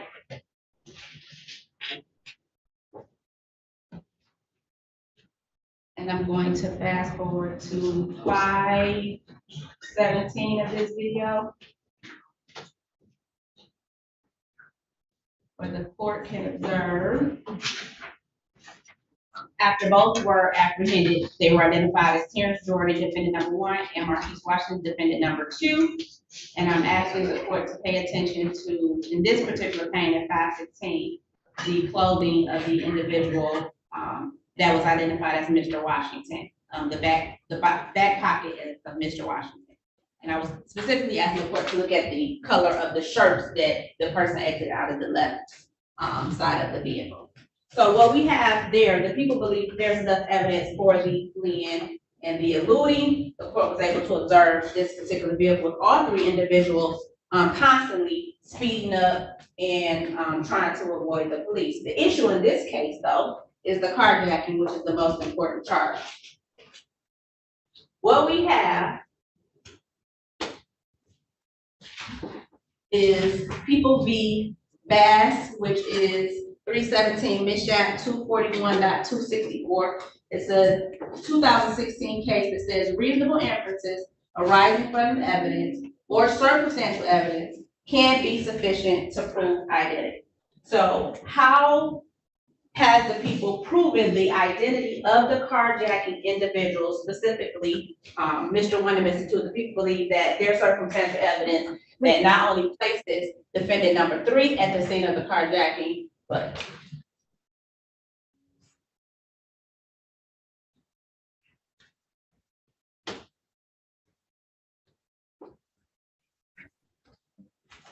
also participate in the carjacking, because again, we had Bohouse testify that what was reported to her was that one of the carjacking individuals had on an orange hoodie and was armed with a 9mm. And we had the testimony from Officer Gilbert that he also recovered a 9mm from the front seat passenger side of the 300 after searching it, which was the side in which he testified that Mr.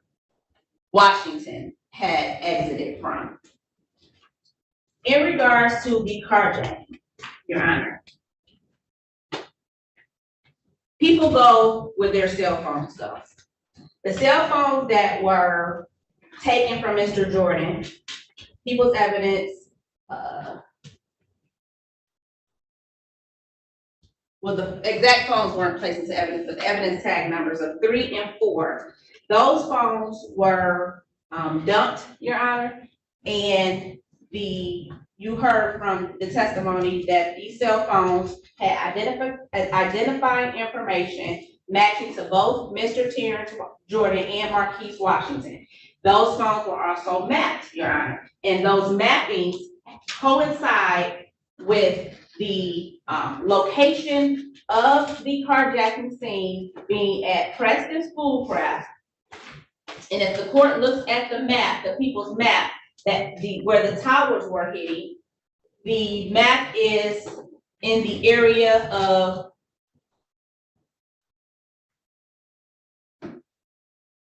Preston Schoolcraft, but there's also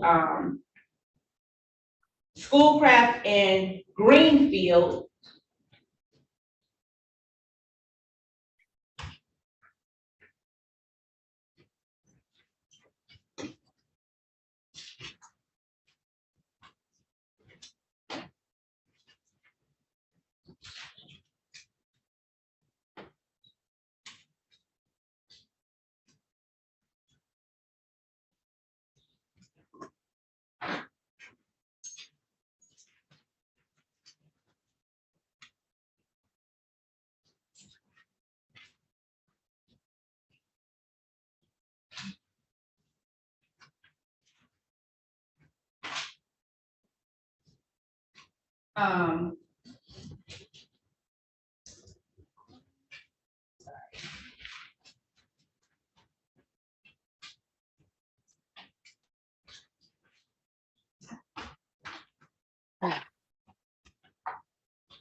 Schoolcraft was the location of the Siglo gas station where he subsequently called the police. So again, people go where their cell phones are. You have the cell phones of, according to the subscriber information, belonging to Mr. Marquise Washington and Mr. Terrence Jordan, and they were talking to each other at the time of the carjacking, Your Honor. And what's significant is about that is that Someone say, well, they were together, why would they need to communicate if they were together? Well, someone has to bring a vehicle in order to take another vehicle. And Mr. Cannon's report in the 911 call was that they pulled up in a black Ram and then took his vehicle. They pulled up with the guns drawn. So it's the people contention that they were talking to each other because they're communicating with each other at this carjack scene, and then subsequently found together in the carjack vehicle about 10 or 11, at 10 and 11 o'clock later, which is 2 hours after this particular 911 call came in. The call came in at 2100, which is 9 o'clock PM. And they're communicating with each other at that time. What's also is significant about these cell phones and the information deduced from the subscriber information is the names that the OIC testified that she was given in order to secure these Instagram records.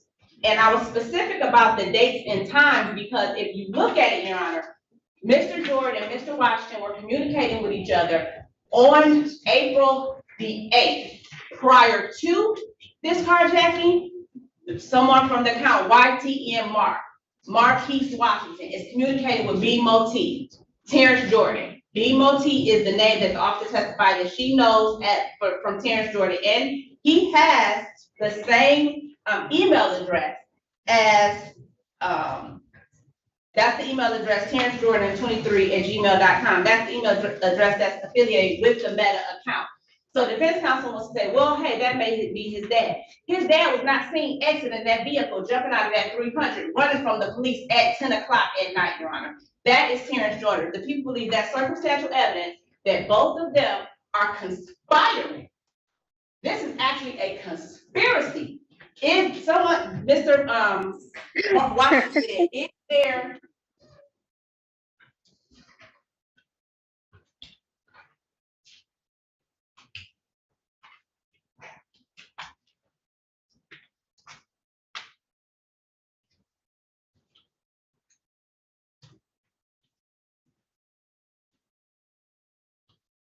you know somebody that'll buy 300.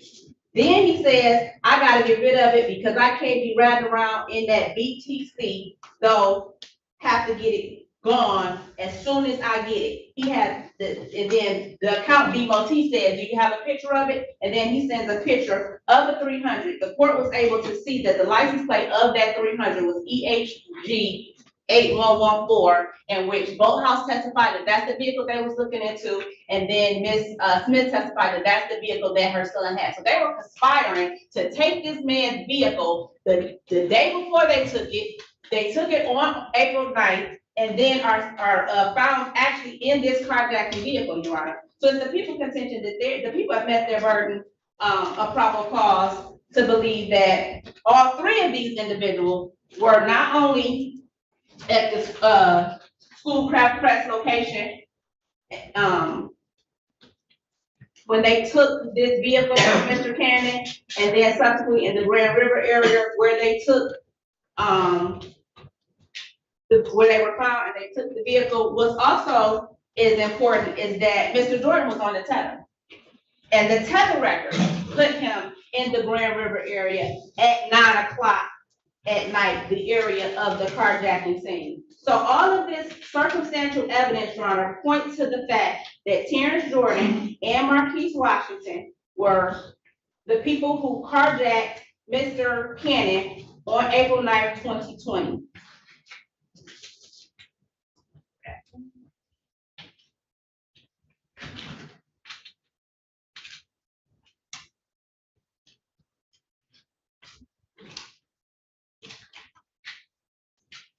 And again, a gun was found in the vehicle, that 9mm. As this court knows, possession can be joint. And the people believe that they jointly, although it was found on the side of Mr.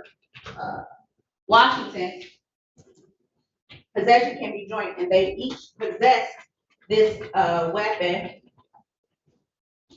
jointly, Your Honor. But again, in regards to the carjacking, Mr. Jordan was not only at the carjacking scene, but he was an active participant in the fact that his phone records placed him there, and his tether records placed him there. And the defense counsel said, well, hey, can someone take off their tether? Yeah, someone can take their tether off, but the reason I asked about the last location was because it tracks him to the DDC, and we know that they were arrested and then taken to the DDC. Your Honor, you see them in Canada's vehicle being arrested, although I think it was Stuckey who testified that he was the transporting officer. But the records are consistent with tracking his movements from the Grand River location at 9 o'clock until the DDC at the time that they were arrested. And I also asked Boathouse whether or not she had the key fob from that 300, the key fob belonging to the stolen vehicle. And she said, no, actually Mr. Cannon had his key fob. What's significant about that is that in order to start a vehicle, you have to have the key fob. So that means that car never cut off. So from the time they took that vehicle to the time that they were caught, that vehicle continued to run. That's also circumstantial evidence that the people who were found in that vehicle are the people that took that vehicle, because Mr. Cannon had his own key fob. They didn't have it, none of them had it. So how could they start the vehicle if they had received it and concealed it from someone else? They took that vehicle, Your Honor. And the people believe there's enough on this record, and I put my burden to the proper cause there, and I ask that you bind over. All right. Thank you, Ms. Scott. Starting with Mr. Chris.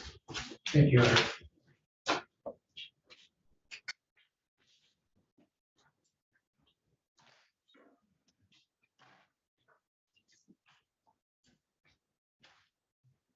The court, of course, on behalf of Terrence Jordan, he's charged with counts 1 through 4 and count 6. Mr. Jordan, I believe there's wholly insufficient evidence in this case to bind him over on any of these charges. We've heard a lot of testimony in this case, Judge, but no direct testimony in relation to Terrence Jordan. Of course, you have to start out with the fact that we know that the person who allegedly was carjacked here came into this honorable court and asserted the Fifth Amendment and refused to testify in this case. All of which certainly doesn't assist the prosecution, and I think should cause great concern for the court as to what the heck are we doing here in a case where the complainant is taking the Fifth Amendment. Well, we can't read into any motivations why someone takes the Fifth. I understand that. But if someone surmise that if someone knows they haven't told the truth about a given situation, and they're advised by counsel that they shouldn't take the stand if they've lied, I suggest that that's what's led to this mess of a case that's been introduced. I didn't at any time hear anybody identify Terrence Jordan as having been involved as a carjacker in this case. The only time we ever heard any identification of anybody from the witness stand was all the way today, the last day of these multiple day exams, where Ms. Smith takes a witness stand and looks at Mr. Jordan and others in the courtroom, doesn't identify Mr. Jordan as been in that vehicle at all, but identifies Mr. Hoffman. And said, in addition, that he was wearing that orange type sweatshirt, which if you put it together with what Officer Joel Gilbert testified to, he didn't testify that there were 3 occupants in that vehicle. He testified that there were 2 who jumped out of that vehicle. And one jumped out of the driver's seat, one jumped out of the passenger seat. And one of the persons who jumped out of that vehicle was the driver, who, guess what, was wearing an orange sweatshirt. Not Terrence Jordan. And prosecution makes great pains to impress upon the court that she believes it's Mr. Washington who jumped out of the passenger seat because of this pocket this unique pocket.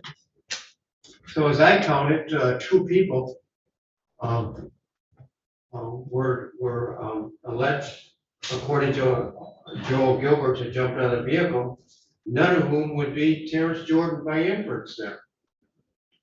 So there's totally insufficient evidence that shows that Mr. Jordan committed any kind of carjacking, any kind of carrying a concealed weapon, possessing a weapon for felony firearm purposes, or fleeing from the police or resisting arrest. It's just wholly insufficient. Now, when you try to use all these things such as cell tower, cell phone, all those sort of things, they're very imprecise in terms of putting anybody at a given exact location. And I think the experts all admitted that. And so even if you were to assess that, that's almost a mile range of where any given phone could be, not at a precise spot where a carjacking occurs. So I don't think that that assists the court in any way to say that in fact Terrence Jordan committed this carjacking. Well, then she has these tether records. And as I see it, we've heard over and over again that the armed robbery took place, the carjacking took place at April 9th, 2022 at 9:01 p.m.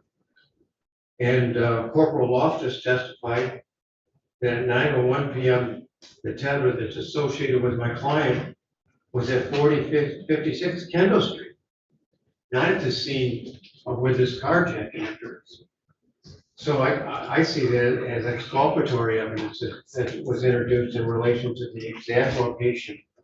And the exact location of the tether is a lot more precise than cell tower records, because we have the mile radius for cell tower.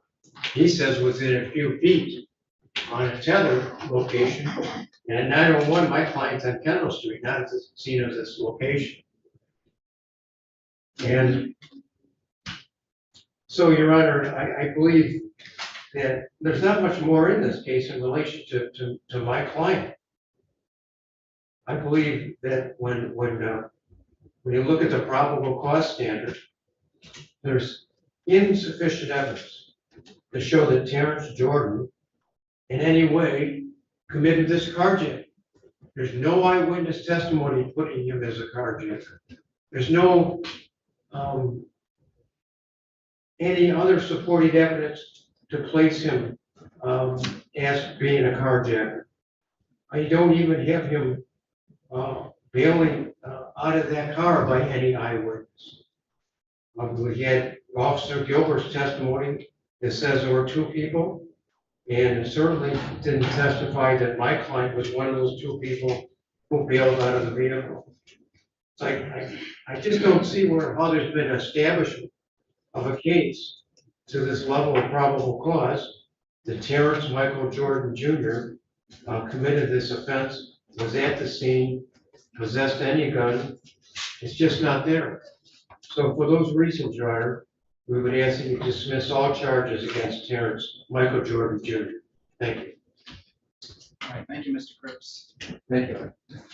Mr. Taylor or Ms. Bryan? We'll go with Mr. Taylor since he's in court, right? Your Honor, my client, Mr. Huffman, is on the charge when with police assault. There's nowhere in any testimony that I've seen that he had a gun or that he carjacked anyone. Now, there's testimony that we drove the car off after the initial incident, but other than that, there's nothing here to substantiate he was part of the carjacking. There's no evidence, and as the court knows, that my client should be able to cross-examine his accuser. Since the victim is pleading the fifth, there's no way that we can cross-examine him. So I don't think the prosecution approved the burden of carjacking our weapons. There's nowhere in the evidence that said that my client had a gun or was part of this carjacking. For that, I don't believe they approved the verdict. All right, thank you, sir. Ms. Frenulite? Thank you, Your Honor. First off, quite frankly, it's irrelevant what the people believe. It's what the evidence shows. And in this case, what we have is a lot of inconsistency. And I'm going to start with the first one being the fact that we don't even have a complaining witness who is willing to testify because whatever he has said was such a falsehood that he is at risk of being convicted of a crime because the people were going to give him immunity. And I think it is very important to point that out first. Now let's go through all the alleged pieces of evidence that could even tie Mr. Washington to this matter. One, Mr. Washington was with a group of friends. Okay, we've all been with the wrong crowd at some point in time. He is alleged to have jumped out of a vehicle. Okay, at most, you could probably argue is resisting and obstructing. But you cannot at any time show fleeing and eluding because one, there's no argument or evidence presented that he was a driver or a driver in this vehicle. So you can't even go there. The people want to harp on this firearm being found allegedly on the side that Mr. Washington allegedly jumped out of. Well, let's look at that video again, shall we? Even the testimony that was provided from the officer indicated that he believed Mr. Washington to be the individual who jumped out of the back seat. The firearm was located in the front seat. Even for possession, you still have to show not even for constructive possession, you have to show knowledge even for dominion and control to even take hold. So we don't have that either. Now let's get to the big bulk thing of this, which is the carjacking case. Please, in the record, please identify any type of evidence that clearly indicates that Mr. Washington was probably involved. Okay, the people want to say, well, the complainant allegedly had his keys in his pocket, so this vehicle never shut off. Well, how many of us have picked up someone without turning our cars off? Is that supposed to be a reasonable inference of a crime, or you're deemed to be a participant in whatever that driver has done prior to them arriving to your location? I think not. That is not a reasonable inference. Second, let's go through the fact that Mr. Washington is allegedly the rear passenger in this vehicle, but that ties him to nothing else. He is not found with a firearm. His clothing is not identified. At most, Mr. Washington is guilty of being with the wrong people in the vehicle. The people want to look at these alleged tracking and text messages.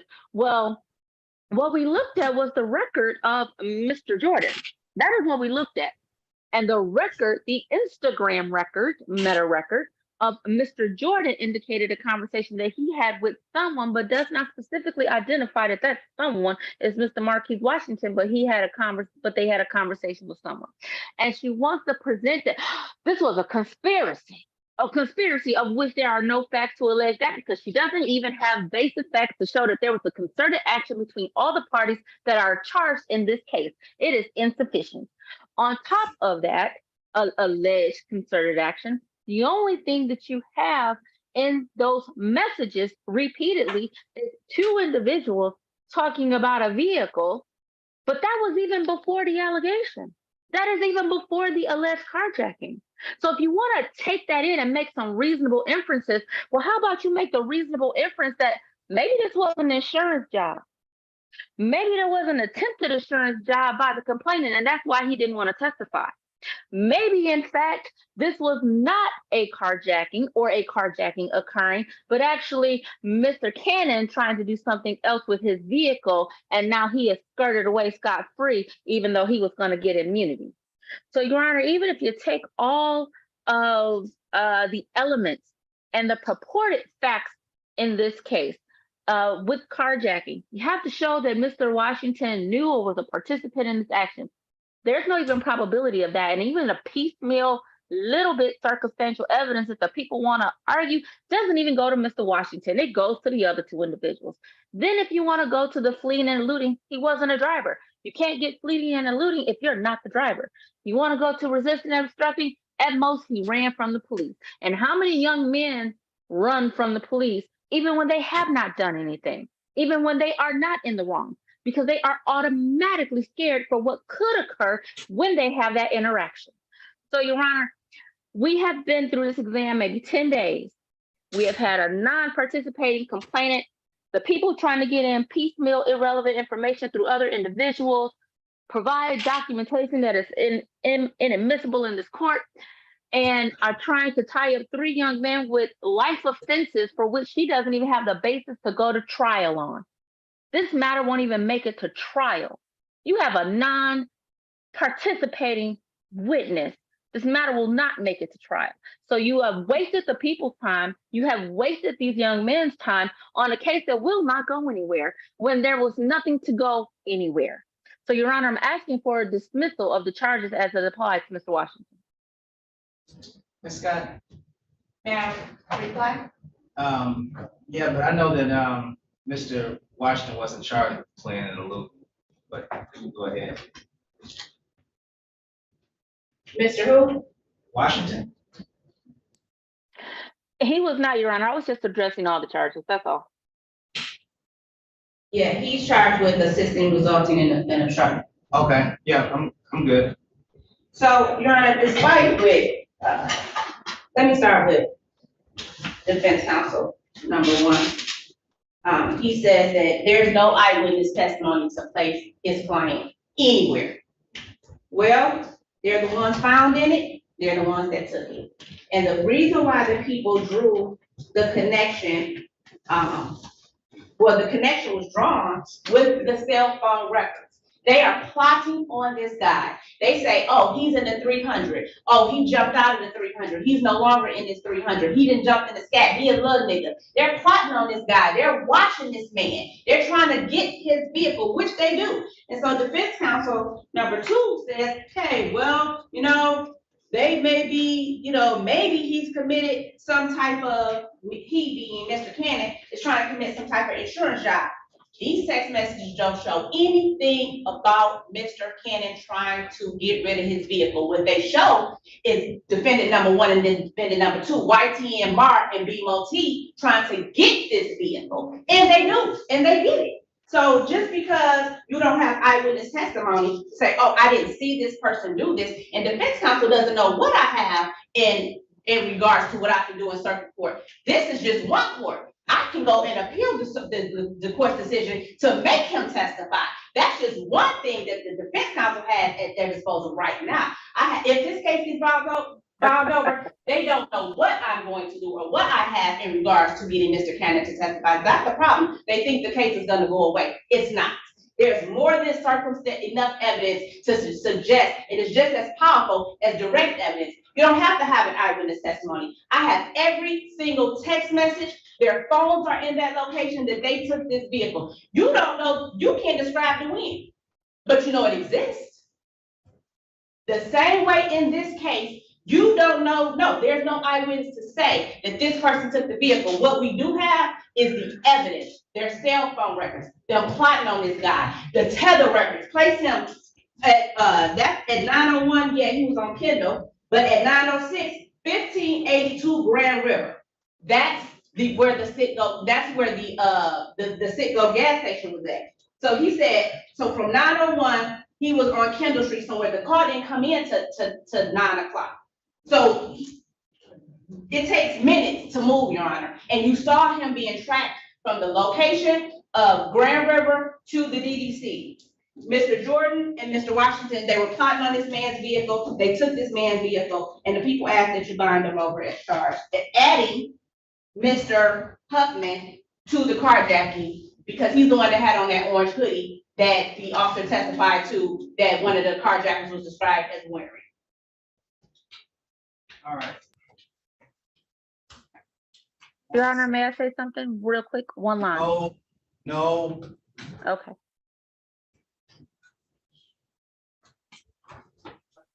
All right, having had a chance to review testimony, I do not believe that the people have met their burden as to probable cause as to count 1 for defendants 1, 2, or 3. Juan Cannon testified, was brought on the stand and testified that at some point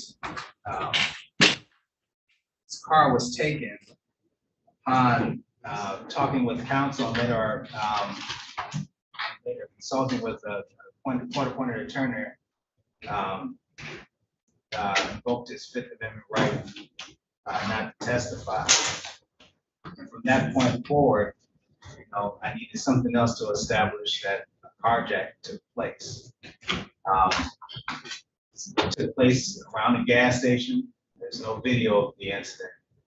It sounds like there was a clerk who might have been asked to call, no testimony from that person. It sounds like Mr. Cannon might have been with somebody else, no testimony from that person. I don't have anybody to testify that a carjacking took place. Got a lot of evidence to suggest that the three individuals before me, or excuse me, that Mr. Jordan and Mr. Washington were looking at this vehicle. I've seen Instagram messages, pictures of that car. I'm curious to see where those pictures were taken. It looked like there was some sort of auto shop, but it's not a question for me to ask. And later on, they're found in that car, approximately 20 minutes after a 911 call by the plaintiff witness's mom, who was in that area at the time. Weapon found in the car. Both Mr. Huffman and Mr. Jordan are seen driving that car, running away from the, after police have given audio and visual signals to stop, as well as when those three individuals, as those three individuals leave that car, running away after they abandon the car. I believe that defendants 1 and 2, Mr. Jordan and Mr. Washington, are both charged with the CCW. Mr. Huffman is not. And I believe that defendants 1 and 2 are charged with the resisting and obstructing as far as it relates to Officer McKinney. And then defendant 3 is charged as to Mr. Gilbert, as Officer Gilbert. And I believe that the record has established enough evidence to proceed on those charges. So as to Mr. Jordan, sir, this matter is going to be bound over on count 1, carrying a concealed weapon, count 2, fleeing and eluding in the 4th degree, count 3, police officers resisting and obstructing.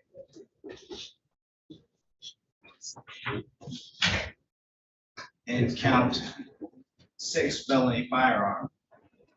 As to, You said bind over on count 6? yes, That attaches to the carjacking.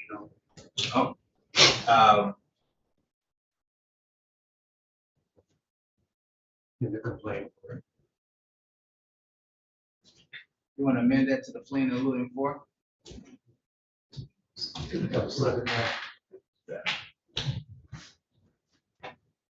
Or can it be amended to the fleeing and eluding 4? Think about the evidence.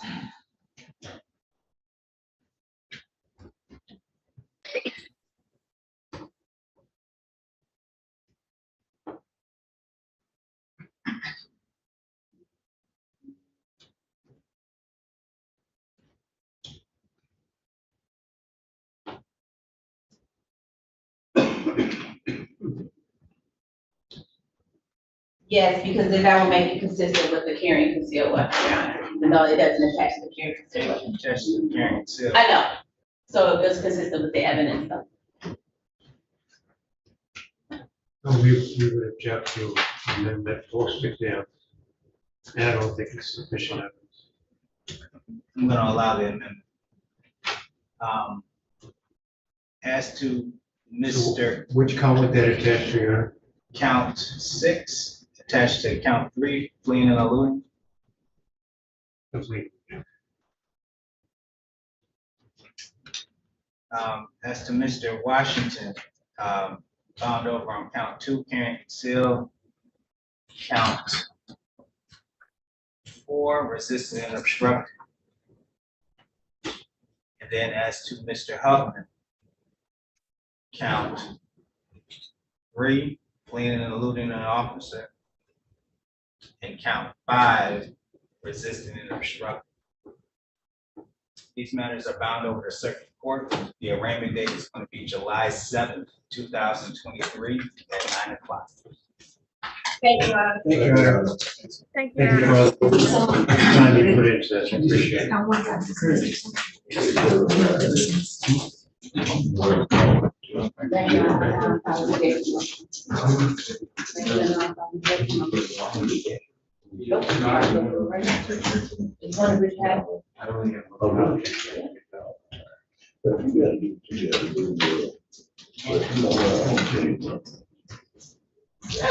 Thank you.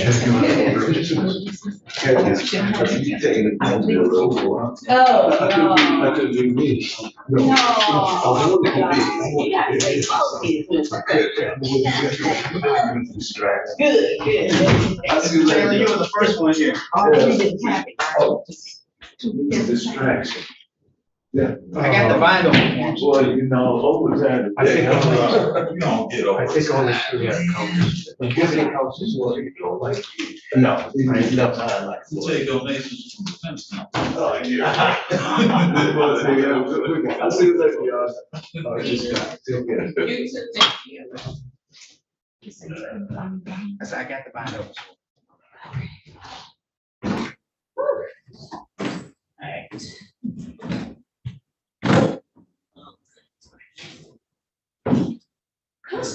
Yes, Your Honor. Working You have some of hard. my exhibits. What's that? Oh. I gave you all your exhibits. Oh, okay, no.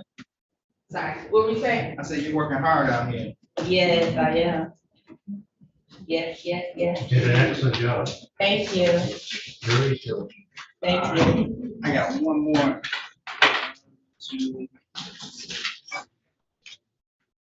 She got 2 counselors. Mr. Chris. Yes, You're working very hard. Yes, Mr. Cripps, you are the hardest working defense attorney besides your wife.